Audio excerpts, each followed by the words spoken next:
Chapter 3589. In the past few thousand years, the Tianren domain lord could still tolerate it.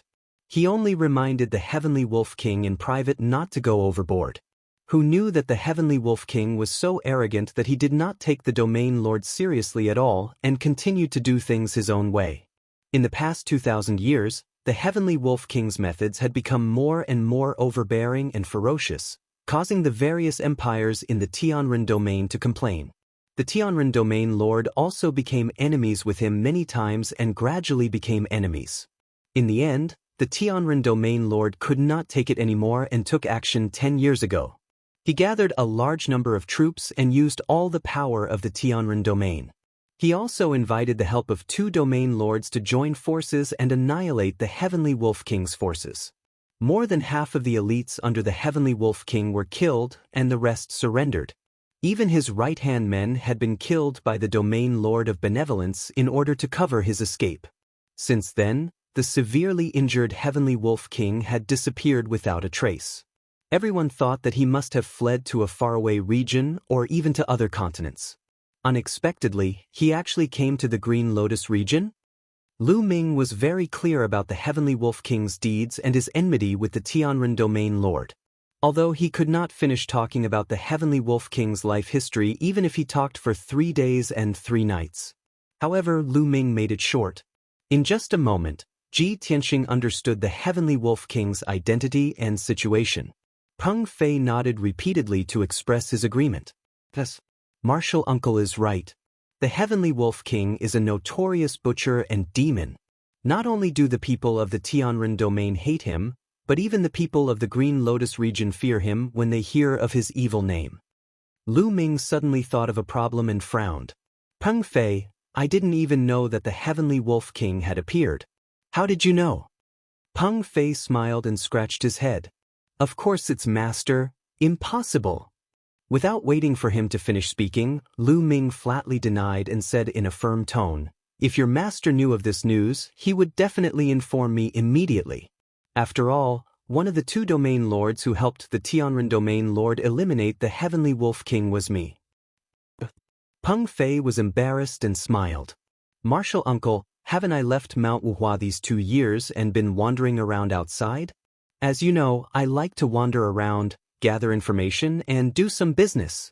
Ji Tianxing immediately revealed a smile, nodded and said, yes, this kid wanted to sell me a piece of information in the Rainpool City and cheated me of 20 million. Lu Ming frowned fiercely. He looked at Peng Fei with a sharp gaze and reprimanded, you're really daring. You dare to lie to anyone. Fortunately, you met Brother Long this time. If it were any other divine king, you wouldn't even know when you'd lose your little life. Peng Fei was even more embarrassed and said with an embarrassed smile, Martial Uncle, I'm doing business properly. How can it be called cheating? Ji Tianxing smiled and waved his hand. Forget it, let's not talk about this anymore. Let's talk about the Heavenly Wolf King. Lu Ming nodded slightly and said seriously, if the clues provided by Peng Fei are accurate, then we can basically confirm that the real culprit should be the Heavenly Wolf King. Other divine king powerhouses could not do this sort of thing, but the Heavenly Wolf King would not shrink from committing all sorts of atrocities. He could absolutely do it. The problem now is, where do we go to find the Heavenly Wolf King? Ji Tianxing said calmly, as long as we know who the real culprit is, it'll be easy to find him with a target. Although the Heavenly Wolf King has already left for several days. Nobody dares to guarantee whether he's still hiding in the imperial capital. Let's start searching from the imperial capital first. Lu Ming agreed. Peng Fei had no objections too. Hence, the first step of the plan was decided like this. On the other side, the unconscious state preceptor gradually woke up. Tian Myriad Emperor was long dumbfounded. Although he was very indignant and hated Ji Tianxing to the core. But just now, when he heard Ji Tianxing, Lu Ming, and Peng Fei's conversation, he understood what was going on. Although he was somewhat in disbelief, he did not have the right to speak and could only carry out Lu Ming's orders. Very soon, Tian Myriad Emperor sent out thousands of imperial guards under Lu Ming's instructions to search for traces of the Heavenly Wolf King all over the imperial capital. Ji Tianxing and Lu Ming also split up, casting mystic arts and searching a radius of hundreds of thousands of miles. However, the search operation lasted for 6 hours and ended in failure. Not only did the Imperial Guards find nothing, but Ji Tianxing and Lu Ming also did not detect the aura of the Heavenly Wolf King. Both of them returned to the Cloud Palace and met to discuss the next step of the plan. At present, it seems that the Heavenly Wolf King has already left the imperial capital and fled elsewhere. Then where are we going to find him next?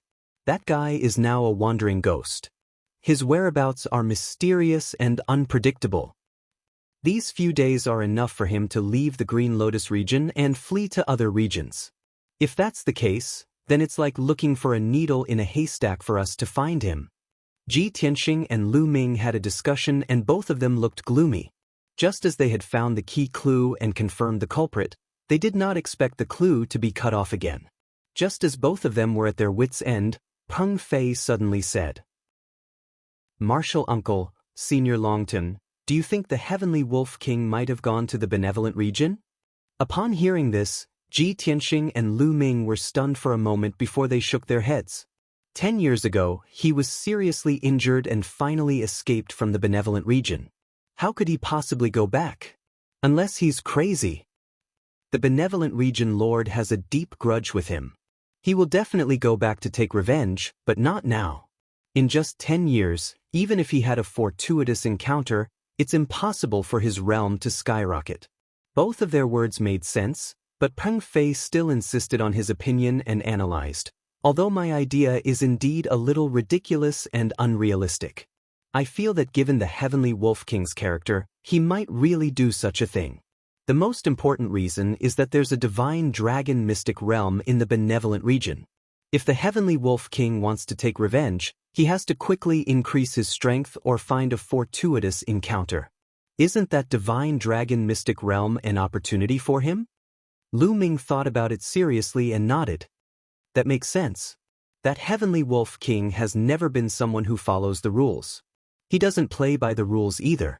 Even if it's risky for him to return to the benevolent region, as long as the temptation is big enough, he might still take the risk. Ji Tianxing also nodded and said, judging from the Heavenly Wolf King's style of doing things, he's not only cruel and ruthless, but also very sinister and cunning. Before he has enough strength to take revenge, he will definitely not expose his identity, much less let the benevolent region lord know. Even if he returns to the benevolent region, he will try to conceal and disguise himself. We still have to pay attention to distinguish. Lu Ming thought for a moment and made a decision. Alright, then let's go to the benevolent region and make a trip to the divine dragon mystic realm. Peng Fei, of course, raised both hands in agreement. He said with anticipation, yes. In this way, even if we don't find the Heavenly Wolf King, we won't return empty-handed and make a wasted trip. Chapter 3590. The second step of the plan was decided just like that. Tian Xiang and the state preceptor watched from the side, not even qualified to interrupt. Seeing that things were developing in a direction they could not understand, both of them had strange expressions, wanting to say something but hesitating. But Lu Ming did not give them a chance to speak. After giving a few instructions, he left with Ji Tianxing and Peng Fei. Xiangjioga, I'll head to the Tianren region now to capture the real culprit personally. You stay in the capital and wait for news. As for the state preceptor, although he is not the real culprit, he is an accomplice. You have to watch him closely. With that, Lu Ming's divine ship carried Ji Tianxing and Peng Fei out of the capital at lightning speed, disappearing into the horizon very quickly. Only the Emperor of Tian Xiang and the state preceptor were left. Both of them looked at each other speechlessly. After a long silence, the Emperor of Tian Xiang said in a complicated tone, "State preceptor, tell me the truth. Did you kill Xiangyu?" The state preceptor's body stiffened, his expression becoming very awkward. He hurriedly denied it.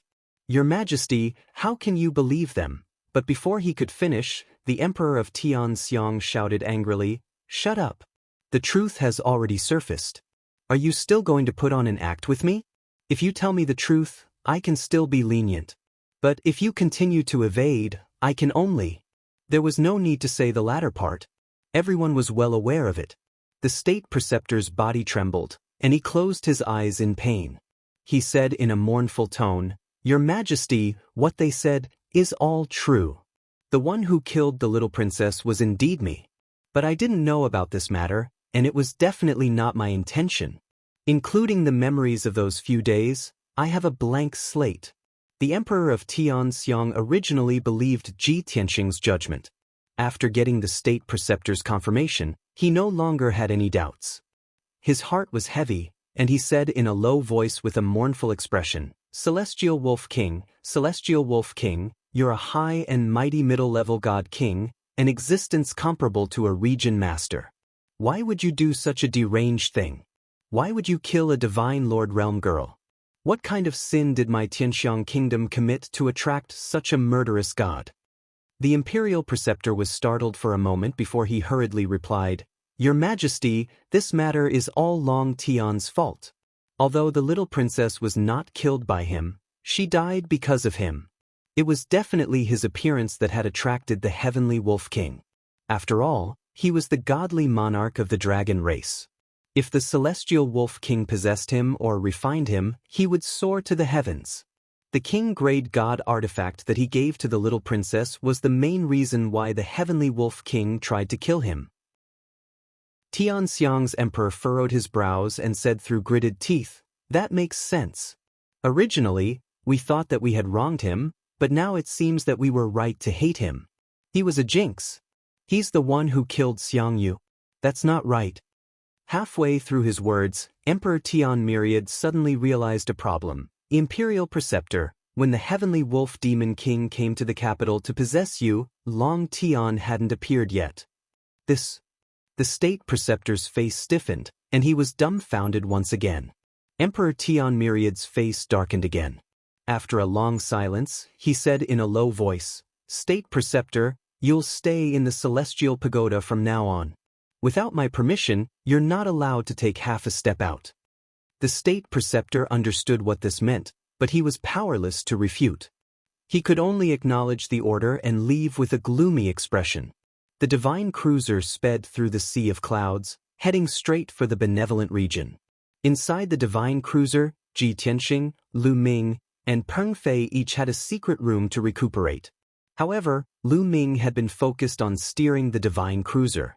Peng Fei, on the other hand, pestered Ji Tianxing, constantly asking questions and trying to worm his way into being friends. Senior Longtime, how did you get to know my martial uncle? Ji Tianxing sat on the old-fashioned wooden armchair and closed his eyes to rest. His tone was calm as he replied, 1,000 years ago, at a godly monarch exchange in the Xingyuan continent, I heard from my martial uncle that you were once a peerless genius whose name spread all over the world and crushed countless geniuses. Not only the Xingyuan continent, but even the 5 continents of the Dragon Realm are praising your deeds? It's not that exaggerated. It's just hearsay. Sigh, don't be so humble. Can you tell me about your deeds back then? For example, your most glorious battle record, your most dangerous experience. You're very interested in the godly monarch's affairs? Yes, I guess so. But aren't your martial uncle and your master godly monarchs? Sigh. What's so interesting about their trivial matters? Their lives are ordinary and uneventful. The walls have ears. Your martial uncle is steering the divine cruiser. I didn't say anything just now. Martial uncle won't take issue with me. Forget it, Senior Long Tian. Let's change the topic. Do you think it's possible for us to obtain the Dragon Ball in this trip to the Divine Dragon Mystic Realm? Or the legacy of the Divine Dragon? Then, will the Divine Dragon in the Mystic Realm be a red dragon, a golden dragon, a black dragon, or an azure dragon? Peng Fei's tone was a little excited. Obviously, he was very agitated. Ji Tianxing opened his eyes and looked at him expressionlessly. He said indifferently, None of us have been to that mystic realm. Who can predict the future? Also, don't be too optimistic. There are at least 8,000, if not 10,000 mystic realms like this in the Dragon Realm. Most of them are just rumors. In reality, there isn't even a single dragon scale. Peng Fei immediately became listless. But he was only depressed for a while. He became lively again and activated his chatterbox mode. Senior Longtime, may I ask, what kind of dragon are you? I heard that the red dragon's personality is explosive, the golden dragon is noble, the black dragon is gloomy and overbearing, and the azure dragon is kind and amiable. Based on your personality, you should be a golden dragon, right? Ji Tianxing chose to remain silent and ignored him. Peng Fei was not embarrassed at all. He asked shamelessly, Senior Longan, when the time is right, can you reveal your true form and let me see the grace of a divine dragon? I haven't seen a divine dragon with my own eyes in all my life. Seeing that Ji Tianxing was still silent, he added, You see, I revealed my true form as a great rock before and was your mount. As long as you reveal your true form a little and let me broaden my horizons, I am willing to be your mount for a month. Seeing that Peng Fei was chattering and not giving up, Ji Tianxing was completely helpless. He opened his eyes again and said earnestly, Peng Fei, you are a pure-blooded golden-winged great rock. Among the 7 ancestors of the demon race, your status is second only to the Kuan race. Can you be calm and steady? Don't embarrass the rock race, okay? Peng Fei's spirit was instantly dispirited. He was embarrassed and helpless. He laughed bitterly at himself and said, Not only do they say so, even you think so too? Forget it, I am the most useless and embarrassing golden rock anyway.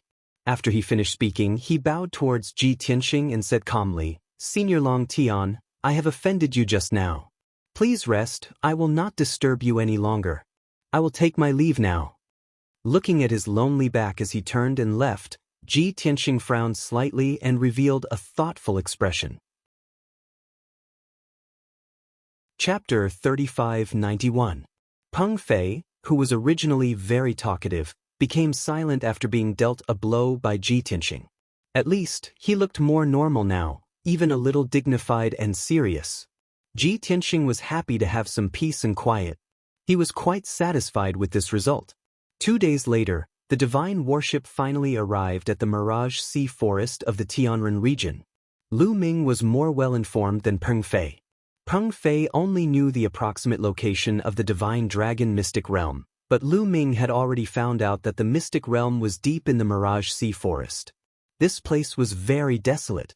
It was a primitive forest with a radius of hundreds of thousands of miles. There were high mountains and dangerous peaks everywhere. In the vast forest, there were countless birds and beasts, including some spirit beasts. In the past, this was a paradise for beasts. However, in recent days, most of the beasts in the forest were so scared that they ran around and hid. This was because elite experts from all over rushed into the Mirage Sea Forest to search for the whereabouts of the divine dragon mystic realm.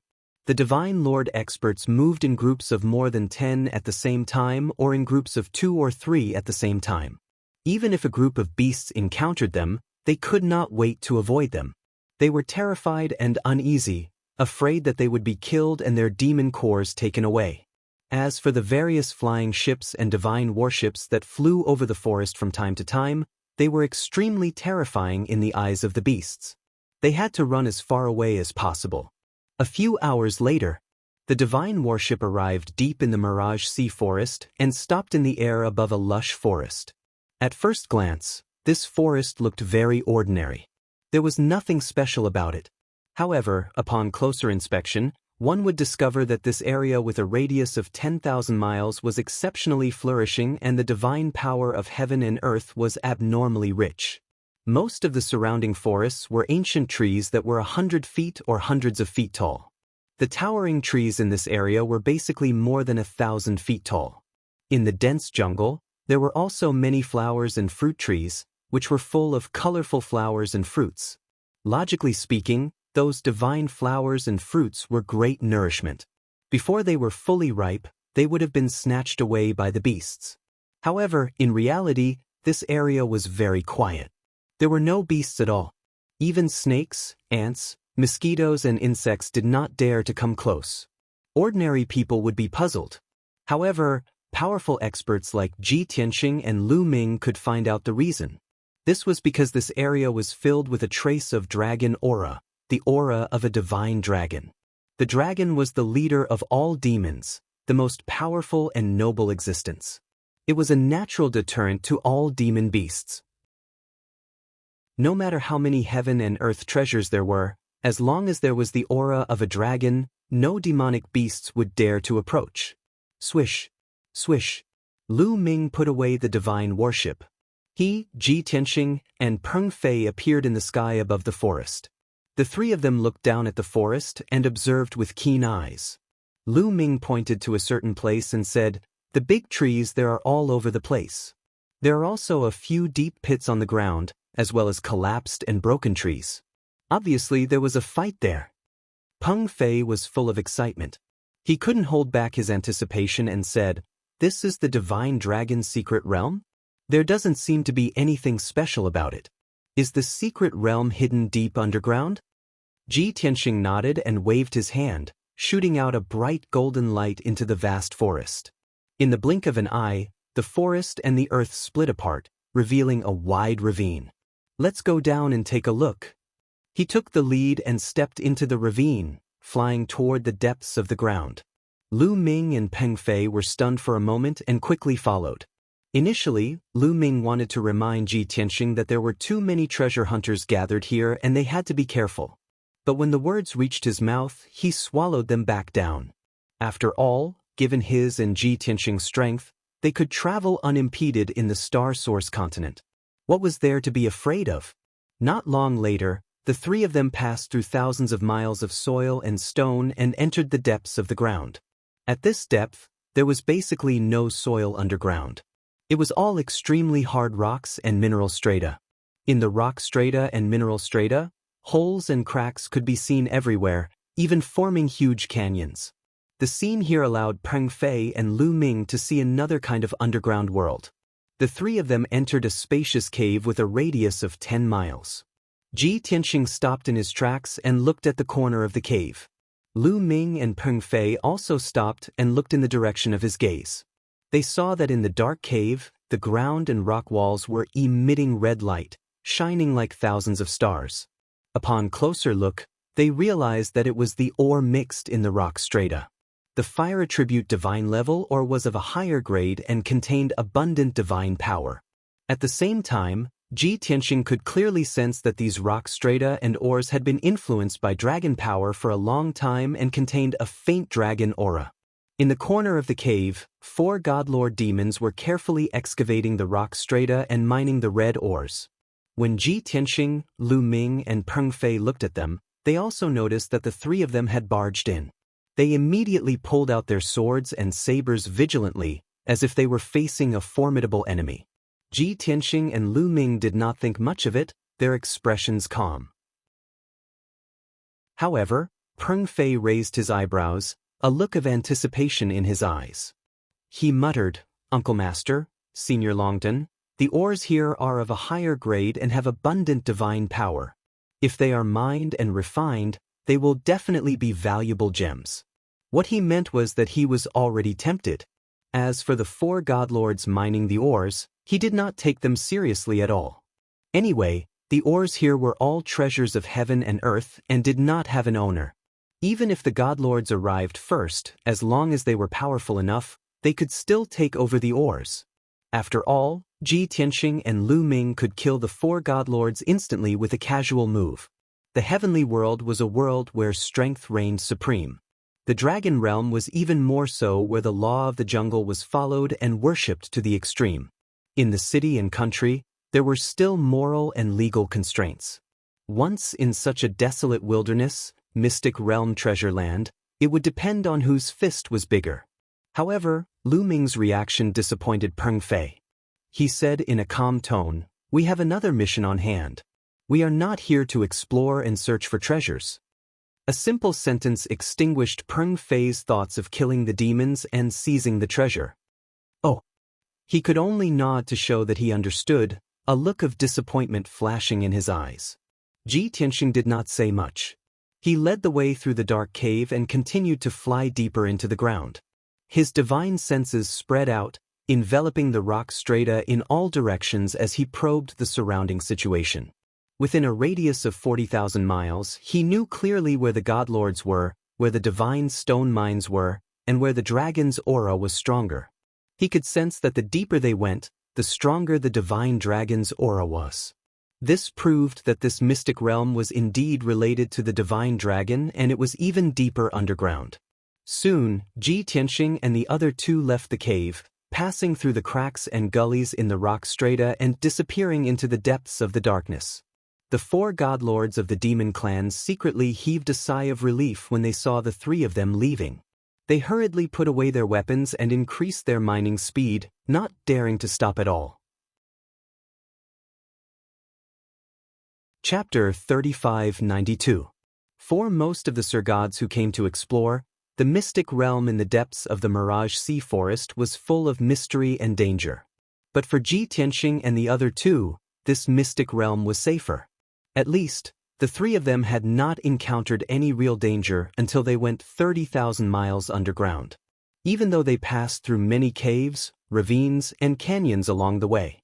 There were many Surgods who were mining mineral veins and divine stones in groups. They were extremely hostile toward them. Some violent and arrogant Surgods even attacked them because they had the advantage in numbers. There were even some canyons and caverns that had divine lord realm monster beasts entrenched there, launching attacks on them. But these were not considered dangerous.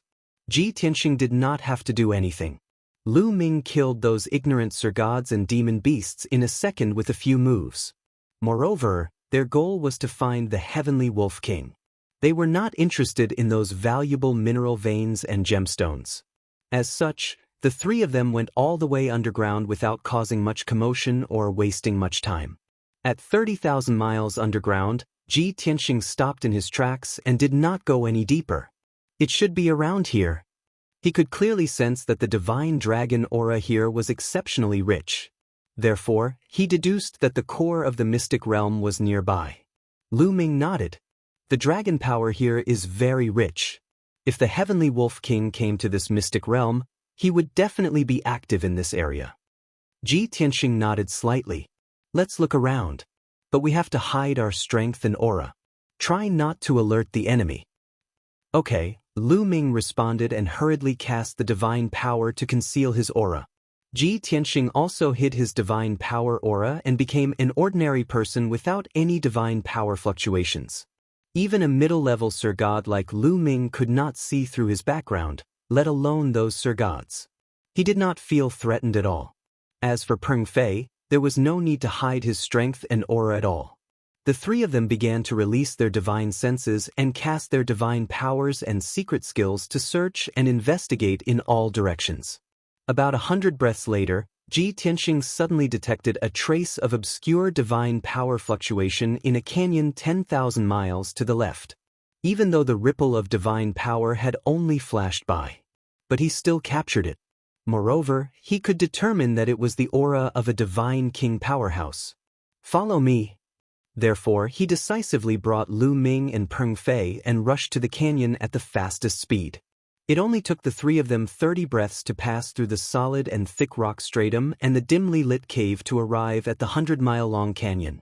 The canyon was about 1,000 miles deep, with bare cliffs on both sides. Above the cliff, divine power rolled and surged, flashing with faint five-colored divine light. Three indistinct figures were standing on the cliff, overlooking the situation in the canyon. After observing and discussing for a while, they stepped into the canyon as if they were going to search for treasures. Ji Tianxing secretly probed and saw the strength of the three figures. The middle-aged demon clan leader was a middle divine king. He was a fox clan man with a head full of white hair. The other two armor-clad Fae were high divine lords. Seeing that the three of them were about to enter the canyon, he no longer hesitated. He crossed 100 miles in one step and appeared above the canyon, blocking the path of the three of them. Stop right there. Lu Ming and Peng Fei hurriedly followed and stood side by side with Ji Tianxing, staring coldly at the three Fae. The three Fae were cautious to begin with. Suddenly, they saw Ji Tianxing and the other two blocking their path. They stopped in their tracks, full of wariness. Especially the two armored Fae. They even took out their divine weapons and surged with divine power, ready to attack at any time. Both parties exchanged glances. The next moment, Lu Ming and the white-haired Fox Clan man were stunned, revealing a stunned expression at the same time. "It's you?" The two of them exclaimed in unison, their expressions becoming strange. Ji Tianxing frowned, vaguely feeling that something was amiss. It seemed that he might have blocked the wrong person. "True enough." Lu Ming nodded slightly at the white-haired Fox Clan man and greeted him, asking, "Fox Moon Divine King, why are you here?" The Fox Moon Divine King cupped his hands and bowed, saying, "Greetings, Protectorate Lord Lu Ming. I didn't expect this small Mirage Sea mystic realm to attract such a distinguished person like Protectorate Lord Lu." Ji Tianxing did not say anything and cast an inquiring look at Lu Ming. Lu Ming hurriedly introduced, "Brother Long, this is the Fox Moon Divine King, the Deputy Protectorate Lord of the Tianren region." Ji Tianxing then came to a realization, a look of embarrassment flashing in his eyes. Obviously, he had made a mistake. Next, Lu Ming introduced Ji Tianxing to the Fox Moon Divine King. Since both parties knew each other and Lu Ming and the Fox Moon Divine King were on good terms, both parties let down their guard and began to chat. The Fox Moon Divine King explained to Lu Ming, since the battle 10 years ago, the Protectorate Lord was injured and has been in seclusion. I have been presiding over the affairs of the Tianren region all these years. The discovery of the mystic realm in the Mirage Sea Forest this time seems to be related to the Divine Dragon. I have nothing to do, so I came to take a look at the situation and try my luck at the same time. Even a middle-level 4th-degree Divine King like him was interested in the Divine Dragon mystic realm. If he could obtain the legacy of a Divine Dragon of the Divine King realm or related treasures, it would be greatly beneficial. After saying that, the Fox Moon Divine King asked Lu Ming again, "Protectorate Lord Lu, you and Brother Long are not also here for the legacy of the Divine Dragon in the Mystic Realm, right?" Lu Ming hurriedly waved his hands and explained, "Fox Moon Divine King, you must be joking. Whether there is the legacy of the Divine Dragon in the Mystic Realm is something unknown. We don't have the leisure to do so. To be honest, we came to the Mirage Sea Forest this time to hunt down the Heavenly Wolf King." "What?" Suddenly hearing the 3 words Heavenly Wolf King, the Fox Moon Divine King's expression changed drastically. His pupils constricted and a cold glint flashed in his eyes. He was full of shock and revealed an expression of disbelief. He lowered his voice and asked, "Protectorate Lord Lu, this is not a joke. Are you sure the Heavenly Wolf King has appeared? Furthermore, why would the Heavenly Wolf King dare to return to the benevolent region and even dare to come to the Mirage Sea Forest?" Lu Ming's expression was solemn as he said in a solemn tone, "Fox Moon Divine King, this seat is not joking with you. This is a long story, please allow this seat to slowly explain." Following that, he briefly explained the cause and process of the matter to the Fox Moon Divine King. After the Fox Moon Divine King finished listening, his expression immediately turned grave and he frowned. "I see. I didn't expect that the Heavenly Wolf King recovered from his injuries so quickly. He really doesn't change his nature. This time, he appeared and started to harm the common people again. Protectorate Lord Lu, the Heavenly Wolf King is our common enemy. Since you guys are here to capture him, then count this king in too." Lu Ming naturally agreed and hurriedly nodded and said, "That's great. Let's act separately and exchange information. Not only can we look after each other, it's also easy to find him." The Fox Moon Divine King expressed his agreement but sighed somewhat regretfully. It's a pity that His Excellency the Protectorate Lord is in closed seclusion to recuperate. Otherwise, this king will definitely report this matter. His greatest regret is that he let the Heavenly Wolf King escape back then and was not able to kill him. Chapter 3593. It was impossible for the Benevolence Domain Lord to come. However, the addition of the Fox Moon Divine King was also good news for Lu Ming. After discussing the plan, the two of them began to split up. The Fox Moon Divine King and 2 guards stepped into the canyon where divine power surged. While searching for treasures, they were also searching for traces of the Heavenly Wolf King. Lu Ming, Ji Tianxing, and Peng Fei continued to search ahead, using their divine senses to explore the various caves and canyons. During this period, The three of them also discovered a few caves that contained a large number of divine stones. In fact, there was even a vein that was dozens of miles long hidden in one of the deep canyons. The value of these cultivation resources was not low. They added up to a large sum of wealth. However, Ji Tianxing and Lu Ming did not care. They only focused on releasing their divine senses to search for traces of the heavenly Wolf King. However, after Peng Fei saw these divine stones and mineral veins, he could no longer move. He was very tempted. After apologizing to Ji Tianxing and Lu Ming, he began to collect those divine stones and try to excavate the mineral vein in the canyon. Ji Tianxing and Lu Ming both expressed their opposition and tried to persuade Peng Fei. However, Peng Fei was insistent on excavating the divine stones and mineral veins. The two of them could not persuade him otherwise. Helpless, the two of them could only let Peng Fei collect the divine stones and mineral veins. The two of them continued to release their divine senses and use their divine powers and secret skills to search for the whereabouts of the heavenly Wolf King. Peng Fei was very busy. In his eyes, there were only the priceless divine stones and mineral veins. Even as Ji Tianxing and Lu Ming walked further and further away, Peng Fei did not notice. 15 minutes later, Ji Tianxing and Lu Ming separately searched a radius of 50,000 miles, but they did not find anything. Not to mention the heavenly Wolf King, they did not even meet a divine king.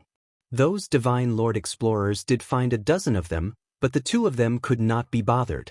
The two of them were helpless. They could only return to the agreed cave to discuss countermeasures. At this moment, the two of them sensed at the same time that there was a strong divine power fluctuation 20,000 miles in front of them. Immediately after, accompanied by waves of divine power fluctuations, there was a loud, dull sound. Clearly, in that region 20,000 miles away, not only did divine king powerhouses appear, a great battle even occurred. Ji Tianxing and Lu Ming glanced at each other. They quickly stopped their discussion and rushed toward that area. Swish! Both of them were as fast as light, passing through layers of caves, canyons, and cliffs. In a short span of 20 breaths, the two of them had traveled 20,000 miles underground and arrived at the scene of the incident. This was a huge abyss. On the left was a precipitous cliff that stretched for more than 200 miles. On the right was a dark and gloomy abyss, which was protected by a huge five-colored light barrier. It was bottomless. The five-colored light barrier was uniform and thick, and its defensive power was very strong.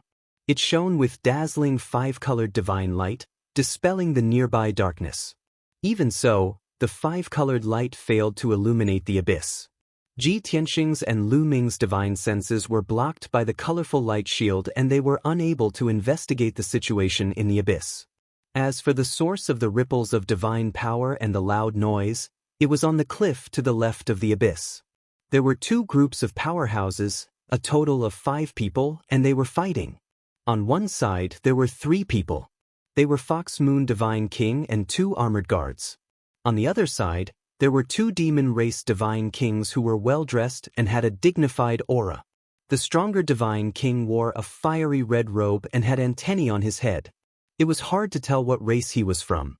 The other divine king was a burly man from the divine tiger race with a dignified face.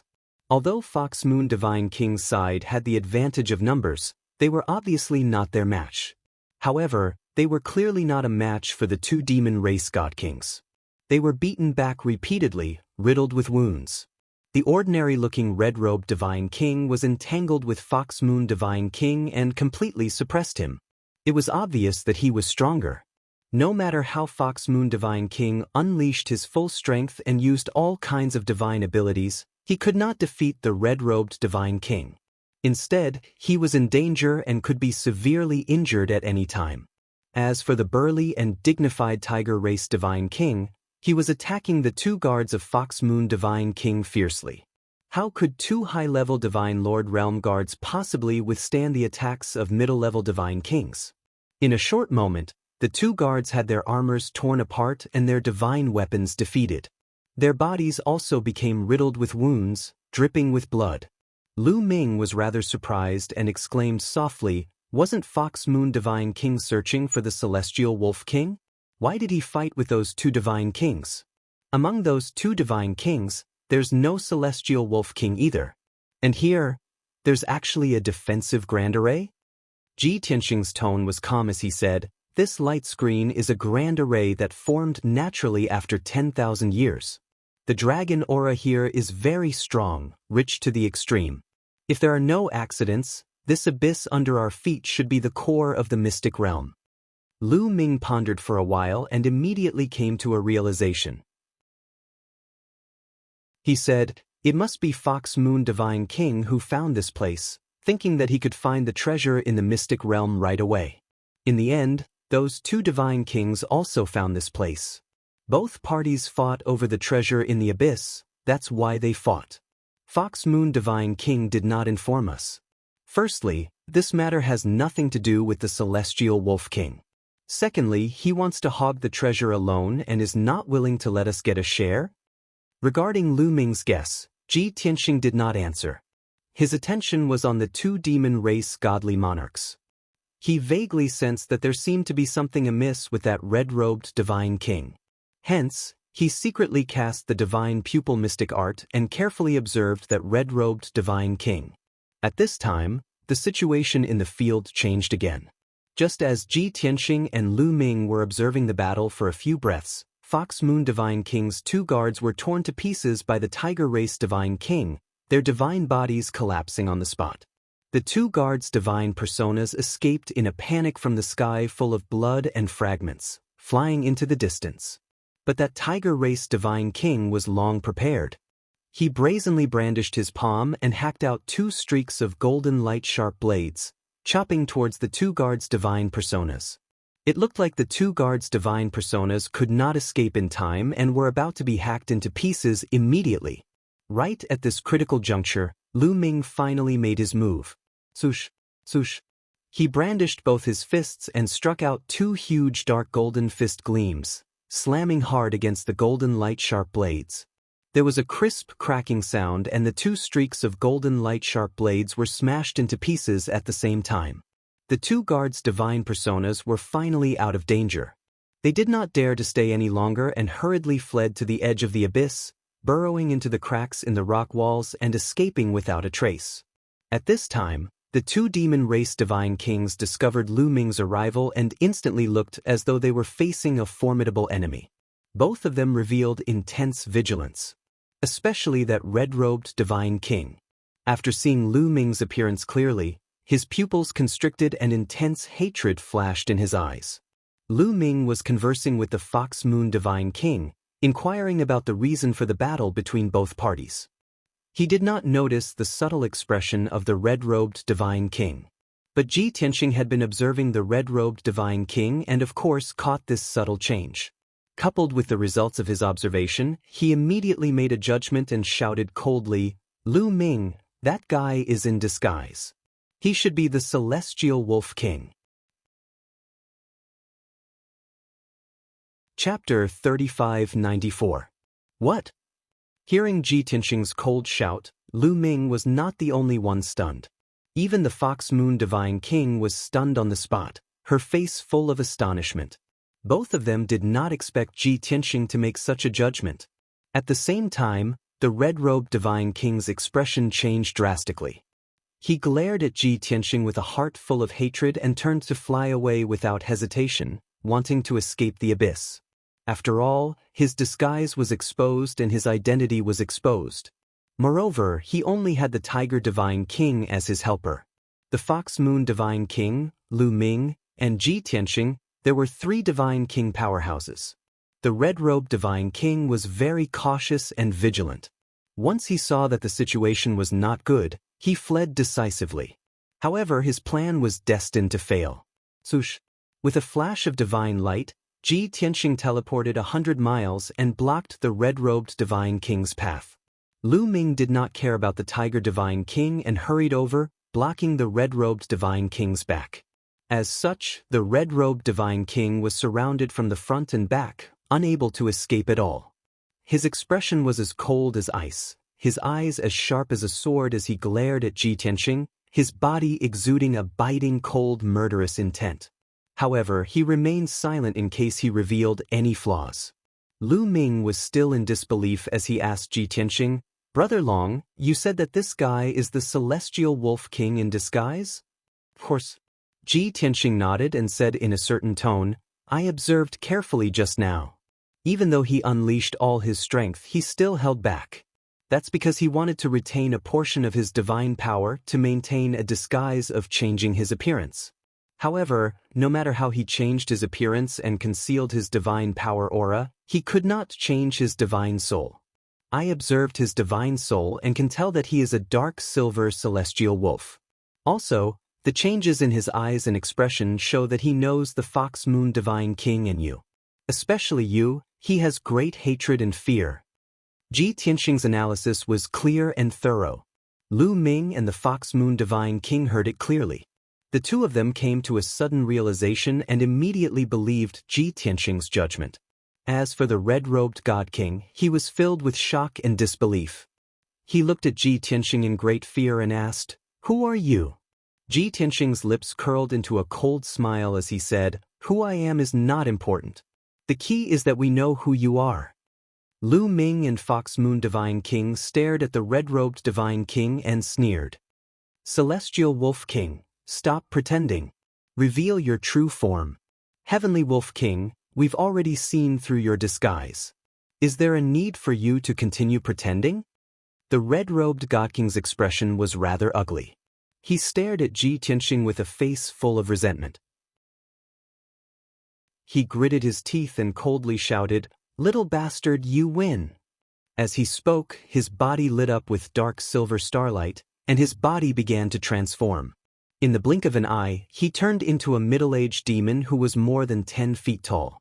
His body did not look burly and muscular, but it was abnormally tough and contained terrifying explosive power. His cheeks were thin and his chin was slightly sharp. There was a pair of dark green pupils in his eyes that flickered with a frightening cold light. The ears on both sides of his temples were pointed and stood up high. It was clearly a pair of wolf ears. Without a doubt, this was the true form of the Celestial Wolf King. Lu Ming and Fox Moon Divine King stared at him, their pupils constricting as a sinister sneer appeared on their faces. "Celestial Wolf King, it's really you. Brother Long really has a discerning eye. You saw through the Celestial Wolf King's disguise with one look." At this very moment, Lu Ming was even more fearful and in awe of Ji Tianxing's strength and means.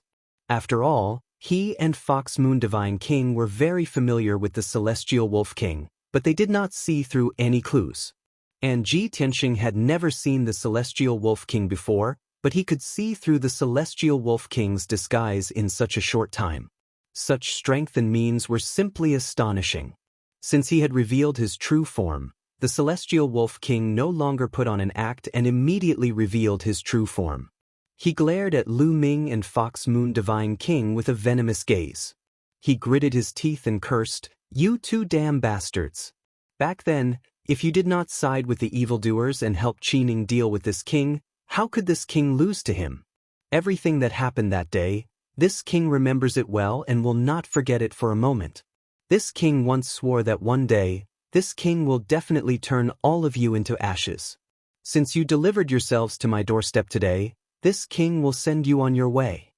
As he said that, the Celestial Wolf King's body lit up with a resplendent silver light, emitting an earth-shattering murderous aura. Not far away, the Tiger Race Divine King also realized that things were troublesome. They had met an extremely powerful opponent today. His expression was solemn and his eyes were grave. He silently took out a scarlet battle axe and held it tightly in his hands. Now, he was holding a battle axe and a spear in both hands. His aura was even more powerful. When the Tiger Race Divine King took out the battle axe, Ji Tianxing immediately frowned, his gaze fixed on the scarlet battle axe. Immediately, his brows relaxed, and the corners of his mouth curled into a cold smile. Looks like my deduction was right. It was indeed the Celestial Wolf King who possessed the State Preceptor and stole that battle axe. Lu Ming was about to fight with the Celestial Wolf King when he suddenly heard this. His gaze also landed on the scarlet battle-axe. At the same time, the tiger race divine king was stunned, revealing a puzzled expression. The celestial wolf king revealed a stunned expression, his eyes widening in disbelief. He looked at Ji Tianxing and said, "It's you. Could it be that you came here not by coincidence but to investigate that matter?" Clearly, the celestial wolf king had finally recognized Ji Tianxing.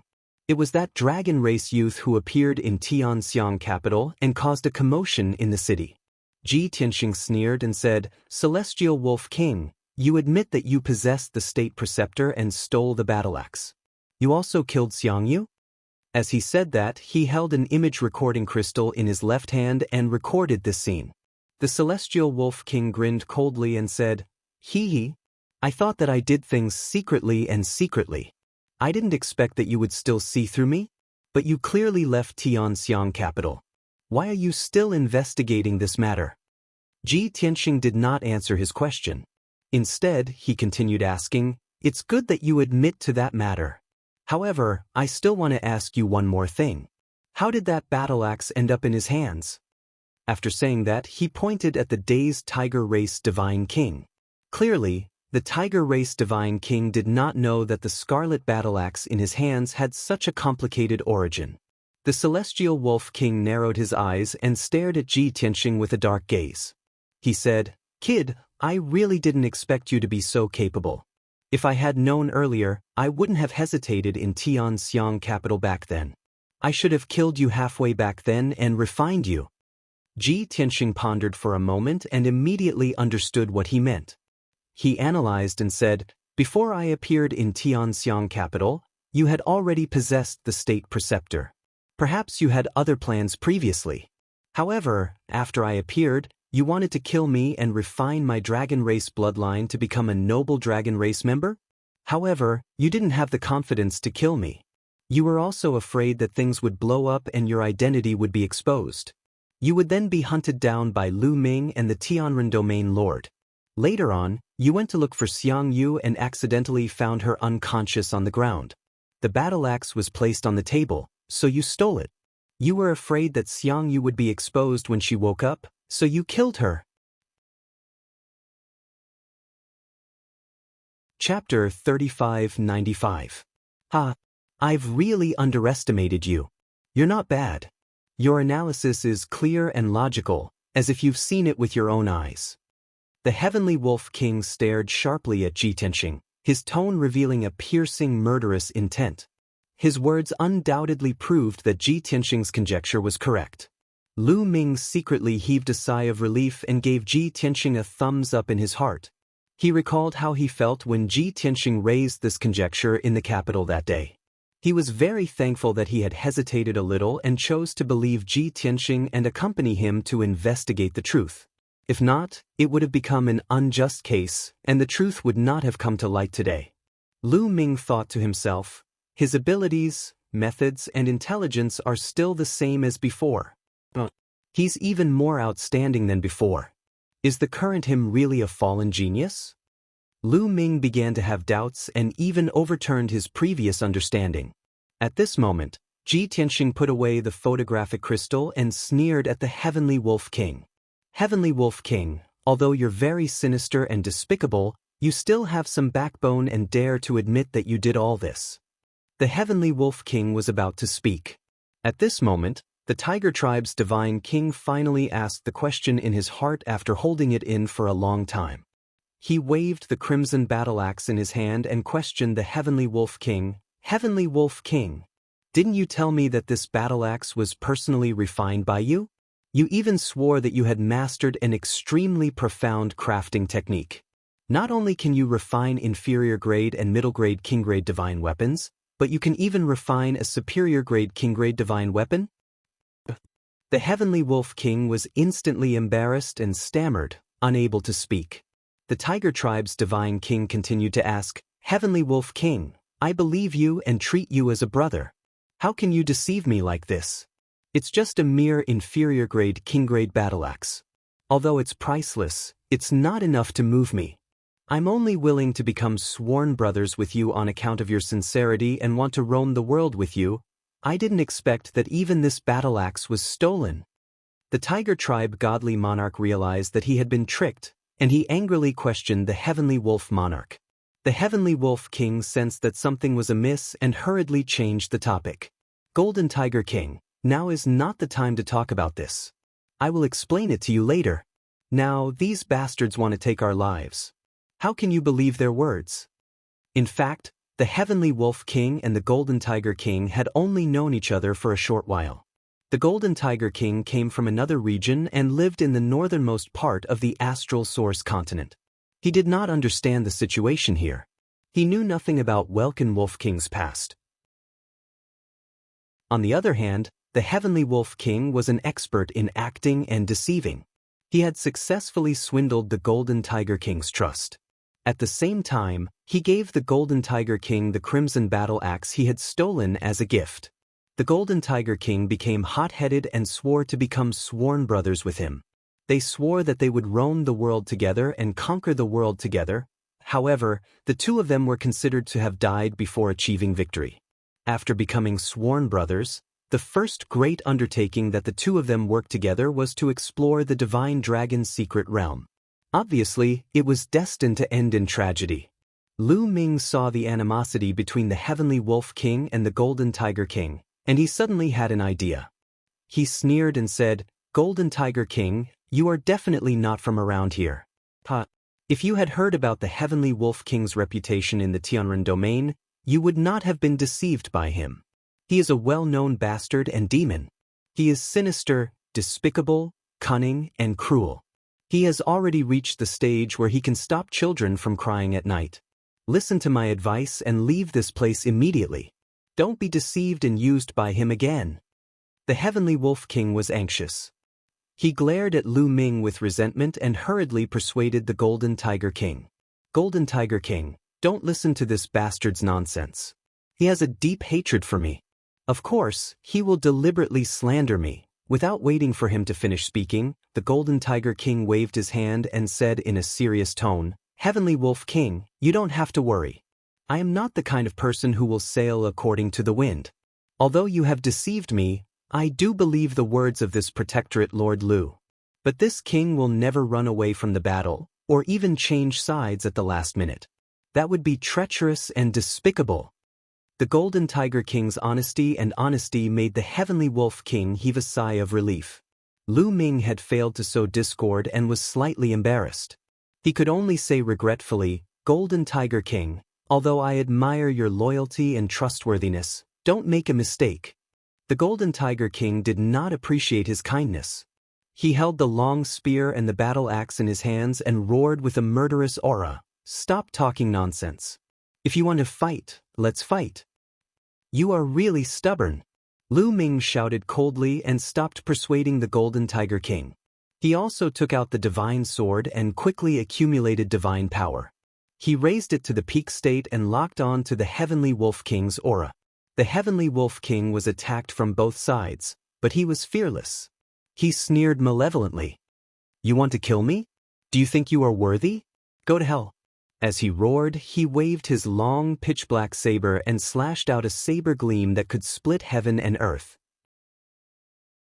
He charged toward Ji Tianxing and Lu Ming. Above the abyss not far away, the Golden Tiger King also roared and waved his long spear and battle axe to attack the Fox Moon Divine King. An earth-shattering battle broke out immediately. The 5 Divine Kings used their special skills and tried to kill each other as quickly as possible. Swoosh, swoosh, swoosh.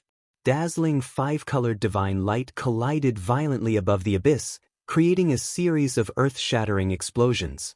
The earth-shattering explosion created a violent shockwave that swept through everything around the abyss.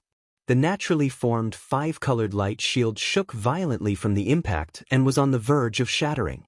As for the cliffs and rock walls around the abyss, no matter how hard they were, they could not withstand such a terrifying impact and immediately collapsed, shattering thousands of miles away. The entire abyss was shaking violently. Everything within a 10,000-mile radius was shaking. There were also muffled rumbling sounds that spread underground. Countless pieces of rubble fell from the shattered walls into the abyss and smashed into the 5-colored light shield. Fortunately, This battle only lasted for 10 breaths of time before it ended quickly. If not, the entire abyss would have been destroyed. After more than 10 moves, the Heavenly Wolf King was killed by Ji Tianxing. With a move of the god-slaying sword, he cut the Heavenly Wolf King into two and destroyed his divine body. With another move of the Dragon Elephant Divine Fist, he shattered the Heavenly Wolf King's divine spark and killed him on the spot. Originally, Lu Ming could not do anything to the Heavenly Wolf King even after 12 consecutive moves. He thought that there would be a tough battle today. He would probably have to fight for a few hours and only be able to severely injure the Heavenly Wolf King. If he was not careful, the Heavenly Wolf King might escape and he would have to hunt him down. However, he did not expect Ji Tianxing to kill the Heavenly Wolf King so easily and quickly. As a result, when the Heavenly Wolf King's divine spark was shattered, his face was filled with shock and disbelief. Ji Tianxing did not stop. With a wave of his hand, he put away the Heavenly Wolf King's divine spark fragments and charged toward the Golden Tiger King with his sword. Chapter 3596. The Golden Tiger King and the Fox Moon Divine King were close in strength. The two had only tested each other's strength after exchanging more than 10 moves. They had yet to go all out. It would take at least a few thousand moves to determine the winner. However, the Heavenly Wolf King was killed by Ji Tianxing within 10 breaths of time. The Golden Tiger King was not the only one who was dumbfounded. His body froze on the spot. Even the Fox Moon Divine King was taken aback. His eyes widened and he gasped. He looked at Ji Tianxing with eyes full of shock and awe. No one expected that the young man from the Dragon Clan who came with Lu Ming would have such terrifying strength. This was simply unbelievable. When Ji Tianxing pounced on the Golden Tiger King with the Sword of Burial of Heaven, he came back to his senses. The Golden Tiger King seemed to have woken up from a dream. Seeing the dazzling sword gleam magnifying in front of him and about to descend in the next moment, he suddenly let out a cry of horror. Without any hesitation, he instinctively dodged and wanted to escape from the abyss. Although he was honest, upright, and loyal, he was not a fool. The Heavenly Wolf King had already been killed. What was the point of persevering? It was wise to flee decisively. Unfortunately, under Ji Tianxing's sword, fleeing was useless. Bam! In an instant, the dazzling golden light struck the Golden Tiger King hard. The armor he was wearing and his strong and tough divine body were cut into two on the spot like paper. The Golden Tiger King's vitality was abnormally strong. Even after losing half of his divine body, he was still frantically fleeing. Ji Tianxing chased after him and gave him another sword strike, easily killing him. Bam! With a muffled sound, the sacred sword gleam that was hundreds of feet long struck the Golden Tiger King hard. Half of his body was cut into pieces. His divine core was also smashed into pieces. He died on the spot. Debris mixed with a rain of blood fell from the sky, mixed with more than 10 pieces of divine core fragments. Ji Tianxing waved his hand and shot out a golden light to collect the divine core fragments. Of course, he did not let go of the Heavenly Wolf King and the Golden Tiger King's spatial rings and kept them as well. Lu Ming and the Fox Moon Divine King were completely dumbfounded. Both of them stood rooted to the ground, staring at Ji Tianxing in horror. Their eyes were filled with shock and awe. It was only at this moment that they truly witnessed how terrifying Ji Tianxing's combat prowess was. Moon Fox God King was still alright, he did not know Ji Tianxing. After coming back to his senses, he only felt that Ji Tianxing was extremely strong and his methods were terrifying. He was very respectful towards Ji Tianxing. At the same time, he was very envious of Lu Ming for being able to befriend such a powerful person. On the other hand, Lu Ming's feelings were much more complicated. While he was full of shock and emotions, he also secretly rejoiced. Oh my God! In this 1,000 years, Long Tian's strength realm did not change, but his combat strength and methods were several times stronger. Previously, I thought that he was a fallen genius and that it would be difficult for him to achieve great things in the future. Now it seems that I was too ignorant and short-sighted. I'm sure that he has been accumulating and strengthening his foundation for the divine Tao for the past 1,000 years. Only by accumulating will he be able to break through to a higher realm. Perhaps it won't be long before he breaks through to become a high-level god king and becomes famous again? Fortunately, I was still polite to him previously and did not create any unpleasantness. If I really fell out with him and even fought with him, the person who would be dead now would be me. Unknowingly, Lu Ming's attitude towards Ji Tianxing became more and more respectful and polite. When the divine light in the sky dissipated and the loud, dull sound dissipated, Ji Tianxing flew in front of Lu Ming and handed him the photographic crystal. I have already recorded the scene of the Heavenly Wolf King admitting his guilt. Take this photographic crystal and you will be able to answer to the Emperor of Tianxiang. Lu Ming hurriedly accepted the photographic crystal and nodded. Brother Long is very thoughtful. This matter has finally come to light and been resolved satisfactorily. Ji Tianxing nodded slightly and pointed to the five-colored light shield beneath his feet. The core of the mystic realm should be below this abyss. Let's go and take a look. That's what I was thinking. Lu Ming naturally could not ask for more and quickly nodded in agreement. The Fox Moon Divine King also hurriedly took the initiative to introduce, Territorial Lord Lu, young Master Long, I have explored this abyss before. The divine array that shrouds the abyss does not seem to be man-made but formed naturally. Originally, with our strength and means, it would take some effort to crack the divine array. Now that the divine array has been battered to pieces, we can easily crack it. Although he was introducing the situation of the abyss, he had unknowingly closed the distance between him and Ji Tianxing and Lu Ming. At the same time, he also vaguely expressed his intention to participate in the exploration and wanted to have a share of the loot. The Fox Moon Divine King was indeed from the Fox clan. Naturally, he was quick-witted and not annoying. Ji Tianxing did not refuse and said with an indifferent expression, "Then let's go down and take a look." With that, he waved his sword and slashed out a ray of sword light, breaking the messy five-colored light shield and stepping into it first.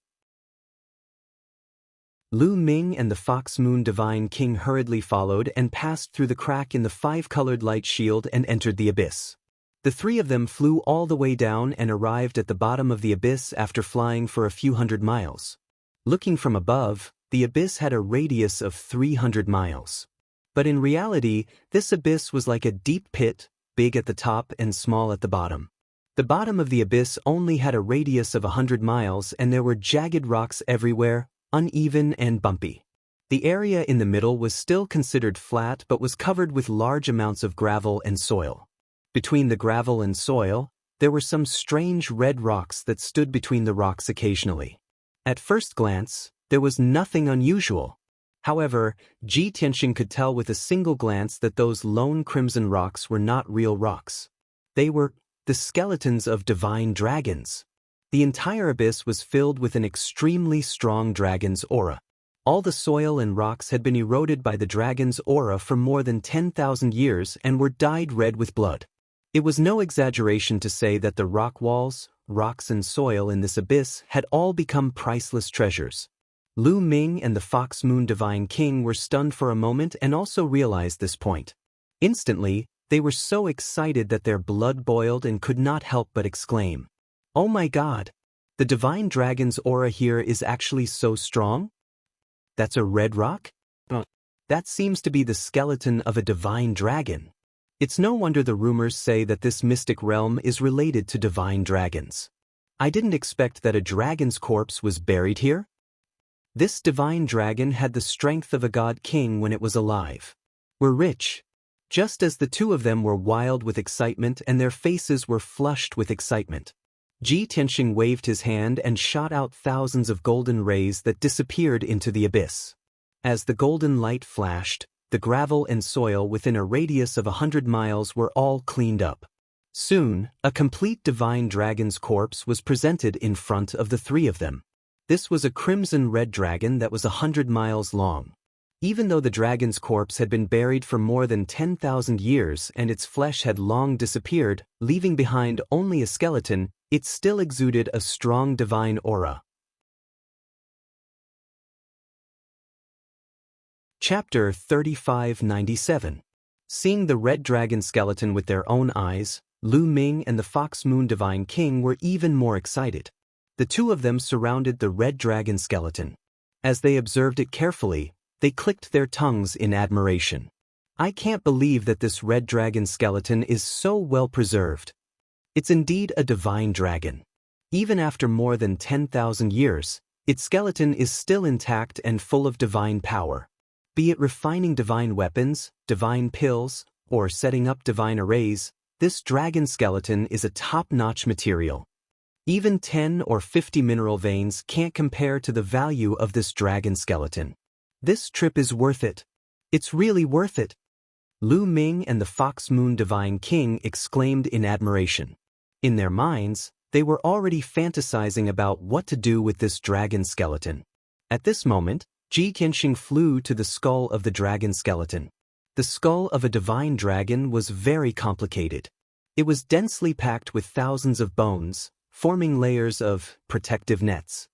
He discovered that there was a fist-sized red crystal in the skull of this red dragon. It was still emitting a dim divine light. After careful observation, he was certain that it was an incomplete dragon ball. Half an incomplete dragon ball? It seems that this red dragon was severely injured when it was alive and was in a coma here for many years. In the end, its injuries did not heal on their own. Instead, they worsened and it died here. Ji Tianxing came to this conclusion after combining the results of his previous observations. After all, although the red dragon skeleton looked complete, it was actually damaged and broken in many places. It was only because the skeleton had been buried for 10,000 years that it was covered with sand and gravel. There were no visible problems.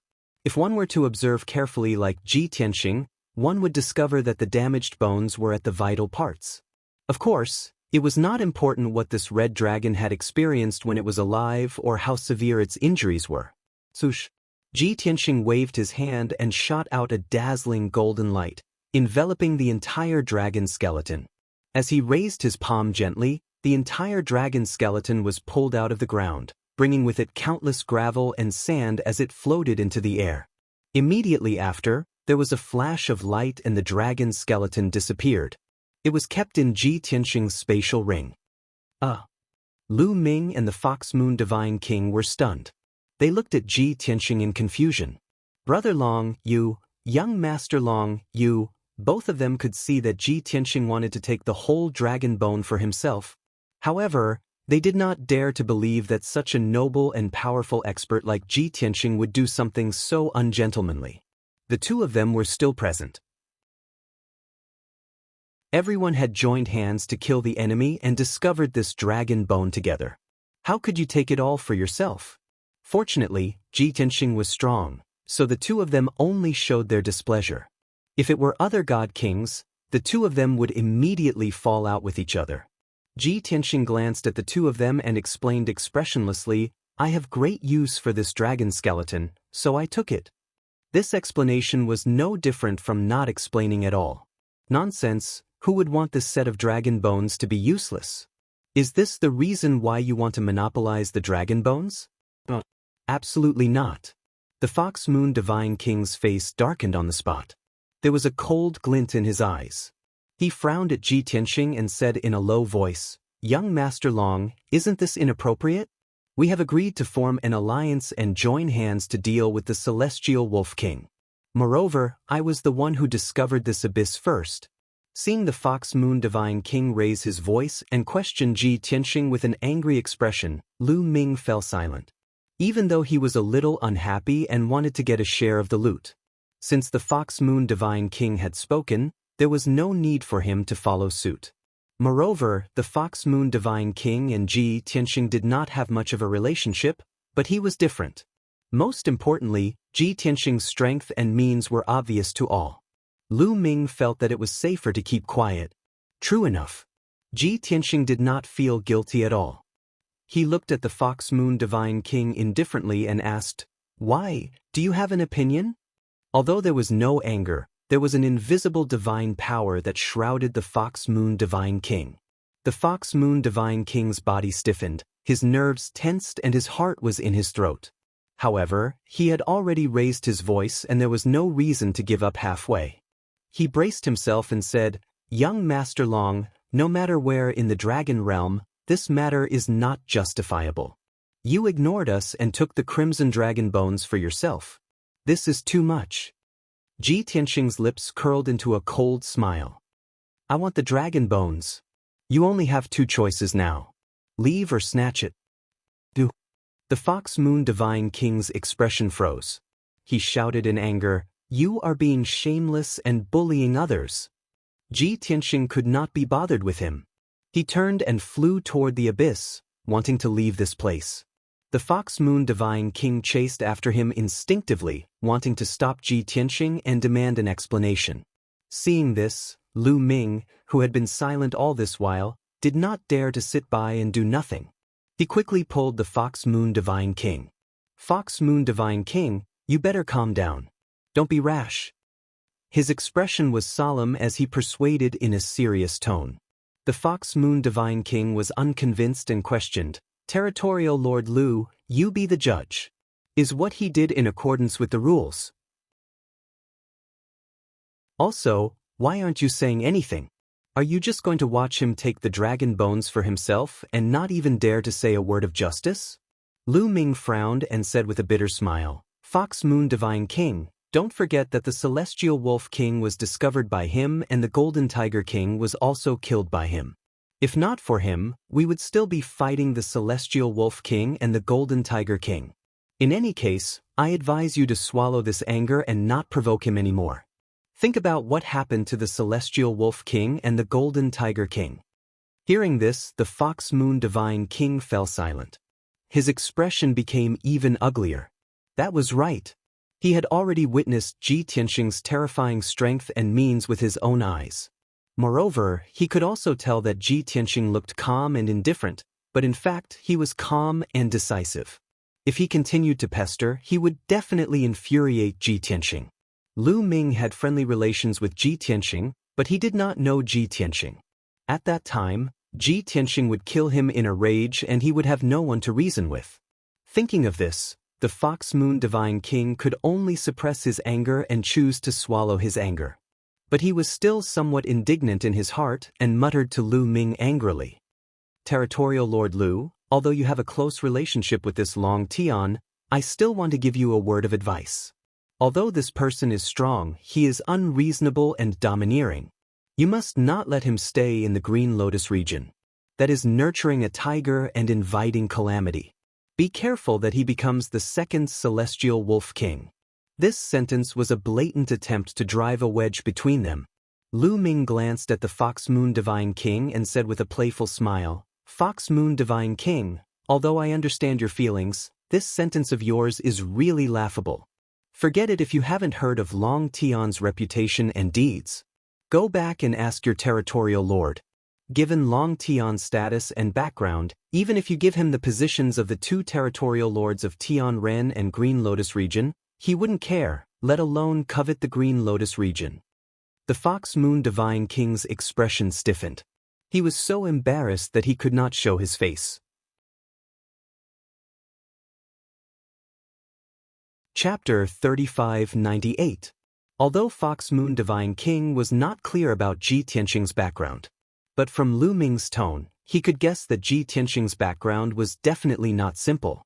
He could even disregard the two territorial lords. To Fox Moon Divine King, such a powerful person with such a background was already unattainable. He could not afford to offend him. Since that was the case, he could only suffer in silence and keep his mouth shut. Let's go. Lu Ming patted him on the shoulder, revealing a comforting look, and led the way to the top of the abyss. Fox Moon Divine King hesitated for a moment before hurrying to catch up, saying in a low voice, Thank you. That was right. He indeed had to thank Lu Ming for his advice and reminder. If not, he would definitely fall out with Ji Tianxing, and the one who would suffer would definitely be him. A moment later, Ji Tianxing left the abyss, with Lu Ming and Fox Moon Divine King following closely behind. The commotion caused by the battle earlier had alarmed many people underground. Those experts and adventure teams were searching for treasures in the caves, canyons, and crevices underground. At this moment, countless people were rushing towards the Dragon Corp's abyss, wanting to find out what was going on. Ji Tianxing did not want to waste any time, so he left with Lu Ming and Fox Moon Divine King, flying towards the surface. Along the way, Fox Moon Divine King remained silent and did not raise any objections. He pretended that nothing had happened in the Dragon Corp's abyss. Before long, Ji Tianxing and the other two returned to the cave. Peng Fei was still working hard to excavate divine stones and mineral veins. He was so busy that he was sweating profusely, but he was having a great time. When he saw Ji Tianxing and the other two, he stopped excavating and hurriedly asked, "Senior Longtime Martial Uncle, why are you back? Have you found the Celestial Wolf King?" Lu Ming nodded and said, "We found him. After the truth was revealed, Brother Long killed him. Everything is over, we should leave." So fast? Peng Fei was a little dumbfounded, finding it unbelievable. After a moment of daze, he continued to ask, "Since the Celestial Wolf King's matter is settled, what about the treasures in the mystic realm? Divine Dragon's inheritance and divine weapon, have you found them?" Lu Ming and the Fox Moon Divine King did not answer. They only looked at Ji Tianxing at the same time. What kind of person was Peng Fei? Although Lu Ming and Fox Moon Divine King did not answer, Peng Fei could guess the answer based on their expressions and eyes. He was stunned. "Oh my God! It can't be, right? Senior Long Tian has already found Shenlong's treasure?"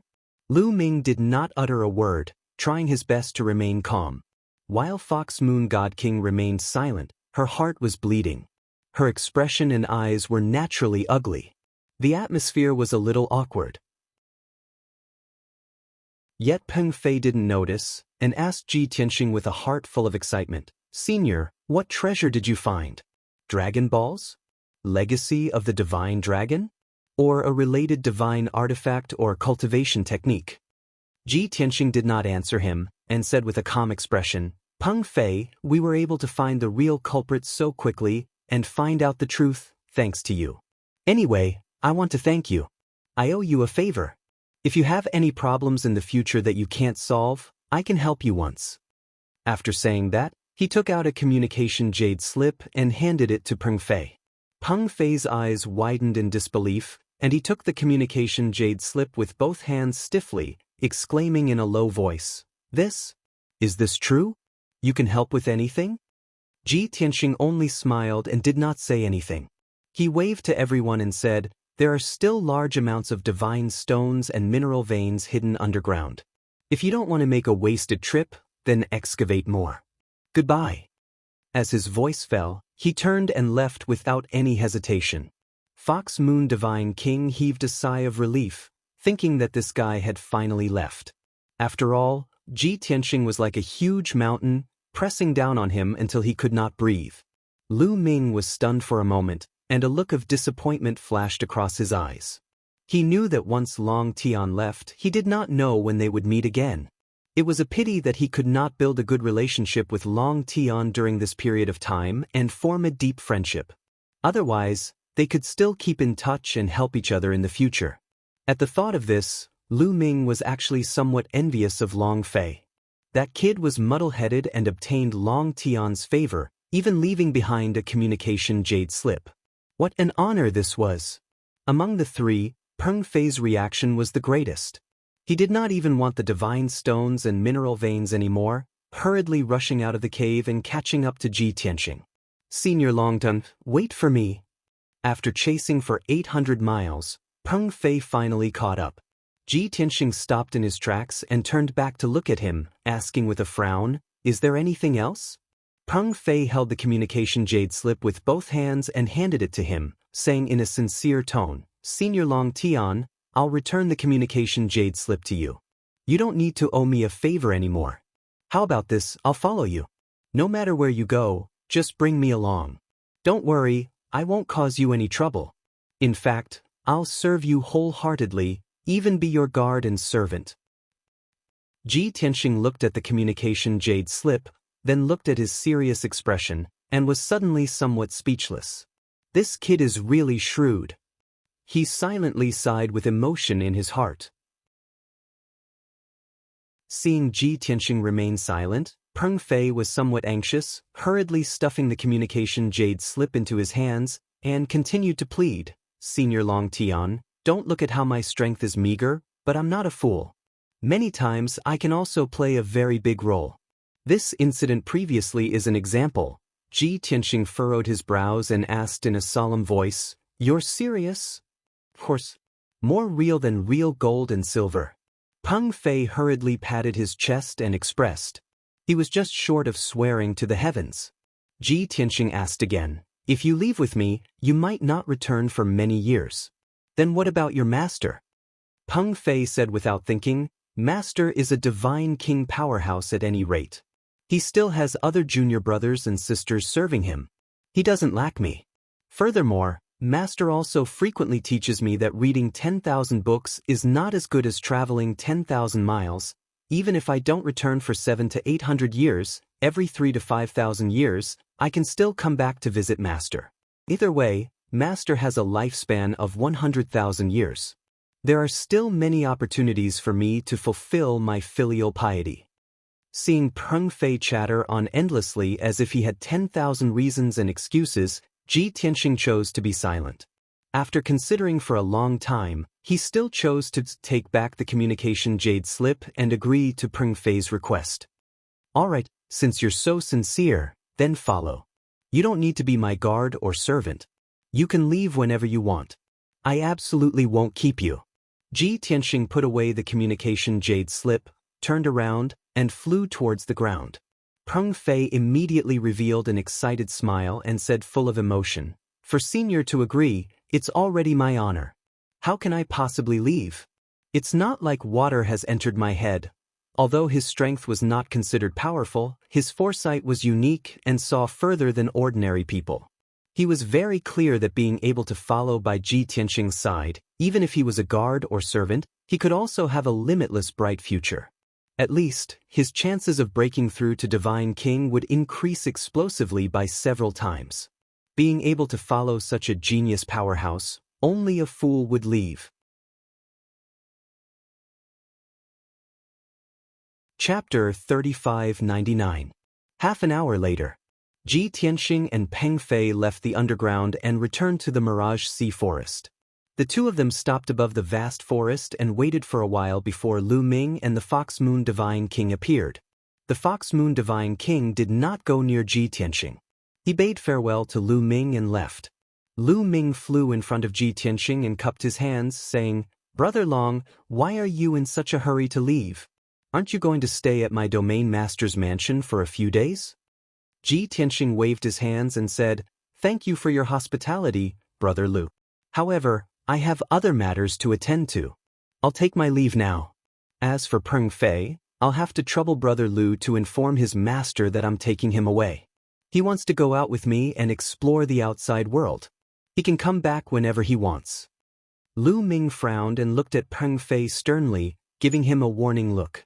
He did not dare to reprimand Peng Fei face to face. Instead, he reprimanded him using his divine senses. "Brat, what are you up to? You didn't report this to your master or me. How can you make such a decision on your own?" Peng Fei pretended not to hear Lu Ming's voice transmission. He bowed and said with a smile, "Thank you for your support and encouragement, Martial Uncle. I'll follow Senior Long Tian and do my best to serve him. I'll learn humbly and seriously." Lu Ming was so angry that his lungs almost exploded. He wished he could give him 2 tight slaps. Since Ji Tianxing was present, Lu Ming could only suppress his anger. He glared at Peng Fei and warned him with a voice transmission, "Brat, don't think that I don't know what you're up to. Let me tell you, Long Tian's identity and background are beyond your imagination. Given your strength, you're not qualified to follow him and explore the world. You might become cannon fodder one day. Long Tian is present. I won't say much to you. However, you have to be smart. Find a chance to leave in a few days and come back obediently." Peng Fei maintained his smile and nodded repeatedly. "I'll remember Martial Uncle's teachings. Rest assured." Just like that, the warning before he left ended. Ji Tianxing cupped his hands toward Lu Ming and left with Peng Fei. Peng Fei very consciously revealed his true form, becoming a golden-winged peng. Carrying Ji Tianxing, he flew into the sky, heading straight towards the northeast. Lu Ming stood rooted to the ground. Seeing Peng Fei fawning on Ji Tianxing without any bottom line, The green veins on his forehead could not help but twitch. Detestable brat, how am I supposed to explain this to your master? After a long time, he let out a helpless sigh, turned around, and left. The golden-winged great prng flew above the vast sea of clouds, its speed as fast as lightning. Ji Tianxing stood on the back of the golden rock with his hands clasped behind his back. His posture was proud and his whole body was filled with a sacred and majestic aura. It had to be said that riding a golden-winged rock was much more solemn and dignified than riding a divine warship. Senior, where are we going now? Peng Fei really wanted to rush with all his might, but he had to first figure out the direction and goal. Xuanji Wonderland, Ji Tianxing replied with an indifferent expression. Enigmatic paradise? Paradise? Peng Fei was stunned for a moment before he came to his senses. He was so shocked that his body trembled. Senior, are you sure you're not joking with me? Peng Fei's voice was trembling and his tone was strange. Fortunately, it was Ji Tianxing who said those words. If it were someone else, he would have flown into a rage. Nonsense. Enigmatic paradise. Was it a place where anyone could go?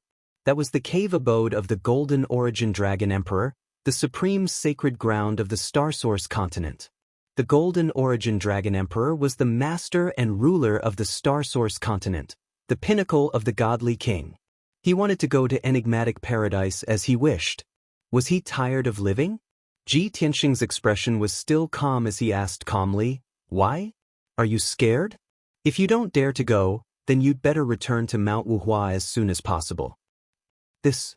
Peng Fei hesitated for a moment, unwilling to admit the respect and fear in his heart. Senior, I've said that no matter where you go, I'll follow. But you don't have to use this to test me. You can't joke about this. Enigmatic paradise is the cave abode of the Golden Origin Dragon Emperor. Ji Tianxing's lips curled into a smile as he nodded. That's right. I'll go there because enigmatic paradise is the cave abode of the Golden Origin Dragon Emperor. Are you serious? Peng Fei could tell that Ji Tianxing was not joking or deliberately testing him. He really wanted to go to enigmatic paradise. Senior, may I ask if you're going to enigmatic paradise to meet the Golden Origin Dragon Emperor? Ji Tianxing nodded again and explained, yes, I have something to ask him face to face. Before this, he had asked Lu Ming about the Golden Origin Dragon Emperor's recent situation.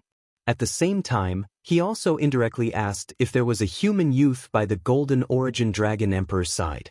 Unfortunately, Lu Ming's status was not high enough and he was very far away from enigmatic paradise. He did not know about this at all. Ji Tianxing had no choice but to go to enigmatic paradise personally and ask the Golden Origin Dragon Emperor face to face. Peng Fei hesitated for a moment and asked, Senior, do you know the Golden Origin Dragon Emperor? Ji Tianxing thought for a while and memories of the past appeared in his mind. He nodded and said, I guess I know him. Back then, he did have the chance to meet the Golden Origin Dragon Emperor and they even exchanged a few words. The Golden Origin Dragon Emperor even praised him face to face and gave him a few words of encouragement. However, at that time, he was only a young genius who was famous everywhere.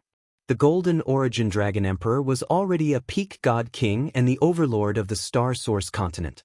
He was not sure if the Golden Origin Dragon Emperor still remembered him. Peng Fei's expressions suddenly became complicated. He muttered, What do you mean by you know him? Senior, if you're not completely confident, let's forget about it. Why do you say so? Ji Tianxing raised his eyebrows. Peng Fei hurriedly explained, the Golden Origin Dragon Emperor's status is too high and he hasn't shown his face for close to 1,000 years. He seems to have been cultivating in seclusion, trying to surpass the God King realm and reach a higher realm. Even if you know him, you might not be able to see him when you reach the Xuanji Grotto heaven. Moreover, you don't have any friendship with the Golden Origin Dragon Emperor. Even if we reach the Xuanji Grotto heaven, we can't even enter the door. At this point, he was afraid that Ji Tianxing would be angry and hurriedly explained. Senior, don't be angry. I don't mean to look down on you. I also know that you're a powerhouse with a noble status and a very strong background. However, that Golden Origin Dragon Emperor is not ordinary after all. Without waiting for Peng Fei to finish, Ji Tianxing interrupted him and said indifferently, "No need to say so much. I'm definitely going to the Xuanji Grotto Heaven. Not just the Xuanji Grotto Heaven, there's also the overlords of the other continents. I might have to visit them one by one. If you're scared, go back as soon as possible so that you won't be implicated by me." Hearing him say so, Peng Fei instantly fell silent. He pursed his lips tightly and thought for a moment before making up his mind. "Forget it. I said that I'll follow you. Even if I have to climb a mountain of swords or plunge into a sea of fire, I can't go back on my words. Since you have such courage and boldness, how can I shrink back in fear? I'll go with you and take it as increasing my experience and knowledge." Book Guest Residence Reading Website.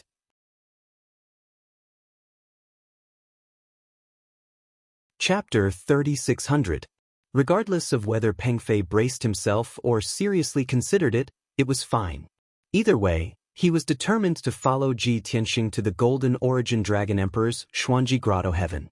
Since this matter was decided, Ji Tianxing did not say anything else. Peng Fei hurried on with all his might. He took out the 9 Heavens 10 Absolutes pagoda and placed it on Peng Fei's back. Then he entered the Divine Pagoda's distorted spacetime and entered closed-door cultivation. Of course, before entering closed-door cultivation, he handed the Crimson Dragon's corpse to the White Dragon and Black Dragon. That complete corpse plus half a dragon pearl was a supreme treasure to the White Dragon and Black Dragon. Ji Tianxing examined it seriously and determined that the Crimson Dragon's corpse was a high-rank god king when it was alive. As long as the White Dragon and Black Dragon refined the dragon corpse and dragon pearl, they would definitely break through to the god king realm in time. After all, the two of them had long become high-rank god lords and were not far from the god king realm. After dealing with the dragon corpse, Ji Tianxing entered closed-door cultivation in peace and worked hard to increase his strength. He first refined the Heavenly Wolf King and Golden Tiger King's divine spark fragments. While his strength increased, the number of divine Dao laws he grasped also increased by more than a dozen.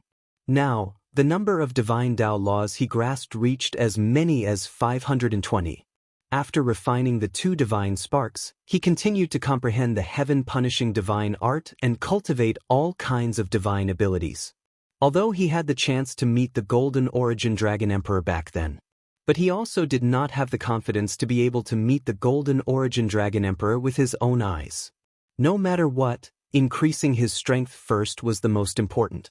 Xuanji Grotto Heaven was located in the central region of the Star Source continent, within the Divine Star Field.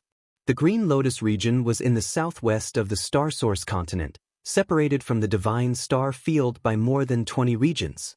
Even if Peng Fei flew at full speed, it would also take half a year. Of course, he also had times when he was tired and had no choice but to stop and rest. Along the way, he ran into trouble a few times and was delayed for some time. The identity of a golden-winged great roc was seriously too eye-catching, attracting the covetous eyes of many people with ulterior motives. For example, those god-king powerhouses whose strength was not ordinary but bloodline grade was very ordinary. They wanted to capture Peng Fei, refine him, devour, and seize his golden roc bloodline.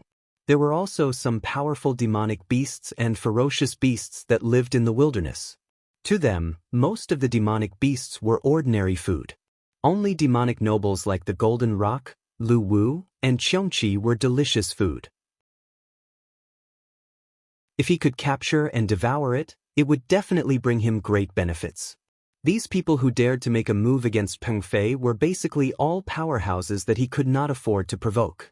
Even if there were some demonic beasts whose strength was not far off from his, they moved in groups. Because of this, Peng Fei was extremely vexed. He also experienced great danger and crisis. Originally, he wanted to call out to Ji Tianxing and ask him to help. Based on Ji Tianxing's formidable strength, those demon race god kings and powerful demonic beasts were simply unable to withstand a single blow. But Peng Fei knew that Ji Tianxing was currently cultivating in closed seclusion and should not be disturbed. Moreover, he also wanted to prove to Ji Tianxing that he was not a weak burden. He could also use his strength, talent, and wisdom to solve all kinds of problems. Reality proved that Peng Fei really did it. Regardless of whether he was facing a monster race god king or a group of monster beasts, he was able to remain calm and collected.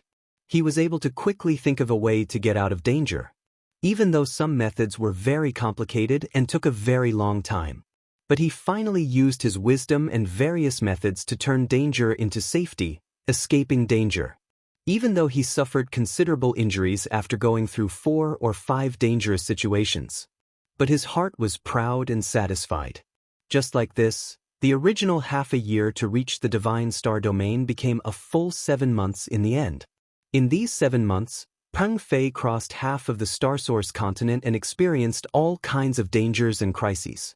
He grew a lot imperceptibly, and Ji Tianxing cultivated in close seclusion for a total of 29 years in the distorted space-time.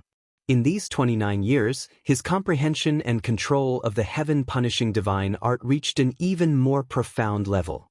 At the same time, his strength also increased steadily.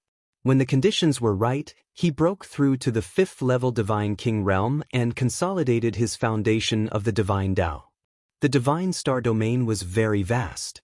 Xuanji Grotto Heaven was a grotto heaven that had existed since ancient times. It was naturally not on land or in the forest, but hidden in an alternate space. The entrance was above the firmament. On this evening, the sun was setting in the west. A golden-winged great peng streaked across the sky above the sea of clouds like lightning, flying towards Sky Crane Mountain. Sush. Even if ordinary people knew about the existence of Xuanji Grotto Heaven, they would not know where the entrance was. Fortunately, Ji Tianxing knew that the entrance to Xuanji Grotto Heaven was in the depths of Sky Crane Mountain. The closer they got to Sky Crane Mountain, the more nervous Peng Fei became. At the same time, there was a trace of longing and anticipation. The previous 7 months of adventures had made him forget about the fear of going to Xuanji Grotto Heaven. Now that they were about to reach their destination, the fear and uneasiness in the bottom of his heart exploded again. Senior, what do you think Xuanji Grotto Heaven is like? Would there be a lot of guards and a lot of God King experts standing guard? Those guards and God Kings are staying in Xuanji Grotto Heaven to serve the Golden Source Dragon Emperor. They must be very arrogant, right? If we go there like this, won't we be despised and chased away? They were about to reach Xuanji Grotto Heaven. It would be a lie to say that they were not nervous. Peng Fei's tone was filled with hesitation and worry. His previous confidence had disappeared without a trace. Ji Tianxing said calmly, Xuanji Grotto Heaven is the abode of the overlord of the continent. Of course, there will be countless guards and experts guarding it. As for whether they are arrogant or not, who knows without seeing it with their own eyes. But no matter what, if we go there with sincerity, there should still be a chance. Peng Fei was silent for a while. Suddenly, he thought of something and quickly asked, Senior, I heard from Martial Uncle that your identity and background are not simple. Since you have met the Golden Source Dragon Emperor, it means that your background is qualified to meet the Golden Source Dragon Emperor. In this case, if you take the initiative to report your identity and background, you should be able to meet the Golden Source Dragon Emperor, right? Ji Tianxing was silent. His eyes were a little complicated. He thought to himself, if the old dragon comes here personally, of course he can bring me into Xuanji Grotto Heaven and meet the Golden Source Dragon Emperor. However, 1,000 years have passed. I wonder if the relationship between the old dragon and the Golden Source Dragon Emperor is still the same as before. How are they doing recently? Peng Fei saw Ji Tianxing's silence and instantly guessed the answer. His eyes dimmed. He did not say anything else and continued to fly in silence. Finally, when night fell, Peng Fei saw a mountain peak appear in the vast sea of clouds in front of him. The mountain peak with a radius of 50 kilometers was faintly discernible in the sea of clouds. It was illusory. Right above the mountain peak, there was a huge white light vortex. It was like a bright moon hanging in the sky. Seeing this, Peng Fei immediately perked up and slowed down his flying speed. This was because the mountain peak faintly discernible in the sea of clouds was Sky Crane Mountain. And that white light vortex was the entrance to Xuanji Grotto Heaven.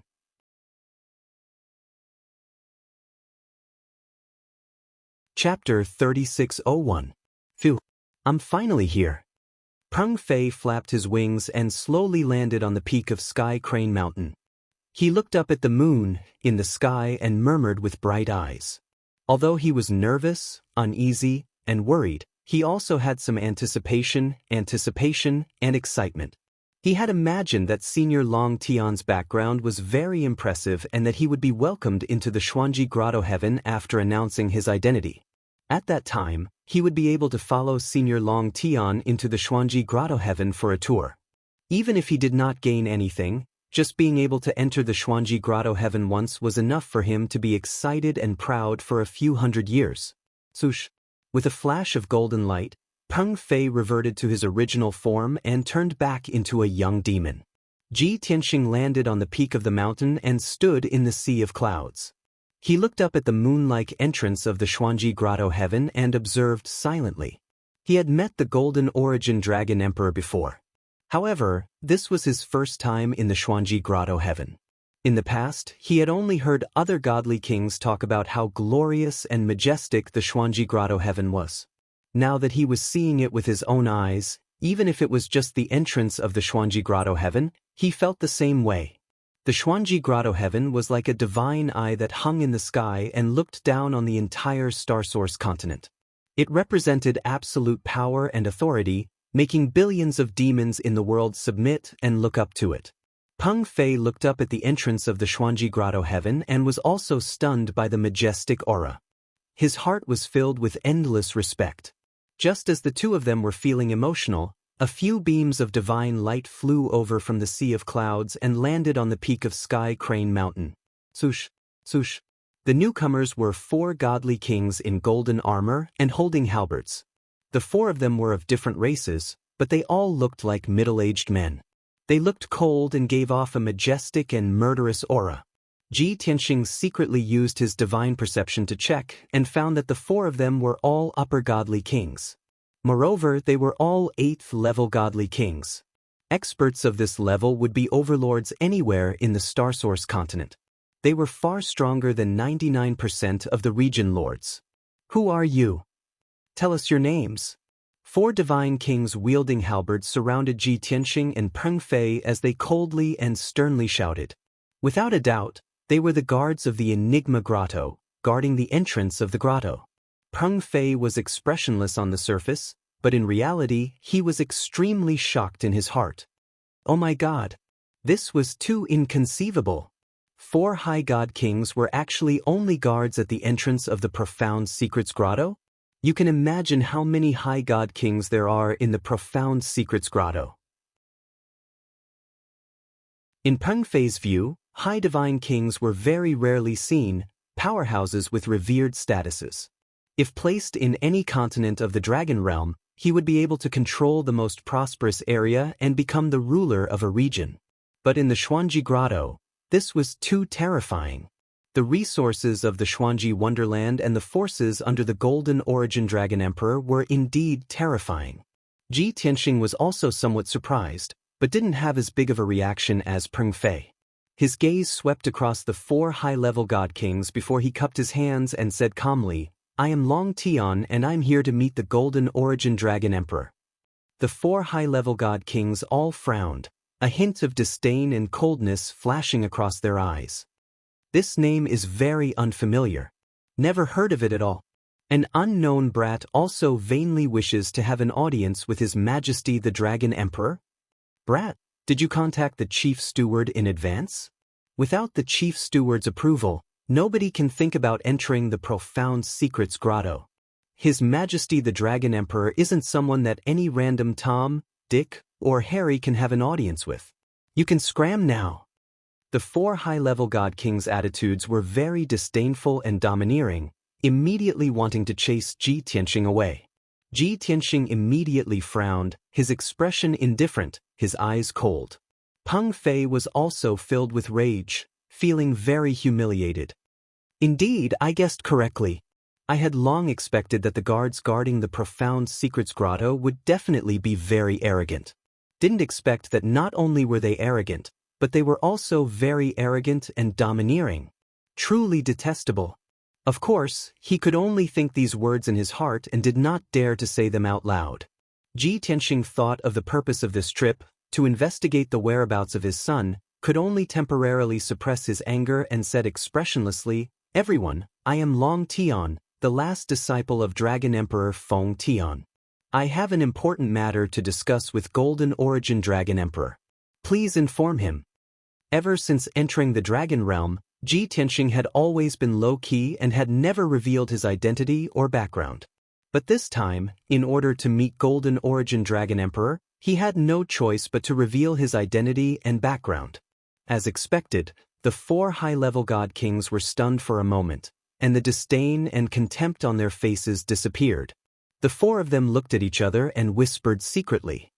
Dragon Emperor Feng Tian? The ruler of the heavenly dragon continent? Seems like it, but that was in the past. What did this brat say? He is Dragon Emperor Feng Tian's last disciple? That's not very likely, right? How can Dragon Emperor Feng Tian's disciple be so shabby and without any ostentation? Whether he is or not, we'd rather believe it than not. Let's report to the General Director first. Yes, before we understand the situation, let's ask the General Director to make a decision. Soon, the 4 high-level God Kings finished their discussion. One of them took out a communication jade slip and sent a message to the General Director to report the situation. Another God King looked at Ji Tianxing and said expressionlessly, "Wait here, we have to ask the General Director." General Director?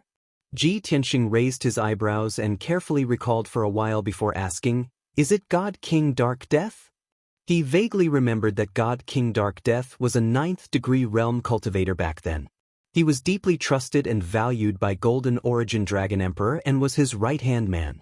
Speaking of which, when he followed Dragon Emperor Feng Tian and met Golden Origin Dragon Emperor, God King Dark Death was also present. At that time, God King Dark Death had looked at him a few times and even chatted with him. No matter what, God King Dark Death should remember him. But it was a pity. The 4 high-level God Kings frowned at the same time as they revealed a surprised and amused expression. "You actually know God King Dark Death? Kid, tell us honestly, what's your relationship with God King Dark Death?" Our General Director is God King Heartless. For some reason, Ji Tianxing could hear a trace of vigilance and hatred in the 4 God Kings' tone. It seemed like they did not like God King Dark Death. As for the God King Heartless that they mentioned, Ji Tianxing had never heard of him before. Sensing that there was a problem with their attitude towards God King Dark Death, he did not mention him and simply waited silently. Not long later, the white light vortex high in the sky lit up. Swoosh! A golden crow race man wrapped in 5-colored divine light flew out of the white light vortex and arrived at the peak of Sky Crane Mountain. This thin man with a head full of black hair was covered in dark gold. He had a long and cold face. His dark purple eyes and golden pupils emitted a cold and dangerous aura. This was Mysterious Grotto Heaven's General Director, God King Heartless. One look and one could tell that he was not a kind person.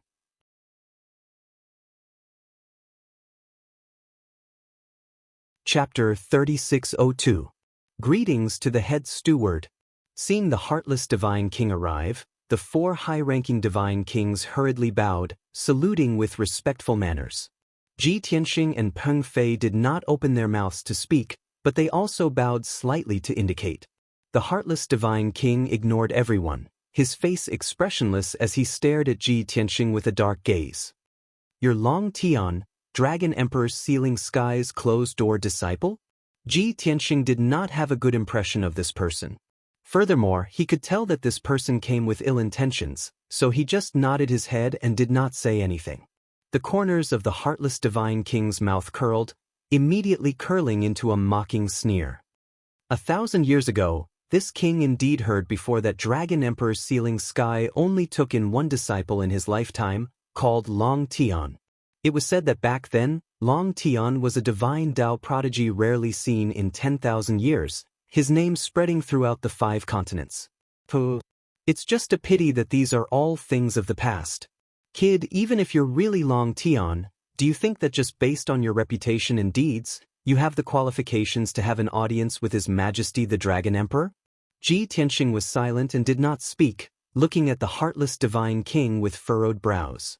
The sneer on the heartless divine king's face became even more pronounced, his tone even more mocking as he said, "No, you don't have the qualifications. Even if you're Dragon Emperor Sealing Sky's disciple, it's also not enough. Kid, you should wake up. Are you still living in the past glory and honor? A divine king with your strength? The dragon realm has a dime a dozen. It's really too sloppy and common. Furthermore, that short-lived master of yours died a sudden death long ago. Without your master's name, who do you think you are?" Suddenly hearing these few sentences, Ji Tianxing's body immediately stiffened. Both eyes narrowed fiercely, his eyes flickering with an awe-inspiring cold light. "What did you say? My master what happened to him?" Ji Tianxing's voice was very low and cold. Peng Fei was also filled with humiliation, his face flushed red with anger, both fists clenched until cracking sounds could be heard. The heartless divine king was stunned for a moment, turning his head to look at the 4 high-ranking divine kings. Immediately, the 5 people laughed loudly at the same time, all revealing mocking and disdainful expressions. "Haha, this kid's master is dead, everyone in the world knows it. Only him is still in the dark. Tiski, your acting is so good. I understand. This brat couldn't take the blow of his master's sudden death and has already lost his mind. Yes. He must be living in a dream, still immersed in the glory of the past and unable to wake up. What a pity." The few god kings laughed heartily and whispered to each other for a while. And the news they revealed was like a bolt from the blue to Ji Tianxing. He had always thought that the master who taught him attentively and devoted his life to him was still the overlord of the Sky Dragon continent, and was now enjoying his old age in the cave. Who would have thought that such a shocking change would occur? Could it be that master has really fallen? This was impossible. He is a peak divine king, born from the heavens, inheriting the ancient era's heavenly dragon king. Who can kill him? Ji Tianxing's expression was extremely ugly. His heart was filled with shock as he roared in disbelief. For a moment, he was unable to accept this news. At this moment, he wished he could immediately return to the Sky Dragon continent and figure out what was going on. When the heartless divine king and the 4 guards saw his appearance, they immediately laughed even more mockingly. "Puh, brat, woke up from your dream, right? It's time to face the cruel reality. Wake up, wake up. Without your master, you're nothing. All right, everybody, don't waste time with this lunatic anymore. Brat, you successfully amused us. You can get lost now." While mocking and mocking, the 4 guards waved their battle halberds, driving Ji Tianxing and Peng Fei away in a rude and unreasonable manner. Peng Fei was humiliated to the extreme, but he could only endure silently and clench his teeth tightly. While Ji Tianxing already could not bear it anymore. "You all are bullying people too far." He glared at the heartless divine king and the rest, shouting in a low voice with a ghastly tone. The heartless divine king and the 4 guards were all stunned for a moment, then immediately laughed even more contemptuously. "Ha! Did everybody see that? This brat is angry and wants to beat us up. Tisk tsk? Lowly as a dog thing also dares to hoot in front of this king? All right, don't waste time with him. Beat him half to death and throw him out." While talking, the 4 guards took the lead to make a move, brandishing their battle halberds and using divine abilities and secret arts, attacking towards Ji Tianxing. Swoosh, swoosh, swoosh. In a split second, a dazzling divine light lit up. 5-colored spear shadows and divine light blades enveloped Ji Tianxing. Ji Tianxing was unable to restrain his anger. He took out the Burial of Heaven sword without the slightest hesitation and counterattacked with all his might. Kill. He gave a furious cry, surging killing intent bursting forth from all over his body.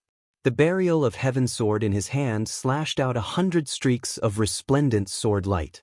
It was only to hear muffled bangs explode one after another. The divine light blades and spear shadows that filled the sky were immediately shattered into pieces by the sword light. The 4 guards' attacks crumbled. Unfortunately, the sword lights that filled the sky also collapsed. Both sides' first exchange seemed to be evenly matched. The four guards were all stunned for a moment, putting away their scornful looks one after another, treating seriously. Looks like this brat still has some ability. He can actually block our combined attack? Brat, you have the qualifications to die under our halberds. While talking, the four guards once again joined forces to attack. This time, they put away their contempt and all exploded forth with full power, using their ultimate killing moves. Meteor Spear. Halberd annihilating starry sky. Chaotic battle of heaven and earth. Following the angry roars, the four high-level god kings erupted with earth-shattering auras, using their ultimate divine abilities that could destroy heaven and earth. Dazzling divine light and dazzling shadows once again enveloped the peak of heavenly Crane Mountain, drowning Ji Tianxing and Peng Fei. At the critical moment, Ji Tianxing decisively used his ultimate skill, fighting back with all his might. Celestial Dragon Tyrant Body. He roared angrily, his entire body radiating golden light that soared into the sky, instantly transforming into a 300-meter-tall golden armored giant. At this moment, his battle prowess skyrocketed by 7 times, and his aura also reached its peak. He held the Burial of Heaven sword with both hands, slashing out more than 300 heaven-splitting giant swords, attacking the high-level god kings around him. Boom, boom, boom, boom, boom. Another series of earth-shaking noises echoed in the air above the sea of clouds. Divine art light and shadows that filled the sky collided fiercely with the heaven-splitting giant swords, collapsing and shattering at the same time. The four high-level god kings' combined attack was resolved by Ji Tianxing once again. Immediately, the four god kings' expressions were not too good, all somewhat humiliated and furious. In their eyes, Long Tian, who lost Dragon Emperor's sealing heaven's protection, was a lunatic, a good-for-nothing. But reality proved that the four of them joining forces could not do anything to Long Tian either. Didn't this mean that they were inferior to even a lunatic and a good-for-nothing? The heartless Divine King was originally watching the battle by the side. Due to his status, he did not have the intention of taking action.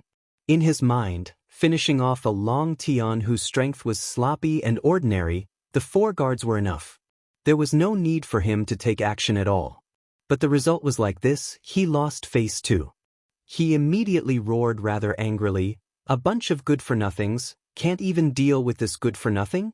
This king will do it."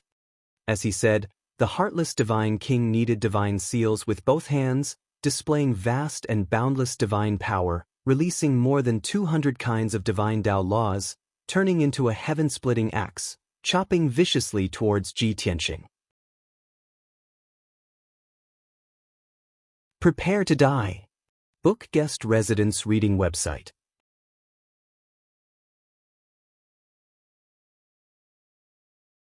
Chapter 3603.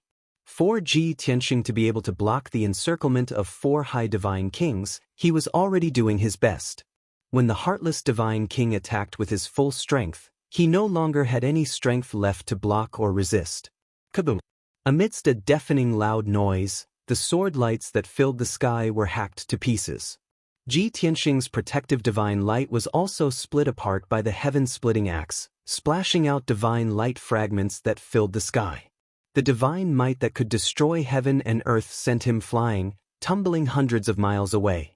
While he was still in midair, blood was already spurting out of his nose and mouth. The middle-grade king-level armor he was wearing also had a huge crack cut open, divine power leaking out crazily. With just this move, Ji Tianxing was injured by the heartless Divine King. The might of the heaven-splitting axe was too terrifying. Just the remnant force of the attack had cleaved the peak of Sky Crane Mountain into two halves, causing dust to fill the sky. Following a muffled rumbling sound, more than half of Heavenly Crane Mountain collapsed on the spot, countless boulders tumbling down. Peng Fei also suffered a calamity, being hit by the aftershock, flying out with heavy injuries. Over a dozen wounds appeared all over his body. Both his arms and left leg were broken. There was even a half-foot-long wound on his chest, deep to the bone, almost injuring his heart. Falling 100 miles away, he was already covered in blood all over, in an extremely wretched state. Fortunately, Ji Tianxing blocked 90% of the power. He was only hit by the aftershock. That was why he was heavily injured. If not for so, he would have long been killed by the heaven-splitting axe, chopped into pieces on the spot. Cough, cough. Peng Fei fell into the sea of clouds, his footsteps staggering as he crawled up, coughing loudly, blood spurting out of his nose and mouth continuously. His hair was disheveled, his appearance extremely wretched. But ignoring his injuries, he hurriedly searched for Ji Tianxing's figure. Seeing Ji Tianxing 20 miles to the left, his armor shattered, white robes dyed with blood, his sorry appearance, he could not help feeling grief and indignation. Damn it! Truly, when a tiger goes down to the plains, it's bullied by dogs. When a dragon swims in shallow waters, it's toyed with by shrimps. Peng Fei secretly clenched his fists, gnashing his teeth in hatred, roaring in a hoarse voice. He understood everything that had happened just now. Longtime was originally the last disciple of Dragon Emperor Feng Tian. His status was noble and his status was extraordinary. Like the heartless divine king and the four guards, they didn't have the qualifications to be mentioned in the same breath as him at all. They had to salute respectfully when they met. However, heaven-sealing Dragon Emperor had already perished. Longtian's status also plummeted. Thoughtless divine king and the four guards no longer placed him in their eyes. That was why they dared to wantonly taunt and ridicule him. Peng Fei cursed in his heart. These bastards who looked down on others. However, things had developed to this point. The battle had already begun, and there was no room for negotiation. The heartless divine king and the four guards did not give Ji Tianxing a chance to catch his breath at all, immediately pouncing over again. Kill! Go to hell! The four guards roared angrily as they brandished their halberds and swords at the same time. They joined forces to unleash their ultimate killing moves, besieging Ji Tianxing. The overwhelming divine art light and shadows, carrying an unstoppable power, drowned Ji Tianxing and Peng Fei. Kneel down for this seat. The heartless divine king roared angrily too. Both palms were like blades, hacking out two enormous blades that were 100,000 feet long, slashing down from the skies towards Ji Tianxing. Those two enormous blades were resplendent in 7 colors, divine light dazzling to the eye. The power was daunting to the extreme. Places that it passed through, the sky was sliced open, revealing a series of pitch-black void rifts. Furthermore, the two enormous blades locked onto Ji Tianxing's divine soul aura, making him have nowhere to hide. At this critical juncture, Ji Tianxing still had the strength to resist and could think of ways to deal with it. But Peng Fei was seriously injured until he was covered in cuts and bruises. His strength was very weak and did not have the qualifications to evade or block at all. Even if it was just the aftermath of the battle, it could instantly kill him. Forget about the heartless divine king, even those 4 8th-stage realm upper-level divine kings could also easily insta-kill him. Understanding this point, Peng Fei's heart was incomparably sorrowful and indignant. But he was also helpless, his eyes revealing a trace of despair. No choice, the disparity in strength between him and the few divine kings was simply too great. Fortunately, Ji Tianxing also thought of this point. When the divine light that filled the sky and the 2 enormous blades descended, he took out the 9 heavens 10 absolutes pagoda without the slightest hesitation, putting Peng Fei away into the 4th level space. Swoosh! A white light flashed and Peng Fei vanished. Ji Tianxing faced the besiegement of 5 divine kings alone. A ghastly cold killing intent flashed across his eyes. He brazenly brandished the Burial of Heaven sword, unleashing his ultimate killing move. Apocalyptic sword. He absorbed the 5 elements world power frenziedly, slashing out an enormous sword that was 100,000 feet long, shining with golden light, slashing towards those 4 upper-level divine kings. Bang, bang, bang, bang. Following a deafening loud bang exploding, the 4 divine kings' divine art attacks were immediately shattered into dregs by the apocalyptic sword. Immediately after, the apocalyptic sword, whose power was weakened by 40%, hacked fiercely onto 2 upper-level divine kings again. Rumble. Crack. Following the loud bang and screams, The protective divine light of those two upper-level divine kings was shattered on the spot by the apocalyptic sword. Their divine bodies were also chopped into two by the apocalyptic sword, their heads separated from their bodies. Of course, their divine sparks were intact. It was just that their divine bodies were destroyed. The other two upper-level divine kings were instantly frightened until they trembled, retreating 100 miles with pale faces. And at this time, the two enormous blades that the heartless divine king slashed out ruthlessly struck Ji Tianxing. He did not have time to hide into the divine pagoda, nor did he have time to swing his sword to block before he was sent flying by the two enormous blades. Bang! Bang! With a muffled sound, Ji Tianxing tumbled and fell 300 miles away. When he charged out of the sea of clouds covered in blood, he was already in an extremely wretched state. His chest and back were caved in, his left arm was nearly chopped off, and there was a horrifying wound on his shoulder, revealing pale golden divine bone that kept gushing out divine blood. His internal organs were also shattered from the impact, and his divine power was even more chaotic. After all, the heartless divine king was a 9th-level divine king expert.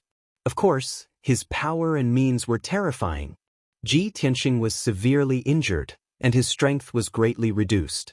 He only had 50% of his peak strength left. As for the heartless divine king and the two upper-level divine kings, they were still unharmed.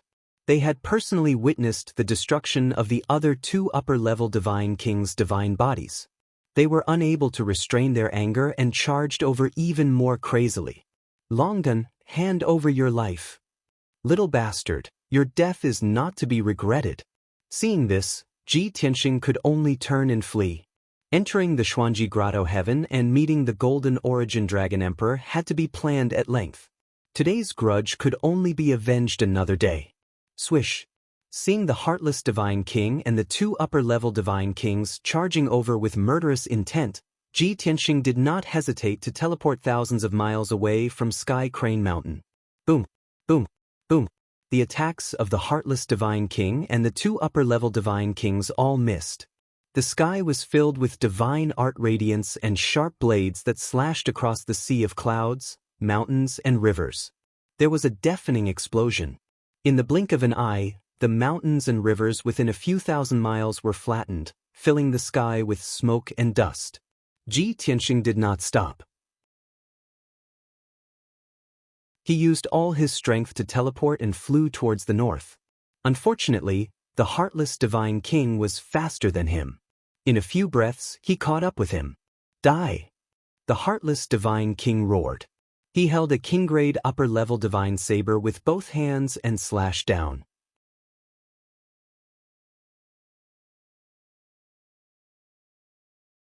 Chapter 3604. Annihilation Chaotic Space / In his rage, the heartless divine king summoned the divine saber that he rarely used and used his ultimate killer move. That blazing white saber beam that was 100,000 feet long contained powerful spatial divine power. It tore through the sky and slashed at Ji Tianxing. The saber beam locked onto Ji Tianxing's divine soul. No matter how he dodged, there was no way he could escape. Even the sky was slashed open by a huge void rift. Even if he escaped to an alternate space, it would be useless. Furthermore, that was a saber beam slashed out by a high-grade king-class divine saber. Its power was terrifying to the extreme.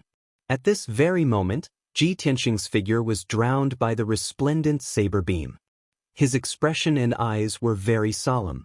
In all seriousness, the heartless divine king's strength was slightly stronger than the Reincarnation Island's Blood Hell Marshal.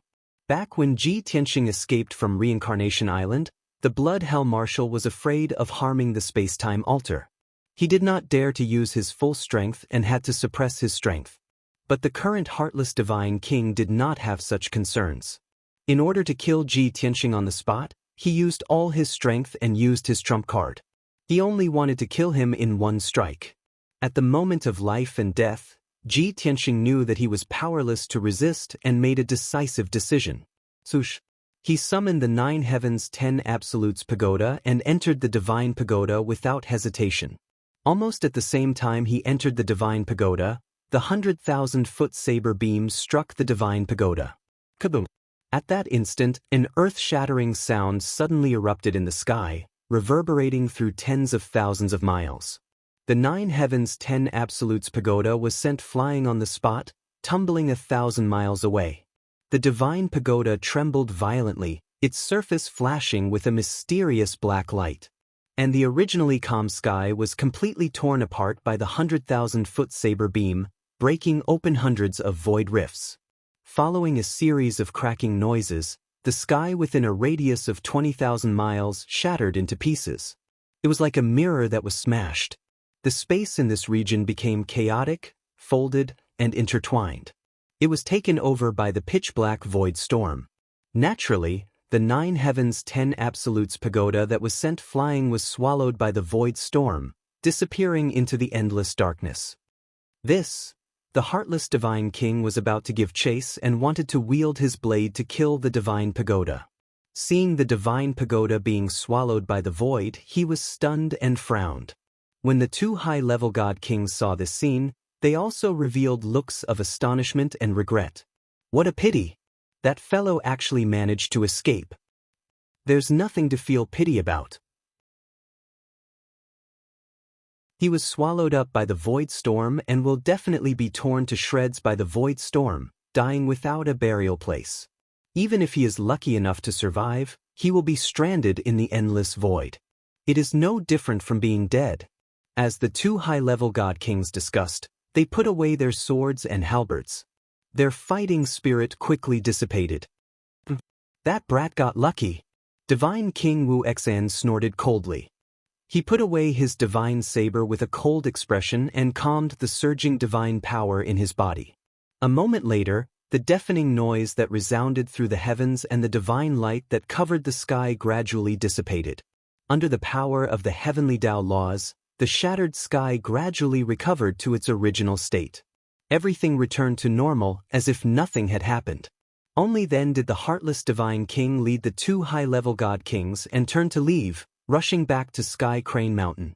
When the 3 of them returned to the entrance of Xuanji Grotto Heaven, the 2 high-level god kings who were chopped in 2 were currently groaning in pain and taking divine pills to heal their injuries.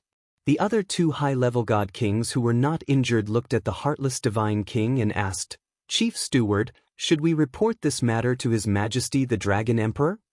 In order to guard the entrance, the 2 of them had their divine bodies destroyed by evil thieves. We should more or less give some compensation and rewards, right? The heartless divine king glanced at the 2 of them and said expressionlessly, "You guys have performed a meritorious service. The rewards that should be given will naturally be given. As for reporting to His Majesty the Dragon Emperor, that is unnecessary. How can we disturb His Majesty the Dragon Emperor for such a small matter?"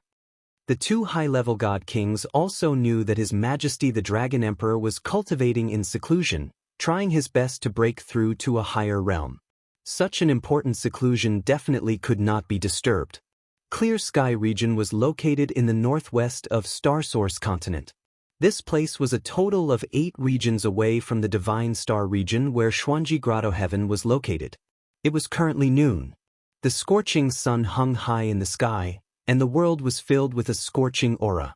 Dark Moon Mountain Range in the center of Clear Sky region, under the illumination of the scorching sun, emitted a strong aura of green wood. Faint green clouds rose in the mountain range.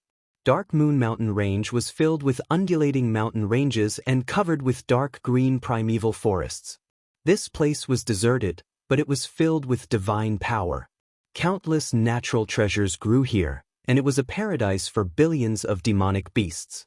Ordinary people could only move around the periphery of Dark Moon Mountain Range, exploring and searching for treasures.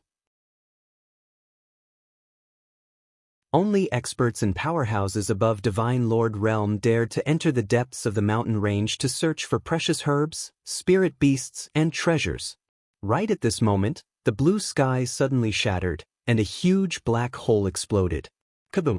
Following a loud, crisp explosion, a black shadow that was 100 feet long flew out of the black hole, falling from the sky and smashing into a mountain peak. Kaboom! That black shadow carried a terrifying impact force, collapsing 1,000 feet of mountain peak on the spot, sending dust flying into the sky.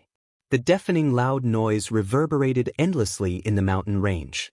Violent shockwaves spread out in all directions, turning the 3,000 miles of forest into ruins. Such an astonishing commotion scared the birds and beasts in the surrounding 20,000 miles until they were scared out of their wits, fleeing in a sorry state. After a long time, the smoke and dust in the sky dispersed.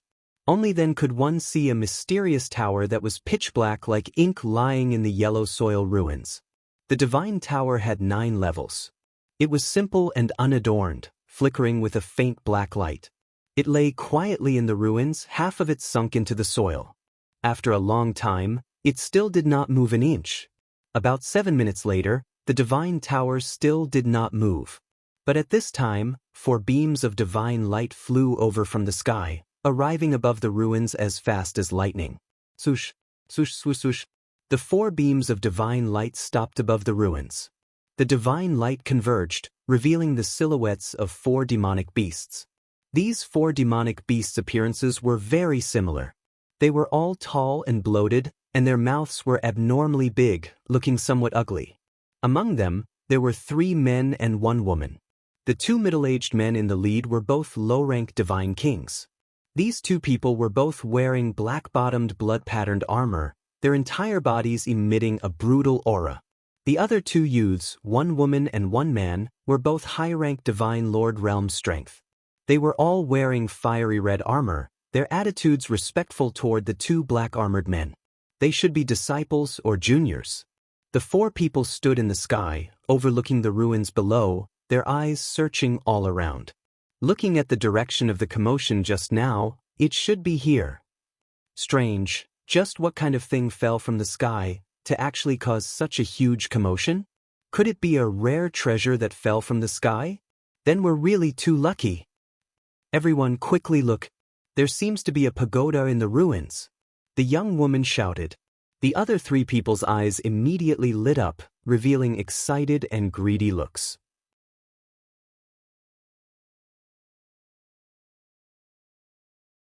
Chapter 3605. There's indeed a pagoda. It's a black pagoda. It's filled with divine energy and looks mysterious. God is really looking after us. We can't believe we've encountered a treasure from the heavens. The other 3 followed the young lady's gaze and saw a black pagoda among the ruins. Suddenly, the 3 of them were so excited that their blood was boiling. They had not gotten close to the pagoda and had not examined it carefully to identify its grade. However, all they could think about was the words treasure from the heavens. They thought that a gift from the heavens could not possibly be a defective item. It must be a rare legendary item. Stop daydreaming. Let's go take a look. Yes, let's see what grade the pagoda is. The 2 men in black armor took the lead and landed in the ruins beside the pagoda. The 2 young men quickly followed and surrounded the black pagoda, looking at it with shining eyes. What a mysterious and reserved aura. This is definitely not an ordinary item. This pagoda is not only mysterious but also ancient. It has at least 20 to 30,000 years of history. Could this be a legendary item from the ancient times? Based on my experience and knowledge, this pagoda is at least an upper king grade treasure. We're rich now. An upper king grade pagoda. The 4 of them were excited and emotional. The greed and excitement in the eyes of the 2 men in black armor, in particular, was beyond words. As for the 2 young men in the divine sovereign realm, they knew that they were not qualified to get their hands on the pagoda. However, they knew that after the 2 deacons got their hands on the pagoda, they would definitely benefit greatly. With the help of the 2 deacons, their status in the clan would rise and they would be able to get all sorts of benefits. Thinking of this, the 2 young men's regret faded a lot. Wang Chuan, are you sure this pagoda is an upper king grade treasure? The deacon on the left looked at the man in black armor on the right and asked. The man in black armor, who was called Wang Chuan, patted his chest confidently and said, Captain, don't forget that I'm also good at refining weapons. I know the quality of legendary items very well. When I said that this pagoda is an upper king grade treasure, it was just a conservative estimate. The deacon's eyes widened and he exclaimed in shock, What? Was it at least a king level upper grade? Are you saying that this divine pagoda might be a supreme king-level artifact? Wang Chuan nodded with a smile. Of course there is such a possibility. Once we refine it and return to the star-devouring paradise to study it, we will know the answer. The manager rubbed his hands together excitedly and said impatiently, "Then what are we waiting for? Let's put it away quickly, lest something unexpected happens." Just now, when the divine pagoda descended, it caused a huge commotion. It could be seen from tens of thousands of miles away. If other experts find out about this, it'll cause more trouble. As he spoke, Deacon Changji extended his 3 ugly claws and shot out a dark red bloody light. It wrapped around the pitch-black divine pagoda and was about to put it away. However, the godly tower was embedded into the ground. No matter how hard he tried, it wouldn't budge. "Look at you. You can't even lift a pagoda?" The river of forgetfulness sneered in disdain and also extended 3 claws, releasing a vast blood-red light, wanting to lift up the divine tower. Sadly, the tower remained as steady as Mount Tai and did not react. Wang Chuan was instantly embarrassed, and Changji mocked him mercilessly. The 2 young Sir Gods held back their laughter, and their expressions were mocking. This king doesn't believe it. Come, let's lift it together." Wang Chuan suppressed his anger and called for Changji to help him. The 2 of them used their capturing ability, and the bloody light condensed into a giant beast claw. They grabbed the pitch-black divine tower tightly and tried to lift it up. The awkward situation repeated itself. The pitch-black divine tower still did not budge. Wang Chuan and Changji frowned at the same time. While their expressions were awkward, they also revealed a puzzled look. What's going on? No matter how high the grade of this divine tower is, it's impossible for us to not be able to lift it. I've already checked. There's no ceiling array here, and there's no force restraining it? Could it be that this divine tower is not without an owner, and some expert has already refined it? Just as the 2 of them were frowning and deep in thought, the pitch-black divine tower suddenly disappeared. Swoosh! With a flash of divine light, a dragon youth in a white robe and covered in blood suddenly appeared in the ruins. Changji, Wang Chuan, and the 2 young Sir Gods were shocked. The 4 of them subconsciously drew their swords and sabers. They looked at the dragon youth warily, ready to attack at any time. Without a doubt, this blood-stained youth from the dragon clan with disheveled hair was none other than Ji Tianxing. When the 4 Fae were sizing him up warily, he was also sizing up the crowd and the surrounding situation. His eyes were a little dazed and relieved. Wasn't the divine tower struck into the void by the heartless divine king? Why would I appear here? What are these 4 Fae trying to do? They look so ugly. From their outer appearance, they seem to be from the Taotai race? Ji Tianxing frowned as many thoughts flashed through his mind. Both sides faced each other, maintaining silence and vigilance. Moments later, Ji Tianxing was the first to speak. He asked, "Everyone, where is this place?" Changji and Wang Chuan did not answer. Instead, they looked at each other and saw a strange look in each other's eyes. The next moment, the 2 of them reached a consensus and put away their swords. "Young master, may I know how to address you?" Changji looked at Ji Tianxing with a smile. He bowed kindly and greeted him. Wang Chuan glared at the 2 youths and scolded with a stern expression, "What are the 2 of you standing there for? Put away your weapons." The 2 youths were stunned for a moment and quickly put away their swords. Seeing that the other party was not hostile and had a gentle and kind attitude, Ji Tianxing said, "I am Longtime. May I know how to address you? Where is this place?" Wang Chuan quickly cupped his hands and bowed to him. He smiled and said, "So it is Longtime, young master Long, nice to meet you. I am Deacon Tao Wang Chuan of Star-Devouring Grotto Heaven. This is my elder brother, also a deacon. His name is Tao Changji." After saying that, he pointed to the 2 youths and said, "These 2 little fellows are the juniors of my clan. Let's not talk about them." Ji Tianxing nodded slightly. His expression did not change, but he thought to himself, "Star-Devouring Grotto Heaven? It is indeed the Taotai clan." The Taotai clan was one of the 7 great demon clans. Only the descendants of the 7 great demon clans' bloodline were qualified to occupy a grotto heaven. Other than that, only the top bloodlines of the dragon, phoenix, qilin, and the top forces of each continent, such as the Dragon Emperor, could occupy a grotto heaven. At this moment, Tao Changji cupped his hands and bowed to Ji Tianxing. He smiled warmly and introduced, "Young Master Long, this is Clear Sky Region's Crescent Moon Mountain Range. The two of us brought 2 juniors out to do some business. When we passed by, we happened to see a divine item descending from the sky. We rushed over to check the situation. I did not expect to meet young Master Long in this way. We are really fated."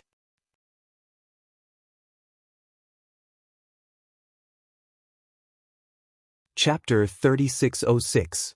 The two sides exchanged a few words and got to know each other. The two brothers, Tao Changji and Tao Wangchuan, were quite enthusiastic towards Ji Tianxing. There was even a hint of respect and flattery. Ji Tianxing understood and did not find it strange. After all, he was now a noble member of the Dragon Clan. It was normal for any demon clan to fawn on him. "Young Master Dragon, although it's not convenient for us to ask about what happened to you before. But seeing that you fell from the sky and are covered in blood, you must have been seriously injured. If young Master Dragon doesn't mind, please do us the honor and come back to the star-devouring grotto heaven as a guest." Tao Changji looked at Ji Tianxing eagerly and said in a sincere tone. Tao Wangchuan also quickly nodded and echoed, "Yes. Young Master Dragon is seriously injured and is not suitable for traveling. Why don't you go to the star-devouring grotto heaven as a guest and heal your injuries in peace? Our people are the most hospitable and we especially admire and like the Dragon Clan. We will definitely treat young Master Dragon warmly." As soon as these words came out, the 2 young disciples also quickly nodded in agreement. They even bowed and invited Ji Tianxing to be a guest. Star-devouring grotto heaven. Ji Tianxing frowned slightly and thought to himself, although the star-devouring grotto heaven did not have a good reputation in the dragon realm. However, there is a special herb called the star-devouring flower that can only grow in the star-devouring grotto heaven. If I can get a star-devouring flower, I can recover from my injuries in just a few months. Otherwise, I will need at least 7 or 8 years to recover to my peak. Thinking of this, Ji Tianxing nodded and said with a smile, "If I refuse your kind invitation, I will not be giving face to the Tao Tai clan. Since that's the case, I'll accept your offer." Seeing Ji Tianxing finally nodding, Tao Changji and Tao Wangchuan were pleasantly surprised and thanked him with a smile. Young Master Dragon is too kind. If the clan leader sees you, he will be very happy. Since ancient times, our star-devouring grotto heaven has been on good terms with the Dragon Clan. The Dragon Clan has always been our honored guest. It is our honor that young Master Long is willing to visit the star-devouring paradise as a guest. Thank you very much. Tao Changji and Tao Wangchuan's enthusiastic reactions made the atmosphere very harmonious. A moment later, Tao Wangchuan took the initiative to bring out a scarlet divine ship with a ferocious appearance and brought everyone aboard. Shwa! Blood-red divine light flashed as the divine ship carried everyone into the sky and sped towards the north. Within the divine vessel, Tao Wangchuan was in charge of steering the divine vessel. Tao Zhangji and 2 other young men accompanied Ji Tianxing as they drank tea and chatted in the living room. While they were talking, Tao Changji indirectly asked Ji Tianxing what had happened to him and why he was in such a sorry state. It was inconvenient for Ji Tianxing to answer, so he made up a lie and evaded it naturally. Then, the 2 young men asked Ji Tianxing many questions about the Dragon Clan, showing their curiosity and respect for the Dragon Clan. Ji Tianxing chose a few questions to answer and solved the doubts of the 2 young men, causing them to repeatedly thank him. After chatting for a few minutes, they had nothing else to talk about. Tao Zhangji hurriedly said, "Young Master Long, this place is not far from the star-devouring paradise. We can reach it in about a day. You go to the secret chamber to recuperate first. We won't disturb you. When we reach the star-devouring paradise, I'll call you again. How about it?" Ji Tianxing naturally nodded in agreement and thanked him. Then, under Tao Zhangji's lead, he entered a secret chamber. After closing the door of the secret chamber, he took out the divine pagoda and entered the 4th level of the divine pagoda to check on Peng Fei's condition. He found Peng Fei in the middle of the vast sea. Peng Fei was sitting cross-legged in the air above the sea, absorbing the divine power of heaven and earth and taking divine pills to recuperate. His injuries were very serious, and it would be difficult for him to recover without 8 to 10 years. Ji Tianxing checked on his injuries and delayed for an hour to cast a spell to heal him. In this way, Peng Fei's injuries quickly recovered, and he would be fully recovered in 3 to 5 years. Ji Tianxing left him a few divine fruits before leaving the 4th level. Not long after, he returned to the distorted space-time and sat cross-legged under the bloody flames sacred tree to recuperate. His injuries were also very serious, and his strength was reduced to about 50%. Although his recovery ability was very strong, and he had many divine pills and resources to heal his injuries quickly. Even so, he would need 3 to 4 years to fully recover. This time, I went to the Xuanji Grotto Heaven. Not only did I not see the Golden Origin Dragon Emperor, but I was also severely injured. I didn't expect the Golden Origin Dragon Emperor's lackey to be so fierce and domineering. Heartless Divine King, I'll remember this. The next time we meet, I'll definitely take your life. The Master, after I recover, I'll make a trip back to the Sky Dragon continent to see if anything happened to Master. Ji Tianxing muttered to himself, hatred and worry flashing in his eyes. After a while, he collected his thoughts and took divine pills and divine fruits to recuperate. At the same time, after Tao Changji had settled Ji Tianxing down, he returned to the living room. 2 young men from the Taotai tribe quickly came up to him and asked, Deacon Changji, are we really going to bring that guy back to the star-devouring grotto heaven? Deacon Changji, does that guy really have the dragon tribe's bloodline? Tao Changji looked at the 2 young men and said with a smile, of course he has the dragon tribe's bloodline. Who else can pretend to be a dragon tribe member? The dragon tribe is the most elite and rare bloodline. We, the Taotai tribe, have always been hospitable and we like these elite bloodlines. It's not easy to meet an injured dragon tribe member. How can we miss this opportunity? When the 2 young men from the Taotai tribe heard this, they vaguely understood what he meant and smiled playfully. That's right. Not only does that guy have the elite dragon tribe bloodline, but he also has a powerful divine pagoda. How can we miss such an honorable person? It's not easy to entertain him outside. Of course, we have to invite him to the star-devouring grotto heaven. When the time comes, the tribe leader and a few elders will definitely treat him well.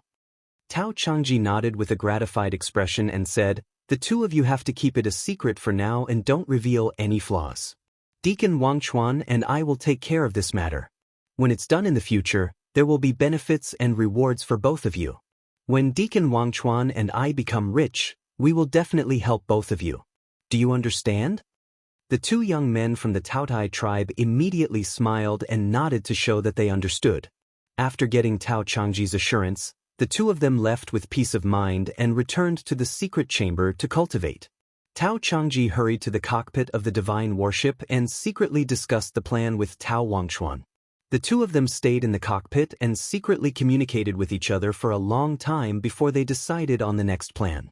Time passed silently, and a day passed unknowingly. At noon on the 2nd day, the divine warship finally arrived at the star-devouring grotto heaven after crossing mountains and rivers.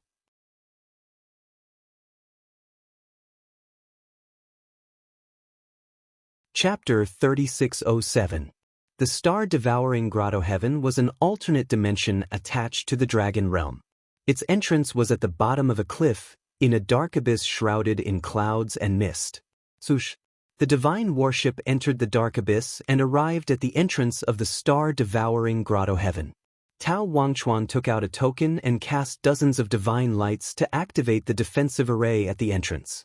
Following a flash of divine light, a blazing white spatial gate that was hundreds of meters tall appeared in the darkness. The divine warship passed through the spatial gate and returned to the star-devouring grotto heaven. The star-devouring grotto heaven was different from the other grotto heavens. It was very special. The other grotto heavens often had a radius of 1,000,000 miles. They also had a sun and a moon, forming a world of their own. Inside the grotto heaven, day and night alternated, and the sun and moon rose and set. The star-devouring grotto heaven was only 200,000 miles wide. It was like a huge crystal ball, suspended in the dark starry sky. Looking down, through the thick and transparent spatial barrier, one could see the dazzling dragon realm. It was a super-huge, golden star that was even more dazzling than the sun. If the dragon realm was compared to a mountain, then the star-devouring grotto heaven was a speck of dust, extremely small. Looking up, one could see the boundless starry sky. In the dark, dark starry sky, there were countless specks of starlight, shining with a cold light. Therefore, the star-devouring grotto heaven did not alternate day and night, nor did the sun and moon rise and set. The scene here was unchanged. It was always the dazzling, golden light under one's feet, and the starry sky above one's head, shining with a cold silver light. The special environment created the special force field of the star-devouring grotto heaven. This grotto heaven had absorbed the essence of the stars over the years, devouring the power of billions of stars, causing the grotto heaven to be filled with rich star power. Whether it was on the ground or in the sky, there were specks of silver light floating like billions of fireflies. Those were all specks of light condensed from the star power, and they were very beneficial to cultivators. In addition, the star-devouring grotto heaven was mostly barren mountains and deserts. At a glance, it was desolate, with rocks, gravel, and barren mountains everywhere. There were very few plants here, but there were countless metal veins and divine stones. On the ground under his feet, in the desert and the barren mountains far away, he could see colorful divine stones, ores, and star crystals if he dug a few feet deep. If a race that was good at refining ores and refining divine artifacts occupied this star-devouring paradise, they would definitely be able to refine countless high-grade divine artifacts. But unfortunately, the Taotai clan was greedy, cunning, and tyrannical by nature, and they were most skilled in battle and slaughter. The Taotai clan didn't have much love or talent in the art of crafting. Even though the Taotai clan had been sitting on endless mineral veins and resources for the past 20,000 years, they had tried their best to study the way of refining weapons, but they had not achieved much. After all, not only the Taotai clan, but all the demon clans in the entire dragon realm were not very good at refining weapons, setting up formations, and refining pills. In the eyes of the demons, these were all unorthodox methods. Only those god clans of the god realm were the best at these unorthodox ways. Shua! Tao Wangchuan steered the divine battleship and flew over the wasteland and the desert, heading straight for the depths of the star-devouring grotto heaven. Wherever it passed, strong winds and air currents swept up sand and dust, blowing billions of starlight spots in all directions. After flying for 100,000 miles, the divine battleship arrived at the central region of the star-devouring grotto heaven. There was a wasteland with a radius of 10,000 miles here. The terrain was flat, and it was surrounded by tall barren mountains. The Taotai clan lived here. They had built hundreds of palaces and residences here, scattered on the wasteland.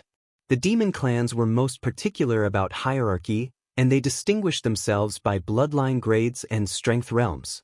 Everywhere they went, they showed their superiority and inferiority. More than 600 palaces and residences were scattered haphazardly on the wasteland. In reality, those residences and palaces were divided into 4 layers. In the outermost layer resided the youngest and weakest members of the Taotai clan. In the second circle of residences and houses, the Taotai clansmen with decent strength were living there. These people were the majority. In the third layer resided the deacons, guards, and disciples of the Taotai clan. As for the innermost layer of palaces, they were built to be more majestic and sacred. Those were the residences of the clan leader, priests, and elders. Shua! The divine battleship flew past the outer layer of residences and stopped above the third layer of palaces. Then, the divine battleship landed outside a palace called Wangchuan. Without a doubt, this palace was Deacon Tao Wangchuan's personal residence. The palace was tens of thousands of feet wide, and it was built with black, gold, and blood-red ores. Although this palace also wanted to show off its majesty and grandeur. Unfortunately, the Taotai clan had always been a more boorish and barbaric race, and their aesthetic standards were different from normal people. Even though this palace was very large, it did not feel luxurious or exquisite. Instead, it seemed simple and strange. Seeing the return of the divine battleship, four guards wearing dark red armor immediately flew out of the palace to welcome the divine battleship. Shua! With a flash of light, Tao Wangchuan put away the divine battleship. Everyone immediately appeared on the wasteland and stood at the entrance of the palace. The two at the front were Ji Tianxing and Peng Fei. Tao Wangchuan and Tao Changji stood at the side, looking like they were accompanying them. The two young men of the Taotai clan followed behind the four of them. They stood quietly and didn't say much. "Welcome back, Lord Deacons." The four red-armored guards hurriedly bowed in salute and welcomed Ji Tianxing, Tao Wangchuan, and the rest into the palace. After entering the palace, Tao Wangchuan and Tao Changji exchanged a few pleasantries with Ji Tianxing and briefly introduced the situation of the star-devouring grotto heaven. Of course, the two sized up Peng Fei a few times and also asked Ji Tianxing about Peng Fei's identity and background. Ji Tianxing just said casually. Peng Fei was his personal guard. Tao Wangchuan and Tao Changji nodded with a smile and did not say anything. Then, the two arranged living quarters and secret rooms for Ji Tianxing and Peng Fei respectively. "Young Master Long, you all rest here for a while first. We just returned and still have to report the situation to the Patriarch and elders. You all don't need to be restrained. Just treat this place as your own home. If you need anything, feel free to instruct the guards." "All right, then we won't disturb your rest." Soon, Tao Wangchuan and Tao Changji led everyone and left. Ji Tianxing and Peng Fei stood at the entrance of the two secret rooms, watching everyone leave. "Peng Fei, it's good enough for you to stay in the divine pagoda to recuperate. Why stay here?" Originally, Ji Tianxing did not think of bringing Peng Fei along. However, Peng Fei knew that he had entered the star-devouring grotto heaven and did not circulate his energy to recuperate. No matter what, he wanted to follow him. Peng Fei's mood was somewhat excited as he said with a face full of smiles, "Senior, I originally followed you to increase my experience and knowledge. This star-devouring grotto heaven and Taotai clan, I've only heard of it before and have never seen it with my own eyes. Now that we're lucky enough to be here, how can I miss this opportunity? I heard that the star-devouring grotto heaven is very mysterious. When we settle down, we must take a good look."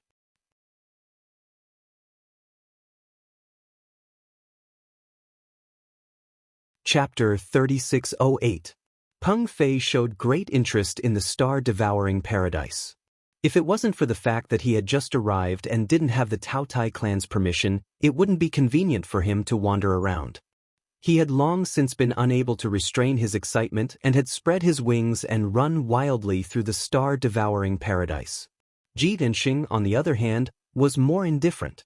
His expression was calm. However, he was also interested in the star-devouring paradise and the Taotai clan.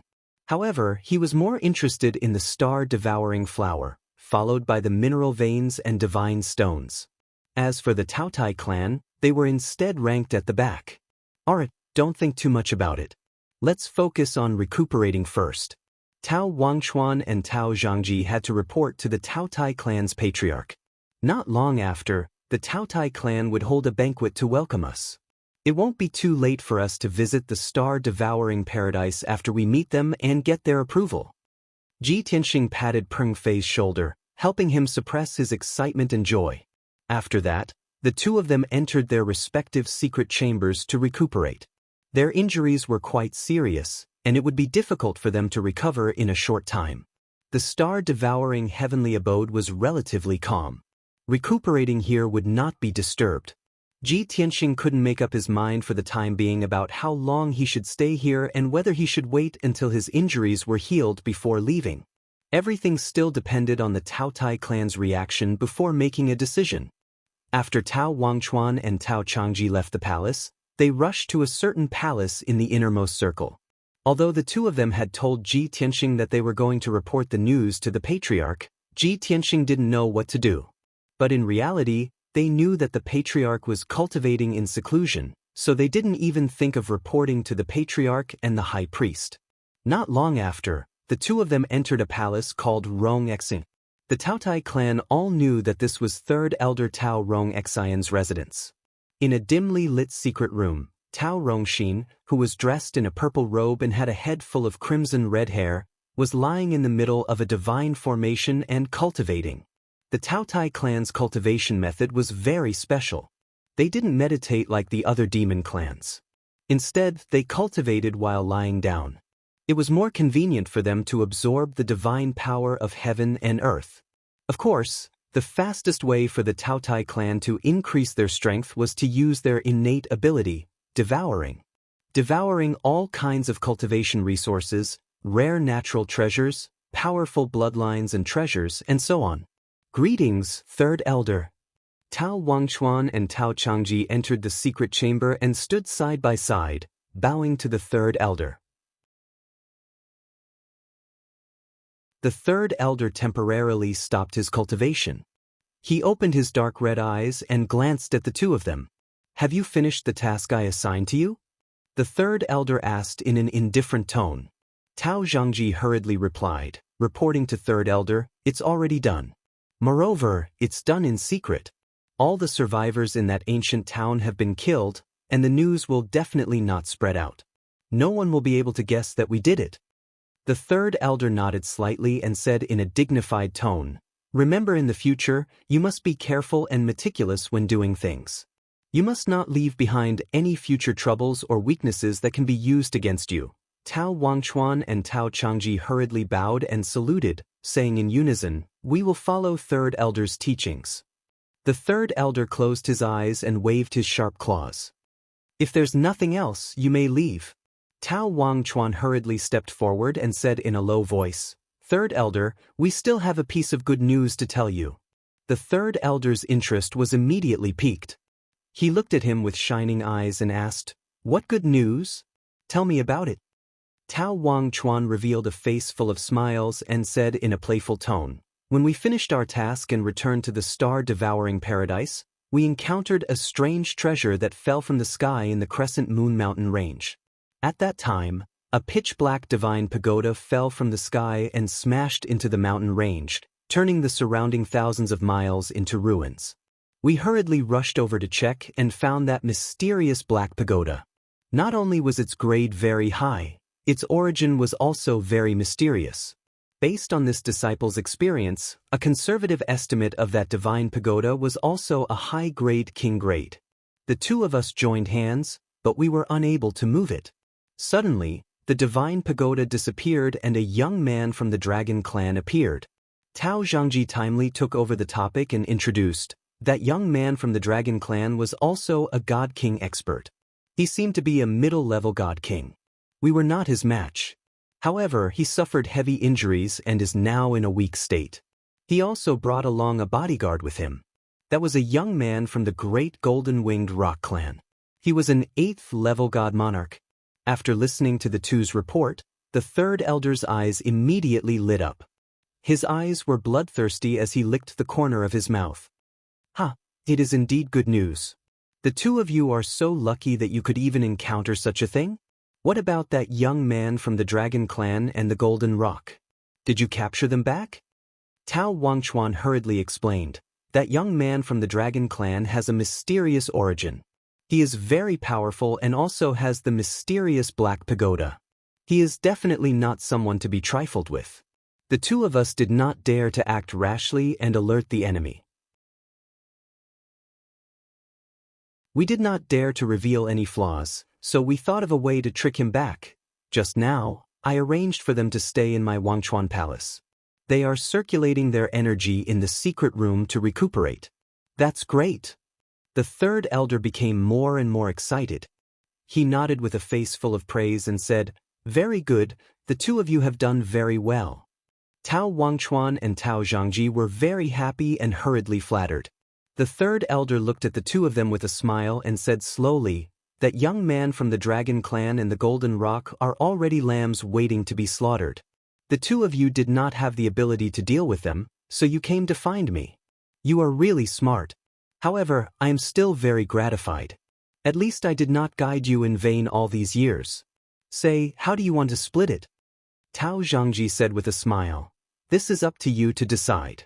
I believe that you will not treat us unfairly. The third elder did not beat around the bush and said straightforwardly, then I want 40%, and the two of you get 30% each.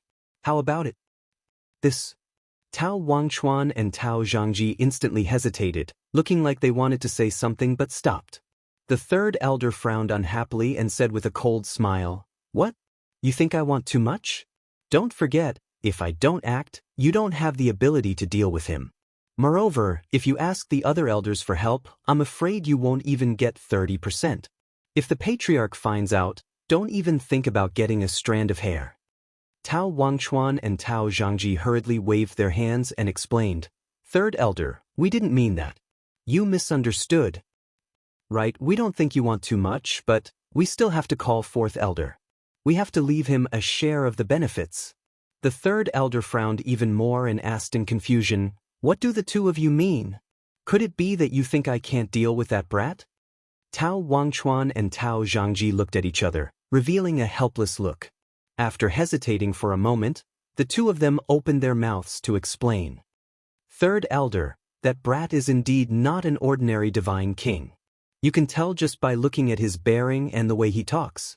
Third elder, we have to keep this matter a secret. We have to succeed in one go. We absolutely cannot fail. Otherwise, others will know.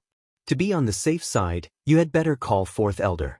This way we will have absolute confidence. The third elder immediately fell silent. After hesitating and weighing the pros and cons for a moment, he nodded and agreed.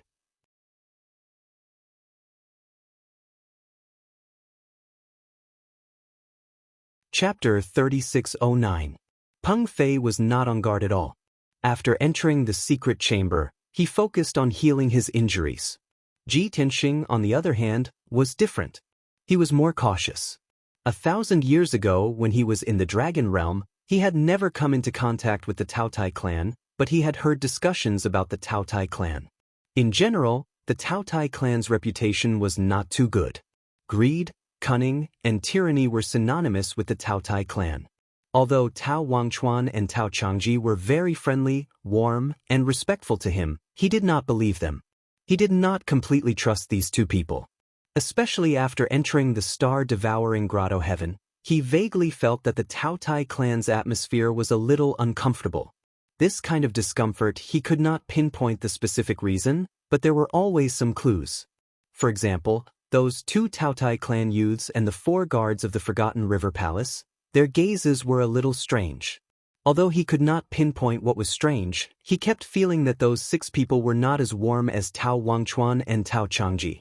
Moreover, Tao Wangchuan and Tao Changji's warmth and friendliness could also be faked. With such thoughts, Ji Tianxing healed his injuries in the distorted spacetime for a few days, then exited the distorted spacetime. Swoosh. He returned to the dimly lit secret chamber and released his divine sense to extend outwards, secretly observing the situation of the Forgotten River Palace and the entire Taotai clan. Although the secret chamber was set up with a divine array that could isolate sound, divine power waves, and prevent divine sense from probing, the divine array's grade was not very high. However, the grade of the divine array was not high. To Ji Tianxing it was useless. He quickly saw the situation of the Forgotten River Palace clearly and instantly frowned, revealing a puzzled expression. Those 4 guards in red armor were guarding outside his and Peng Fei's secret chamber. In addition, there were 8 more Divine Lord Realm guards inside and outside the Forgotten River Palace, all vigilantly guarding the various important passages. There were originally only 4 guards in the palace. Why are there 8 more guards? What is Tao Wangchuan doing? It shouldn't be to protect us, right? Could it be to monitor and put us under house arrest? Ji Tianxing became suspicious and decided to test it out later. He released his divine sense again, extending it in all directions, secretly probing a radius of 10,000 miles. Almost all the members of the Taotai clan lived in the barren desert within 10,000 miles. There were more than 600 palaces and residences in this area, and more than 6,000 people lived there. All of them were from the Taotai race. Of course, the vast majority of the Taotai clansmen were in the outer circle, and they only had the strength of true gods and celestial deities. Those able to live 2 laps inside basically all had Divine Lord realm strength. They were either the young experts of the Taotai clan who focused on nurturing them, or they were guards. And in the dozen or so palaces in the innermost circle, there were divine king powerhouses residing there, a total of over 40 people. Among them, there were over 20 lower god kings, 12 middle god kings, and 8 high god kings. The strongest experts were the 2 ninth-stage realm god kings, and they lived in the most sacred and dignified palace in the middle. Ji Tianxing guessed that those 2 should be the Taotai race's patriarch and deputy patriarch. They could also be the high priest. The strength of the Taotai clan cannot be underestimated. They are much stronger than those ancient clans in the divine world. This thought flashed past Ji Tianxing's mind. At the same time, he also confirmed that if he fell out with the Taotai clan, he would basically be unable to shake off the siege of the Taotai clan, and it would be very difficult to escape from the star-devouring grotto heaven. Thinking of this, he suddenly had a feeling of a sheep entering a wolf's den. But before he verified the Taotai clan's attitude, he did not panic. Let's test it out first. Making up his mind, Ji Tianxing got up and left the secret chamber, heading outside. The 2 guards guarding the secret chamber's entrance hurriedly bowed when they saw him coming out. Greetings to young Master Long.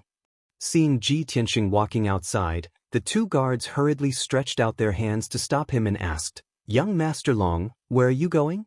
Ji Tianxing pretended not to know and casually replied, I'm going outside to take a walk and take a look at the scenery. One of the guards hurriedly dissuaded, Young Master Long, Master instructed that you are seriously injured and should stay in the secret chamber to recuperate in peace. Don't walk around casually. The other guard also nodded in agreement and said, Young Master Long, you should circulate your energy to heal first. Master is currently reporting the situation to the clan leader. Later, our clan will entertain you with great hospitality. Please wait patiently. Ji Tianxing frowned and said indifferently, I won't leave the Wangchuan Palace. I'll just walk around the palace. Unfortunately, the 2 guards still stopped him and insisted on not letting him leave. Young Master Long, we are only guards. We can't make the decision. Young Master Long, please return to the secret chamber to heal. Don't make it difficult for us. Seeing the 2 guards' firm attitude, Ji Tianxing's eyes flashed with a trace of haze. He did not say anything else and turned to return to the secret chamber, closing the secret chamber's stone door. The 2 guards heaved a sigh of relief and guarded the secret chamber's entrance again, remaining silent like statues. Ji Tianxing realized that the situation was not right, so he secretly sent a voice transmission to Peng Fei, asking him to test it out. Peng Fei did not understand the situation, so he hurriedly ended his cultivation and tried to leave the secret chamber to take a walk outside. In the end, he was also stopped by the 2 guards guarding the secret chamber's entrance and was persuaded to go back. Peng Fei was full of gloominess and secretly sent a voice transmission to ask Ji Tianxing what was going on here. Ji Tianxing did not say anything. He just urged him not to think too much and continue revolving his energy to heal his injuries. He secretly released his divine sense again to investigate the Taotai clan situation. At the same time, his divine sense searched everywhere for traces of Tao Wangchuan and Tao Zhangji. He wanted to see what on earth those 2 fellows were doing. Did they report the situation to the Taotai clan leader? As a result, after 15 minutes, he indeed found traces of Tao Wangchuan and Tao Zhangji. Those 2 fellows walked out of a palace called Rong Exin, a satisfied smile hanging on their faces. The 2 people were talking and laughing along the way. Clearly, their moods were excellent, as if they were looking forward to something very much. But the 2 of them were communicating via voice transmission in secret. Ji Tianxing could not detect what the 2 of them were talking about either. After leaving the Rong Exin Palace, Tao Wangchuan and Tao Zhangji returned to their respective residences, and there was no more news. Tao Wangchuan returned to the Wangchuan Palace and did not come to disturb Ji Tianxing and Peng Fei. Instead, he inquired about the situation from the guards. Knowing that Ji Tianxing and Peng Fei both attempted to go out but were stopped by the guards, Tao Wangchuan furrowed his brows, a hint of doubt flashing across his eyes. Although he did not say anything, his subtle expression changes were all seen by Ji Tianxing. After a moment, Tao Wangchuan gave a few instructions to the guards and returned to his room to rest. Ji Tianxing also withdrew his divine sense and no longer probed the situation outside. He hurriedly entered the 9 heavens 10 absolute pagoda's distorted spacetime and started revolving his energy to heal his injuries. Looking at the current situation, Tao Wangchuan and Tao Zhangji's kindness and enthusiasm are all faked. They are most likely plotting something sinister, wanting to make a move against me and Peng Fei. We can't sit and wait for death. We must immediately think of ways to treat our injuries and recover our strength. These thoughts flashed across Ji Tianxing's mind, his expression and gaze both somewhat solemn. He hurriedly took out several dozen divine fruits, king-level divine pills, as well as source stones piled up like a mountain, and started revolving his energy to devour and refine.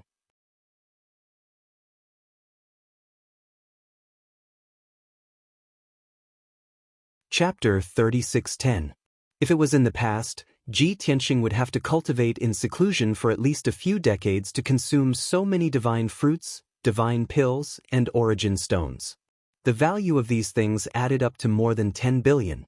But now, Ji Tianxing had to consume and refine all of them in just a few days. Not to increase his strength, but to recover his injuries and strength as soon as possible. Because he knew that he did not have much time left. Tao Wangchuan and Tao Changji would definitely take action in a few days or a few hours. Even if he could stall for time, it would only be a day or two. Fortunately, he had the Jiutian 10 Absolutes Tower. The flow of time in the distorted space was 50 times faster than the outside world. If he could stall for a day, he could cultivate in seclusion in the distorted space for 50 days. Thinking of this, he still had a high chance of recovering his injuries and strength. Swoosh! Ji Tianxing sat cross-legged under the blood flame sacred tree. He activated the power of the heaven-mending orb with both hands and shot out 2 white light vortexes. The hundreds of divine fruits and king-grade divine pills in front of him were instantly swallowed by the 2 white light vortexes. They turned into endless divine power and entered his body. With the help of the heaven-mending orb, the vast divine power and medicinal power filled his limbs and bones, violently washing over his divine body. Healing was a long and gentle process. It had to be as silent as the spring rain. Only in this way could his injuries be healed and not damage his divine path foundation. For someone like Ji Tianxing, who healed his injuries so quickly and violently, it would cause great damage to his body. Although his injuries were quickly healing, they were being repaired by divine power and medicinal power. But he was enduring great pain at all times. It was also a great test of his willpower. If it were an ordinary divine king, he would have been unable to bear it. However, Ji Tianxing clenched his teeth and persisted without saying a word. Time passed quietly. His face was pale, and his body swelled as if there were countless pearls rolling in his flesh. The indescribable pain made him break out in a cold sweat. His hair and white robe were soaked. As day after day passed, his internal and external injuries were quickly healed. After the external injuries, bones, and meridians recovered, the internal organs also began to heal. 10 days later, the injuries to Huang Xiaolong's 5 viscera and 6 bowels were completely healed. His godhead started to recover under the cleansing of god force and medicinal efficacies.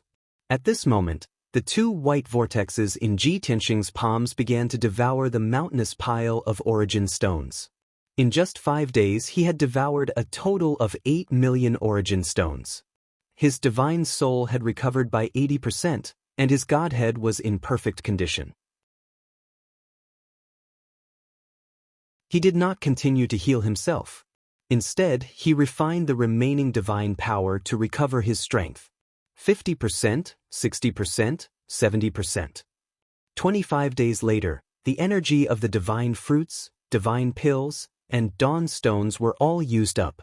Ji Tianxing had also recovered 80% of his strength. At this moment, he seemed to have fully recovered and looked no different from when he was at his peak. At the very least, no one could tell that he was injured.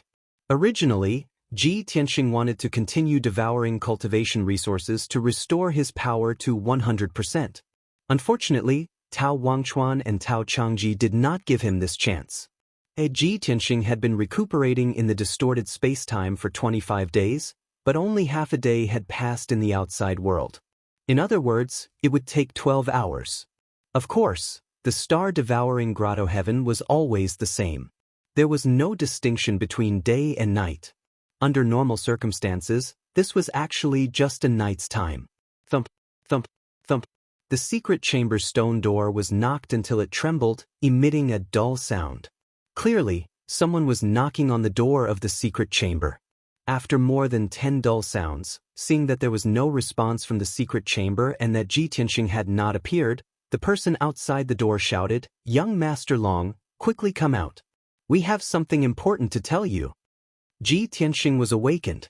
He had no choice but to leave the distorted space-time and return to the secret chamber.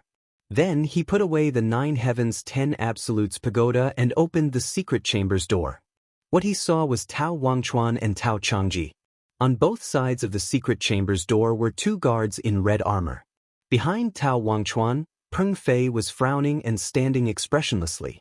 Clearly, he was first awakened by Tao Wangchuan and Tao Changji. "What's the matter?" Ji Tianxing looked at Tao Wangchuan and Tao Changji and asked with a displeased expression. Since he guessed that the other party had ulterior motives, he did not have a good expression. But Tao Wangchuan and Tao Changji still pretended to be warm and hospitable, with kind smiles on their faces. "Young Master Long, you have also rested for a day. Yesterday, we reported this matter to the elders in the clan. The 2 elders have expressed their welcome for your arrival and have already come to Wangchuan Palace to personally visit you." Tao Wangchuan explained with a face full of smiles. Ji Tianxing frowned and asked knowingly, "Didn't you say yesterday that you were going to report the situation to the clan leader?" Tao Changji hurriedly explained, "Sigh. Unfortunately, we came back at the wrong time. The clan leader is cultivating in seclusion, and it is inconvenient for us to disturb. But don't worry, young Master Long, it is the same for the 2 elders to receive you. When the clan leader comes out of seclusion, we will definitely report at the first moment." Ji Tianxing did not pursue the matter and nodded slightly, saying, "Then what about the 2 elders? Let's go over and take a look." Tao Wangchuan hurriedly reached his hand out and made a please gesture, saying with a smile, "The 2 elders came long ago and are currently waiting for you in the drawing room." Finished talking, he and Tao Changji brought Ji Tianxing and Peng Fei and walked towards the drawing room of the palace. Along the way, Ji Tianxing did not bat an eyelid on the surface, secretly using divine sense to observe the situation. It was only to see 2 middle-aged men of the Taotai clan currently sitting in the drawing room grandly, secretly transmitting voice and joking. In addition, there were another 8 Divine Lord Realm guards in Wangchuan Palace. The number of red-armored guards already reached 20. Most importantly, Ji Tianxing faintly detected that Wangchuan Palace was enveloped by an invisible divine array. That high-grade king-level divine array sealed off Wangchuan Palace, covering everything in the palace. Regardless of whether it was the sounds, sights, or divine power undulations in the palace, it would all not be detected by people outside. This was too wrong. One could even say that this was also too obvious. Ji Tianxing immediately realized that his guess was correct. Tao Wangchuan and Tao Changji hid daggers behind smiles. They absolutely did not have good intentions. And today, it should be the time when the map was unrolled and the dagger revealed. Before long, everyone entered a spacious, brightly lit drawing room. 2 elders dressed in purple robes still sat at the head of the table with casual postures, sizing up Ji Tianxing and Peng Fei from a high position. Although the 2 of them had smiles on their faces, their gazes were somewhat strange. It seemed to be a little bright and hot, faintly revealing a hint of greed.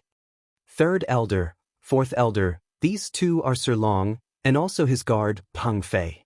Upon entering the drawing room, Tao Wangchuan took the initiative to introduce to the two elders. The two elders nodded their heads with smiles, both ignoring Peng Fei, their gazes gathered on Ji Tianxing. Who, indeed dragon race bloodline. Furthermore, so young, truly great. Our time has come, he, book guest house reading website.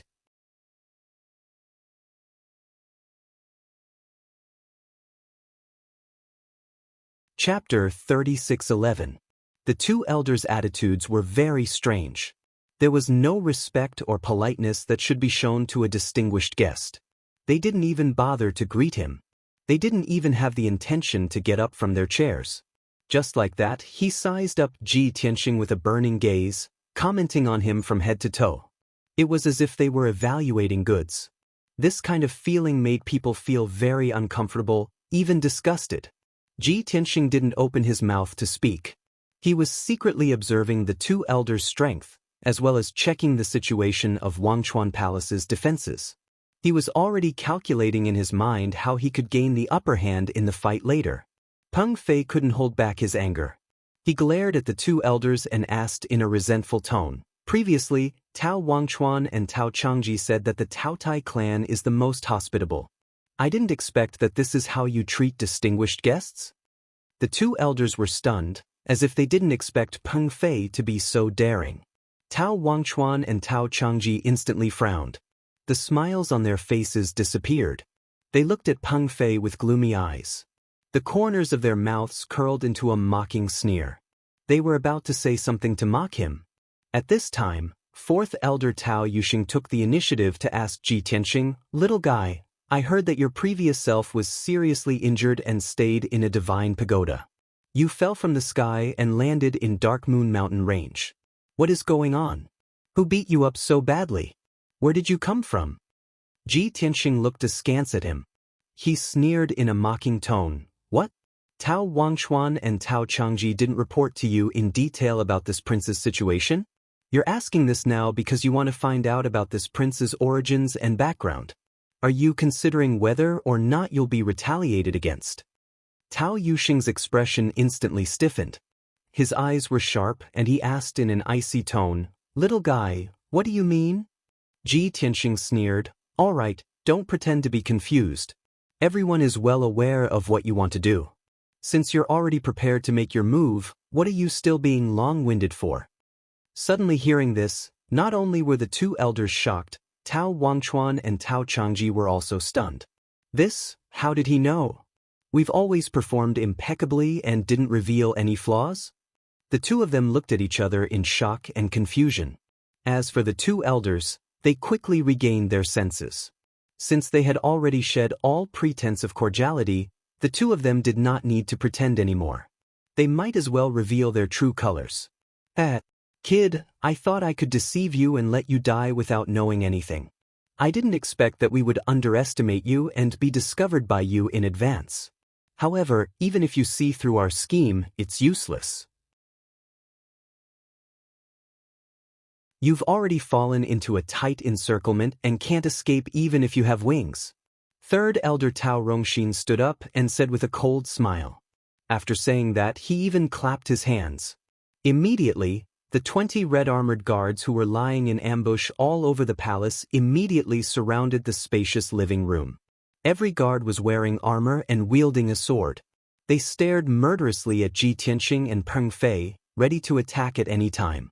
Fourth elder Tao Yuxing also sneered, "Longtime, since you already know our objective, then you should also understand that we are determined to win. Don't try to resist in vain. Obediently hand over that divine pagoda and wait for us to deal with you. You can still die a little faster." Indeed, the dagger was revealed when the map was unrolled. The atmosphere in the hall instantly became hostile and filled with murderous intent. Peng Fei gnashed his teeth in hatred. His two fists were clenched until creaking sounds could be heard. He also took out two golden blades that were as thin as cicadas' wings. He stared at everyone with full vigilance, ready to counterattack at any time. But Ji Tianxing was calm and composed. He did not panic or worry in the slightest. He looked at the two elders and opened his mouth to ask, Other than snatching this king's divine pagoda, how do you plan to deal with this king and Peng Fei? The two elders frowned and were unwilling to answer. Tao Wangchuan sneered and said, "Kid, is there a need to ask this now?" Tao Zhangji sneered mockingly and said, "You're going to die soon anyway. Why are you still asking this nonsense? Why do you care how we deal with it?" Ji Tianxing was not angry either. Ignoring the two of them, he looked straight at the two elders and said, "Since you guys are full of confidence and determined to get it, then what else do you not dare to say?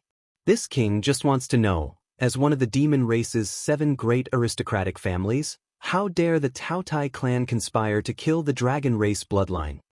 Third elder Tao Rongxin frowned fiercely and sneered disdainfully, "Kid, looks like you're very satisfied with your dragon race identity. Because of this, you're very confident and arrogant? Do you think that by relying on your dragon race identity, you'll receive respect and flattery wherever you go in the dragon realm?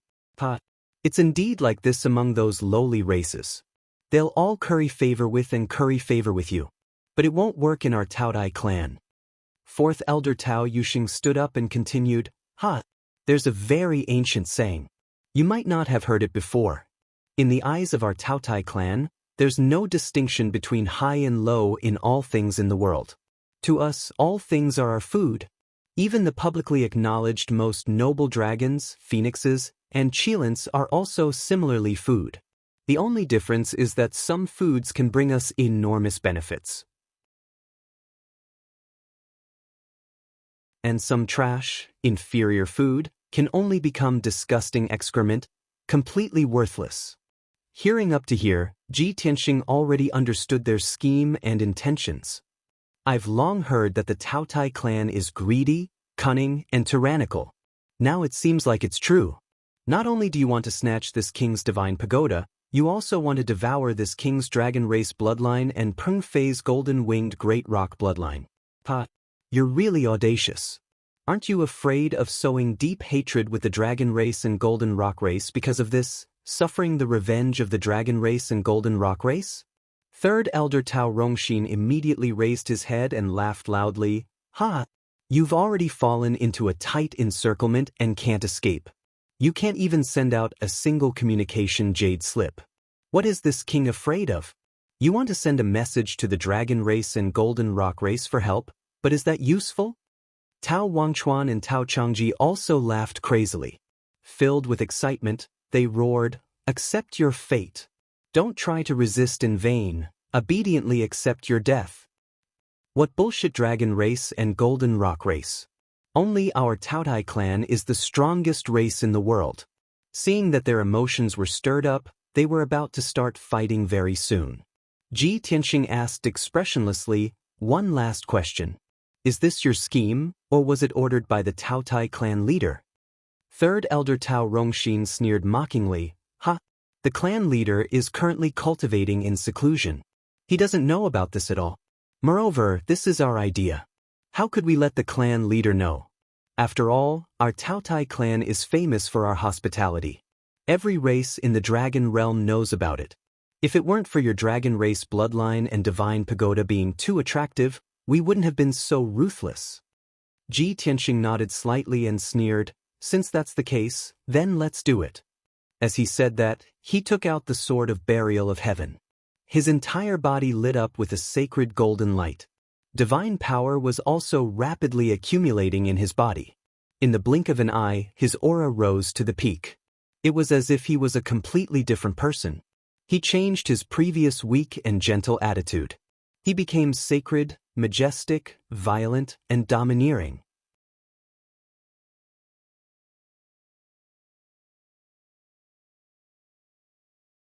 Chapter 36:12. Seeing Ji Tianxing's awe-inspiring and murderous appearance, the two elders, Tao Wangchuan and Tao Changji, were all stunned for a moment. This scene was different from what they had expected. They originally thought that after shedding all pretenses and revealing his true colors, Ji Tianxing would definitely be at a loss out of fear, worried, and anxious. After all, they had 4 divine king powerhouses and 20 divine lord realm guards. While Ji Tianxing and Peng Fei, one was a middle-level divine king, the other a high-level divine lord. Both parties' numbers and strength disparity was too great. There was no comparison at all. Ji Tianxing would definitely surrender and admit defeat, begging them to show mercy, but they never would have thought that not only was Ji Tianxing not worried and anxious, he was even brimming with confidence and took the initiative to attack. This was too inconceivable. Humph, still putting on airs when death is at hand.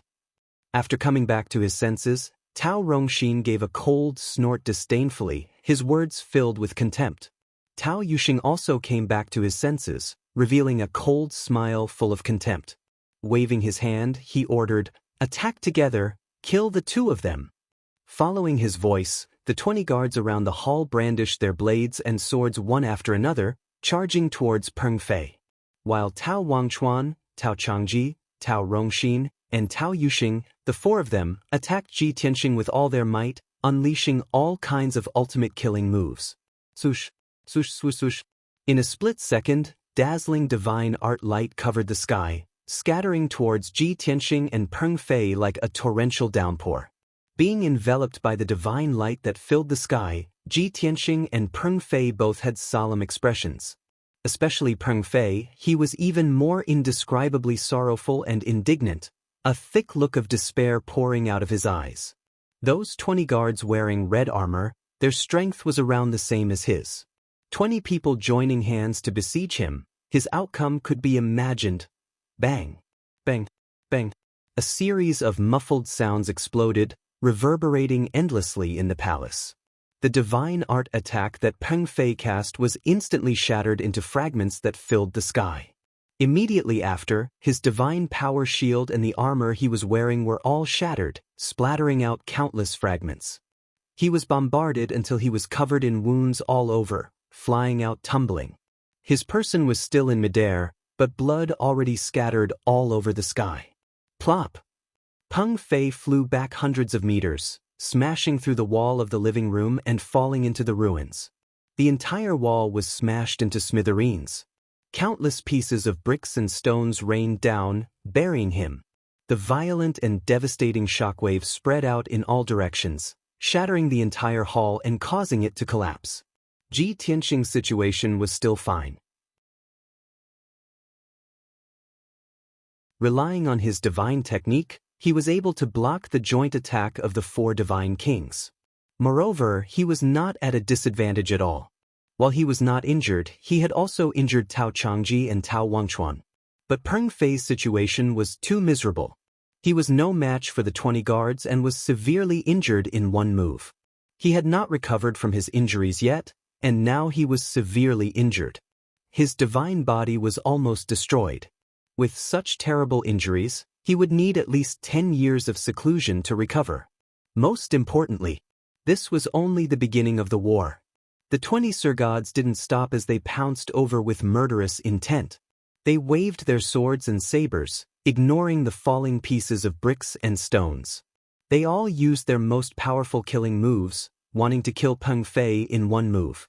Peng Fei could not resist at all, nor could he counterattack. He could only watch as the divine technique light expanded in front of him and was about to drown him. In at most one breath's time, he would be smashed into smithereens and vanish. At this moment, his heart was filled with endless sorrow and regret. I'm still too young. In the past, I stayed in the 9 mystical grotto heaven and didn't know the dangers of the outside world. Even when I left the 9 mystical grotto heaven and wandered alone outside, Master and Uncle Master took care of me in secret. Now that I have followed Senior Longtian and wandered outside, I know how sinister people can be. Peng Fei really regretted it. If he could do it all over again and make a choice again, he would definitely not leave the 9 mystical grotto heaven. He would definitely follow the teachings of the elders in his clan and cultivate to the divine king realm before venturing outside. But unfortunately, it was useless no matter how much he regretted it. Death was about to befall him. Peng Fei closed his eyes and waited for death. However, right at this critical moment, something unexpected happened. His eyes blurred, and divine light flashed in front of him. Suddenly, 3 figures appeared out of thin air. Swoosh, swoosh. The one in the lead was a skinny, white-haired man from the Phoenix race. As for the other 2 people, One was a divine race man in green robes, and the other was a 100-meter-tall giant with a body like stone. These three people had different appearances, but their strength was very formidable. They emitted the aura of powerhouses exclusive to divine kings. Peng Fei was stunned. He stared at the three divine kings, dumbfounded, not knowing what to do. These three divine king powerhouses were precisely Bai Feng, Chao Qingyu, and Yang. They were originally cultivating in seclusion in the divine pagoda and only appeared to save Peng Fei when they obeyed Ji Tianxing's summons and orders. Seeing the attacks of the 20 guards descending from the sky, Bai Feng waved her palms expressionlessly, sending out palm shadows that filled the sky, only to hear muffled bangs explode one after another. The divine technique shadows that filled the sky collapsed on the spot, splashing out countless divine light shards. Bai Feng only used one move and disintegrated the encirclement of the 20 guards. Chao Qingyu and Yang seized the opportunity to counterattack, stabbing out several hundred streaks of resplendent sword light and firing out 6 fist shadows that were as large as mountains. Swoosh, swoosh, swoosh. Rumble! A horrifying scene appeared. Places where the several hundred streaks of sword light passed, the 20 guards were engulfed by the sword light, turning into smithereens on the spot, exploding into countless pieces of flesh and blood. And those 6 massive fist shadows descended right after, blasting all the survivors into dregs. Amidst an earth-shaking loud bang, the 20 guards were insta-killed on the spot, not even leaving behind a corpse. Not only were their divine bodies destroyed, even their divine personas were blasted into smithereens too. Peng Fei witnessed all of this with his own eyes and was immediately shocked to the extreme. Both eyes opened wide, his eyes filled with astonishment and reverence. Although he did not know these 3 divine king powerhouses in front of him. But with his intelligence and wisdom, it was not hard to guess that these 3 divine kings were definitely related to Senior Long Tian.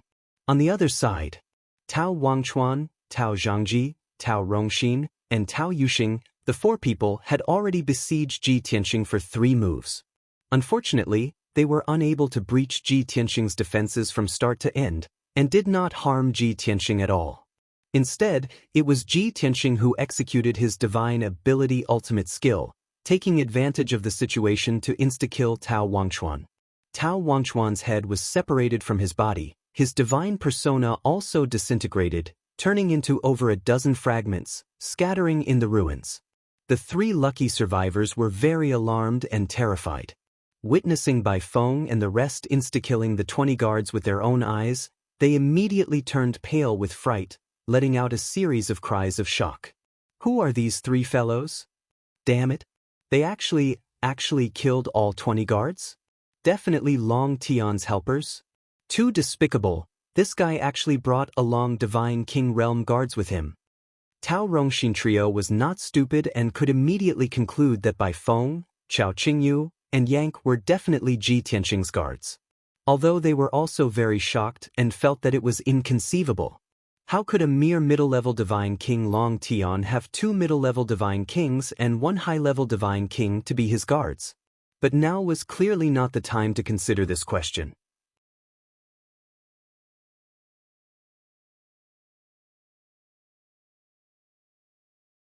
Chapter 36:13. The battle paused. The entire Forgotten River Palace was destroyed, becoming a stretch of ruins. The 20 guards were all reduced to ashes. Only Tao Zhangji, Tao Rongxin, Tao Yuxing, as well as Ji Tianxing and the rest were left on the ruins. A few breaths ago, it was Tao Rongxin and the rest who surrounded Ji Tianxing and Peng Fei. But now, the situation was completely flipped. Tao Rongxin 3 people were instead surrounded by Ji Tianxing, Bai Feng, and the rest. The atmosphere was rather awkward. While Tao Rongxin and Tao Yuxing were filled with shock and horror, their hearts were also filled with rage. They felt that Ji Tianxing was too treacherous, too despicable. They had all sorts of thoughts in their hearts, but there was no fear or regret. After all, this was the star-devouring grotto heaven, the Tao Tai clan's lair. Even if Ji Tianxing brought 3 divine king guards with him and caught them off guard, it was also not a big deal. The outcome would still not change at all. Of course, the process would definitely be a little complicated. At the very least, they had to retreat strategically and temporarily avoid the spearhead. Tao Rongxin and Tao Yuxing exchanged a glance and communicated secretly via voice transmission. This brat's strength is indeed very strong. Furthermore, he even brought 3 Divine King Realm Guards. With just the 2 of us, we definitely can't take them down. No worries. Let's leave this place first, then discuss further. Anyway, it's our territory. Are we still scared of them running away? The 2 hit it off and turned around to flee without hesitation, sprinting toward the Forgotten River Palace's front courtyard. Behind that stretch of ruins was originally the Forgotten River Palace's entrance. At the same time, it was also the entrance to the Sealing Divine Formation. Swoosh, swoosh. Tao Rongxin and Tao Yuxing instantly teleported 10,000 feet, appearing at the Sealing Divine Formation's entrance, and were about to cast their arts to open the Divine Formation. However, Ji Tianxing and Bai Feng had long detected it and immediately followed, casting arts to attack. Heavenly Dragon World / Ji Tianxing roared furiously, brandishing the Burial of Heaven sword with all his might, slashing fiercely at Tao Rongxin and Tao Yuxing. Bai Feng also brandished a pair of blazing white divine sabers, slashing out divine flame saber lights that covered the sky, enveloping the 2 elders' figures. Helpless, Tao Rongxin and Tao Yuxing could only stop casting their spells and block Ji Tianxing and Bai Feng's attacks with all their strength. Opening the Sealing Divine Array was very simple, but it still took a breath's time. They did not dare to ignore Ji Tianxing and Bai Feng's attacks, as that would be tantamount to suicide. Peng ping peng. When the divine spells from both sides collided, there was a deafening explosion that caused the ground to tremble. The huge Sealing Divine Formation was also completely activated. It lit up with colorful divine light and shook violently. Even though the shockwaves from their battle hadn't been able to break the Sealing Divine Array, it was still quite powerful. However, Tao Rongxin and Tao Yuxing were sent flying. They spat out blood as they fell into the ruins. The 2 of them were horrified. Their faces were full of fear as they activated the array again. Their top priority right now was to escape from the Divine Formation and shake off Ji Tianxing and Bai Feng. Presumably, Ji Tianxing and Bai Feng would not dare to start a massacre in the star-devouring paradise. If that was the case, the 2 of them would be able to survive. However, just as the 2 of them were about to activate the array, Ji Tianxing and Bai Feng pounced on them again. The Sword of Burial of Heaven and the 2 blazing white divine sabers slashed out divine spell shadows that covered the sky and shrouded Tao Rongxin and Tao Yuxing. The 2 of them were interrupted again. They could only take out their divine weapons to protect themselves and block the attacks with all their might. On the other side, Tao Changji's outcome was very tragic. He did not know that Tao Rongxin and Tao Yuxing had discussed in secret and decided to activate the Sealing Divine Array to escape. When the 2 elders turned around to escape, he was still rooted to the ground. Then Ji Tianxing and Bai Feng went to intercept the 2 elders. He was surrounded by Chao Qingyu and Yank. He was only a low-level Supreme God King, while Chao Qingyu and Yank were mid-level Supreme God Kings. Putting aside the difference in their cultivation levels, just Chao Qingyu and Yank's battle experience was enough to crush Tao Changji. Boom, boom, boom. After the first round of attacks, Tao Changji was blasted away and crashed into the ruins. He was severely injured on the spot. His robe and armor were shattered. Blood gushed out from all over his body and his hair was disheveled. He crawled out from the ruins and roared furiously, "You 2 bastards! This is the star-devouring Grotto Heaven. How dare you kill me? Are you tired of living?" Tao Changji's words were very intimidating. In the star-devouring Grotto Heaven, who would dare to kill a Supreme God King or Deacon of the Taotai clan? Anyone would have to consider the consequences and whether or not they could accept the Taotai clan's anger. Unfortunately, Chao Qingyu and Yank were not among them. The 2 of them had followed Ji Tianxing. What kind of storms and waves had they not seen? What kind of dangers had they not experienced? It was just a Grotto Heaven. They did not care about it at all. Therefore, they ignored Tao Changji's words and attacked even more ferociously. Swoosh, swoosh, swoosh, swoosh. Tao Changji was already severely injured and his strength had decreased greatly.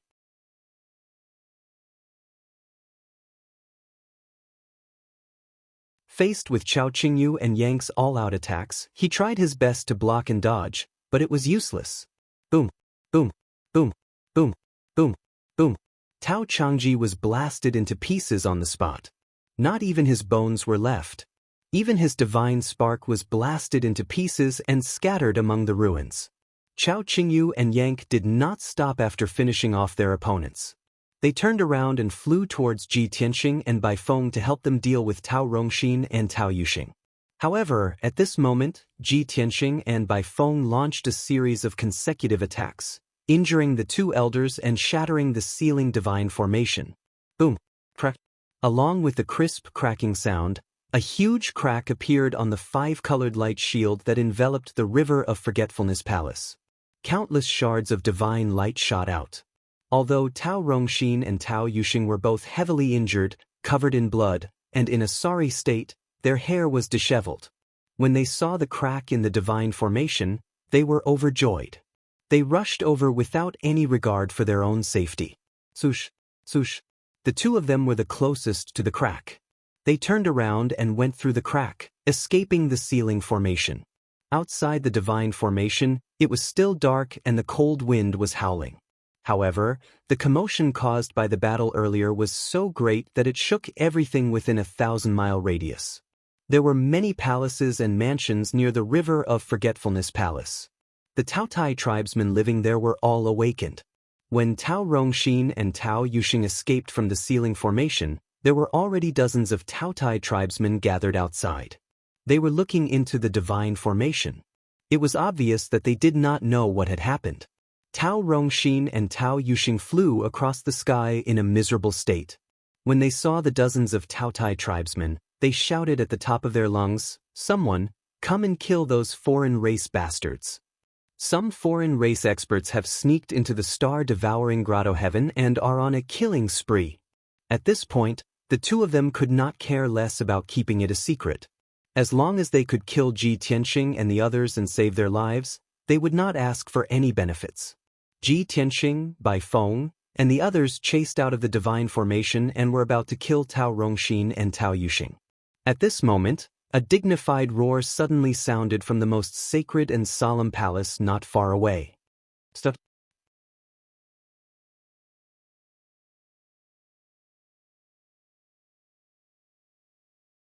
Chapter 36:14. The sudden roar was deep and majestic. Not only did Tao Rongxin and Tao Yuxing stop running, even Ji Tianxing, Bai Feng, and the rest stopped chasing. Even those dozens of Taotai clansmen who drew their weapons and prepared to intercept Ji Tianxing and the rest stopped one after another. The scene immediately quietened down. Swoosh, swoosh, swoosh. A cold light flashed past. Over 40 Taotai clansmen put away their weapons one after another and assumed a posture like they were watching a show. Ji Tianxing glanced at the palace not far away and quietly opened the 9 Heavens 10 Absolutes pagoda. He put Bai Feng, Chao Qingyu, and Yang inside. There was only him left in the scene. In front of him were dozens of Taotai clansmen. Behind him were dilapidated ruins.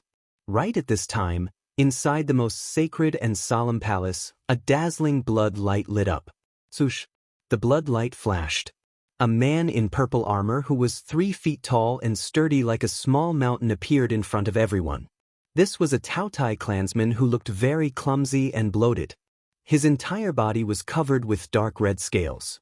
His curly hair was also scarlet like fire. He wore heavy purple armor and stood in the scene like a mountain, giving people an extremely intense oppressive feeling. Many Taotai clansmen did not dare to look at him. They lowered their heads one after another and bowed respectfully. "Greetings to Lord Patriarch." Without a doubt, this Taotai clansman who was like a small mountain was precisely the Taotai clan's patriarch, Tao Yongxing. The scene was very quiet. Tao Yongxing sized up Ji Tianxing expressionlessly. Looking at the ruins behind him, he turned his head to look at the heavily injured Tao Rongxin and Tao Yuxing.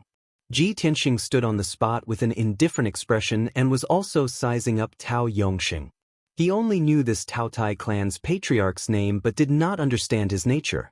Therefore, he was also unable to predict what would happen next. At the same time, in the two palaces nearby, several more blood lights lit up. There were 6 to 7 divine king realm Taotai clan powerhouses who came to the scene one after another. Among these people, apart from the Taotai clan's high priest, there were a few elders. They were not noisy, nor did they shout or shout. After arriving, they quietly stood behind Tao Yongxing, silently watching Ji Tianxing.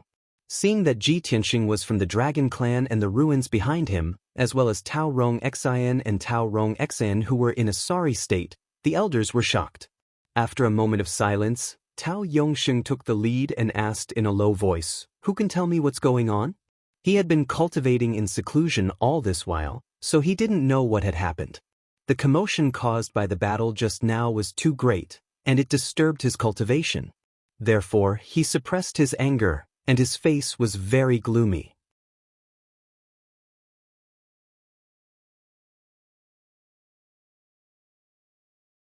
That's right, our Taotai clan has always been warm and hospitable, kind and generous. This seat has been in charge of the Taotai clan for these 10,000 years. Other races that came to the star-devouring grotto heaven as guests, if there weren't 10,000, there were also 8,000. But when have you heard before that our Taotai clan would murder the lives of our guests? This is simply nonsense. Even if there are some rumors in the outside world, those are also groundless rumors, purely groundless talk. Finished talking, Tao Yongxing pointed at Tao Rongxin and Tao Yuxing again, saying with a face full of indignation, "This seat really didn't expect that normally. This seat disciplined them so strictly and still couldn't restrain these clansmen well. Now, 2 scum actually appeared in the clan, doing this kind of infuriating thing. Longtime, you rest assured. This seat will definitely investigate the truth of the matter clearly and punish them severely to warn the clansmen. In addition, this matter was just an accident. It was the muddle-headedness of those 2 scum. It absolutely can't represent the entire Taotai clan." Tao Yongxing reprimanded Tao Rongxin and Tao Yuxing as scum in front of everyone, bringing shame to the Taotai clan. The 2 elders were scolded until they were black and blue all over, without any face left. They were both overwhelmed with shame and indescribable grief and indignation. Yet, they were unable to refute and could only lower their heads, forcefully enduring the humiliation, and put on an attitude of admitting their mistake. Seeing this scene, Ji Tianxing revealed a slight smile on the surface, expressing approval of Tao Yongxing's way of handling things and expressing satisfaction with his attitude. But in reality, the more Tao Yongxing explained to him and apologized, the colder the light in the depths of his eyes became. Because he already discerned that Tao Yongxing was stalling for time here. Most likely, Tao Yongxing also had killing intent aroused. It was just that he was not clear about the situation before his eyes yet. That was why he temporarily endured and put on a show. Ji Tianxing was well aware in his heart. After Tao Yongxing apologized, he suggested probingly, "Patriarch Tao is selfless, upright, and dignified, truly making this prince admire. Since Patriarch Tao wants to investigate the truth and clean house, then this prince won't disturb anymore and will take my leave here."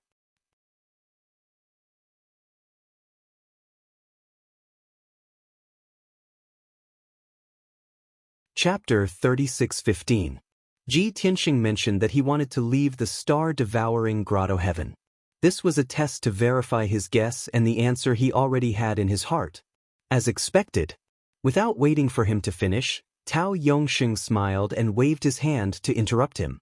"Young Master Longtime, this is you being immature. In this matter, you are the victim. It was our Taotai clan that neglected you and made you suffer. Now, I want to interrogate them severely to find out the truth. How can you leave? I have a lot of questions to ask you, and after the investigation is done, I will sentence them to death and compensate you at the same time. Before this matter is settled, you must not leave the star-devouring grotto heaven. Otherwise, if this matter spreads, the other clans will think that we are evil people who bully others." Tao Yongxing said a lot of righteous words to persuade Ji Tianxing. At the same time, he firmly expressed that he would not let Ji Tianxing leave. He did not even give Ji Tianxing a chance to refute. He ordered rudely and arbitrarily, "Young Master Long Tian, Wang Chuan Palace has been destroyed. It is temporarily unsuitable for living. How about this? You stay in Great Elder's Wuxian Palace first. A few elders will accompany you and protect your safety. In the next few days, I want to find out the truth and will have to look for you. After I find out the truth, I will give you a satisfactory answer. After this matter is settled, you can leave the star-devouring grotto heaven." After that, Tao Yongxing waved his hand and gave the order. The white-haired great elder brought 4 upper divine king realm elders to Ji Tianxing and greeted him. Tao Yongxing and the great priest brought Tao Rongxing and Tao Yuxing to the clan leaders' hall. Looking at the 2 elders' dejected and drooping heads, it seemed like they were going to be interrogated. As for the other elders, their attitudes towards Ji Tianxing were much more complicated. On the surface, they were respectful and polite to Ji Tianxing. However, their attitude was tough and their eyes were filled with cold, murderous intent. Sometimes, the way he looked at Ji Tianxing was very strange, as if he was looking at a dead man. Perhaps in their hearts, Ji Tianxing was already dead. It was only a matter of time. Before the patriarch decided to murder Ji Tianxing, their mission was to monitor and imprison Ji Tianxing. Ji Tianxing was well aware of all of this, and he had already expected it. He was not angry, nor did he panic. He calmly followed the great clan elder and the others to stay in Wuxian Palace. On the surface, the great elder was still polite to him. He arranged 2 guards, 2 maids, and an exclusive room and secret room for him. Ji Tianxing rejected the guards and maids and entered the secret chamber alone to cultivate in seclusion. Seeing that he was so cooperative, the first elder heaved a sigh of relief and was happy to be free.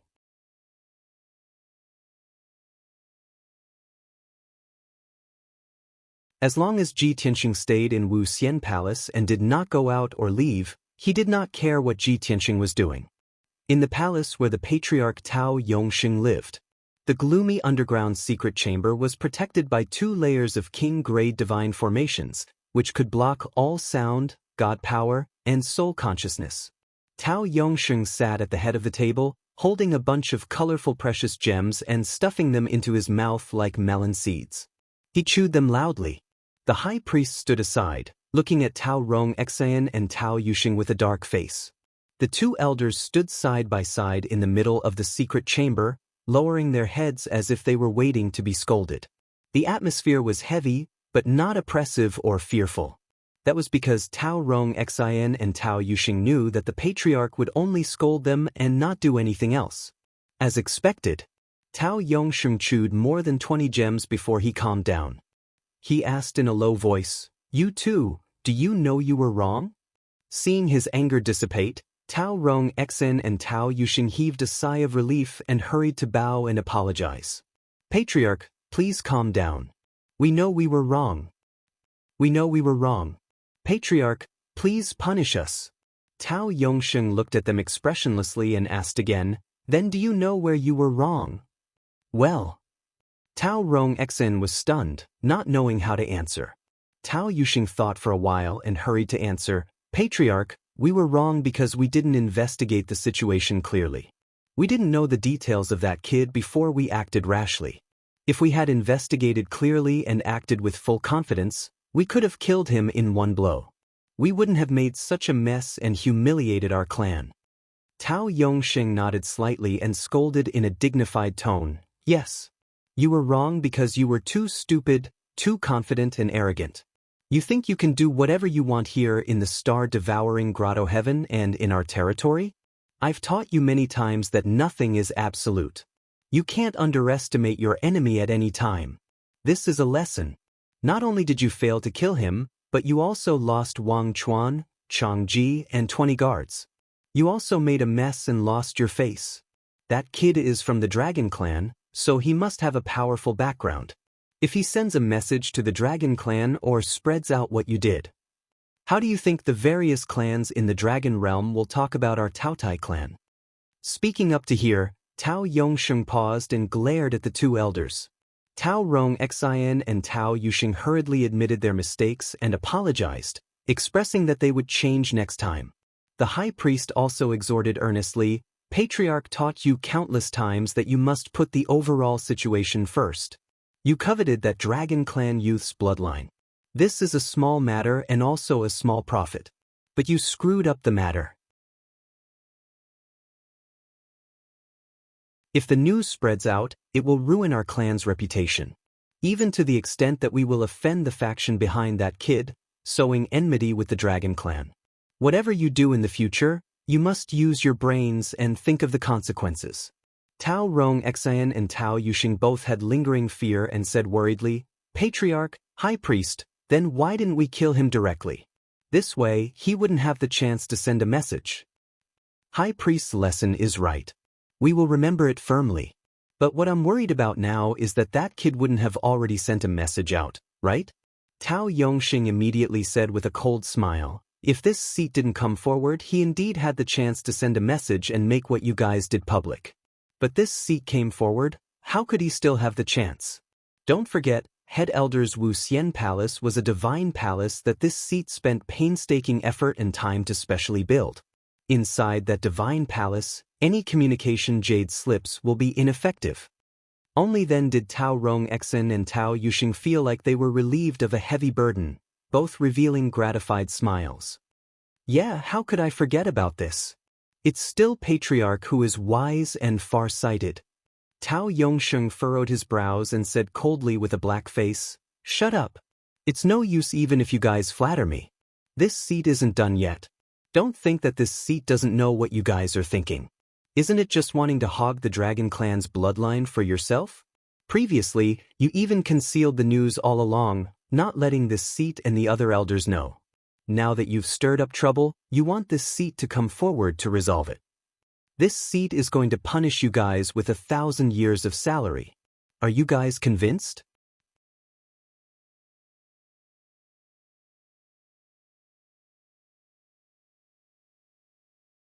Chapter 36:16. Tao Yongxing said to Ji Tianxing before, after ascertaining the truth of the matter, he would punish Tao Rongxin and Tao Yuxing severely. However, the punishment he gave the two elders was so light. Apart from a warning and intimidating meaning, it did not have any substantial harm to the two elders. Either way, their salaries as elders were not high. 1,000 years of accumulation was also just several hundred million divine stones. Divine king powerhouses like them, which one did not possess several hundred billion in wealth. Their source of wealth did not rely on the Tao Tai clan's salary. Therefore, Tao Rongxin and Tao Yuxing were filled with joy, hurriedly bowing and giving thanks. Patriarch's decision, were wholeheartedly convinced. Many thanks for Patriarch's leniency beyond the law. We'll definitely remember your teachings and absolutely won't make the same mistake again. After the two elders bowed and gave thanks, Tao Yongxing waved his hand and continued, the punishment is done. Now, you guys tell this seat, just what is that Long Tian's background? Also, you guys said before that he seemed to have brought along guards? What's going on here? Tao Rongxin hurriedly answered, reporting to Patriarch that Long Tian was swindled back by Forget Chuan and Changji when they ran into each other at the Dark Moon Mountain range. At that time, Long Tian even had a guard beside him. That was a high-ranked Divine Lord Realm Golden-Winged Great Rock. Although Long Tian and that Golden Rock were both seriously injured, Forget Chuan detected that Long Tian's strength was very powerful and came to find us in private, requesting us to take action and help.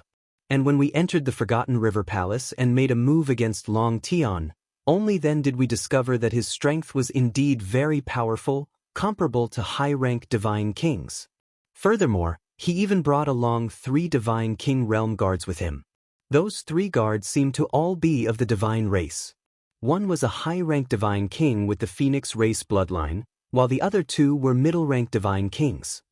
Hearing Tao Rongxin's explanation, Tao Yongxing immediately furrowed his brows, his eyes twinkling with a scorching light. No wonder the Forgotten River Palace was destroyed. Forget Chuan, Changji, and 20 guards were killed. The 2 of you were also seriously injured. I didn't expect that he looked like he was alone, but in reality he brought along 4 guards with him. Furthermore, there were actually Golden Rock and Phoenix race bloodlines among those 4 guards. At this point, Tao Yongxing's lips curled into a bloodthirsty sneer, and he licked his lips greedily. He has a top-notch dragon bloodline to begin with, and the guards around him have the bloodlines of the Golden Rock and the Phoenix. Even though Wang Chuan and Changji were dead, it had to be said that these two fellows' luck was really unbelievably good. The two of them are the lucky stars of our clan. The great priest hurriedly nodded in agreement, then sneered and said, no matter the bloodline of the dragon kind, the phoenix kind, or the Gold Rock clan, they are all stronger than the bloodline of our Taotai clan. Coincidentally, the patriarch had been cultivating in seclusion. However, he was stuck at the 9th Heavenly King realm, unable to reach the peak. These outsiders have come at the right time. The clan leader's great opportunity has finally arrived. Tao Rongxin and Tao Yuxing instantly understood that the patriarch would not let Long Tian and his guards off. The patriarch wanted to devour the 3 noble bloodlines to strengthen his own bloodline and increase his strength. In other words, the two of them had gone through all this trouble for nothing, but they didn't even get a single strand of hair. Not only was he heavily injured, he was also fined 1,000 years of salary by the patriarch. He had really gone for wool and come home shorn. The two of them were somewhat depressed when they thought about it. However, the patriarch was already especially kind to the two of them. The two of them could not ask for anything extravagant, let alone dare to show dissatisfaction. After a moment of silence, Tao Yuxing opened his mouth to ask, Patriarch, now that the situation is clear, when will you take action? No hurry. Tao Yongxing waved his hand, revealing a smile full of confidence, and said, a cooked duck can't fly away. Furthermore, you guys have already failed once. This matter will definitely spread throughout the star-devouring grotto heaven and be known by the clansmen. When I take action again, I must plan carefully and carefully. I must not fail. The great priest nodded slightly, expressing his agreement. That's right. When the patriarch takes action, you can only succeed. There must not be any slip-ups. Otherwise, it will damage the patriarch's prestige. In addition, this matter cannot be resolved here. It will cause the clansmen to criticize. I suggest to put it at Starry Cliff. Starry Cliff was a cliff that was as high as 100,000 feet, close to the spatial barrier. It was directly north of the Taotai clan's camp, 90,000 miles away. In other words, that was the northern edge of the star-devouring grotto heaven, a place where people rarely went. But it was close to the spatial barrier. One could admire the vast starry sky without any obstructions, bathing in the brilliance of billions of stars. Therefore, Starry Cliff's star-divine power was incomparably abundant. It became a treasure land and scenic spot of the star-devouring grotto heaven. Normally, Starry Cliff was sealed by a divine array. Only the patriarch, elders, and deacons could enter. Hearing the great priest's suggestion, Tao Rongxian and Tao Yuxing's eyes lit up, hurriedly nodding in agreement. That's right. Putting it at Starry Cliff is the safest. No matter what happens there, the clansmen will not know. Great priest is still thoughtful. Even if there is a fight at that time and a huge commotion is caused, it will also not spread here. Tao Yongxing frowned and weighed for a moment before nodding in agreement to this suggestion. All right, then let's do as the great priest says. After that, he started to give orders, arranging a series of tasks for everyone. Pass the order to the great elder. Let him and the other 4 elders keep a close eye on Long Tian. Absolutely do not allow him to take half a step out of Wuxian Palace. Rongxian, Yuxing, you guys immediately enter the ancestor altar and treat your injuries as soon as possible. Great priest, you bring 20 elite experts and follow this seat to Starry Cliff. This seat has to go to Starry Cliff to set things up. Only by preparing in advance can I guarantee that nothing goes wrong. The great priest and the 2 elders both acknowledged the order, bowed and took their leave, going to carry out the mission. After 7 minutes, the great priest quietly gathered 20 elite experts and followed Tao Yongxing to rush to Starry Cliff, setting up traps in advance. Inside the Taotai clan's campsite, undercurrents were already surging. In these 2 days, several thousand Taotai clan members were all discussing one matter. There was a dragon race youth in the campsite who fought a great battle with 2 elders, destroying the Forgotten River Palace and killing 20 guards. In the end, that dragon race youth was safe and sound. The patriarch severely punished the two elders. All because the two elders harbored evil intentions, conspiring to kill that dragon race youth, wanting to seize his dragon race bloodline. Several thousand Taotai clan members were all sighing emotionally, becoming more and more reverent and admiring of the patriarch. The patriarch normally teaches us that if our strength is not powerful enough, we have to keep a low profile and endure, and absolutely must not provoke powerful enemies. Those two elders are also muddle-headed, to actually dare provoke the dragon race's divine king. Isn't this setting up a powerful enemy for our clan? Yeah. Fortunately, the patriarch came forward in time and stabilized that dragon race youth. That was how this matter did not blow up. If the news were to spread out, or spread to the dragon race, not only would our clan's reputation be damaged, we would even suffer the dragon race's revenge. The patriarch really went to great lengths for our peace and tranquility. I heard that the patriarch severely reprimanded and punished the two elders in order to settle this matter, all in order to give that dragon race's divine king a satisfactory explanation. Bookhouse Reading Website. You're tuning in to the Wang Lin's Journey YouTube channel. Don't forget to subscribe and join us on this journey to catch the most captivating stories.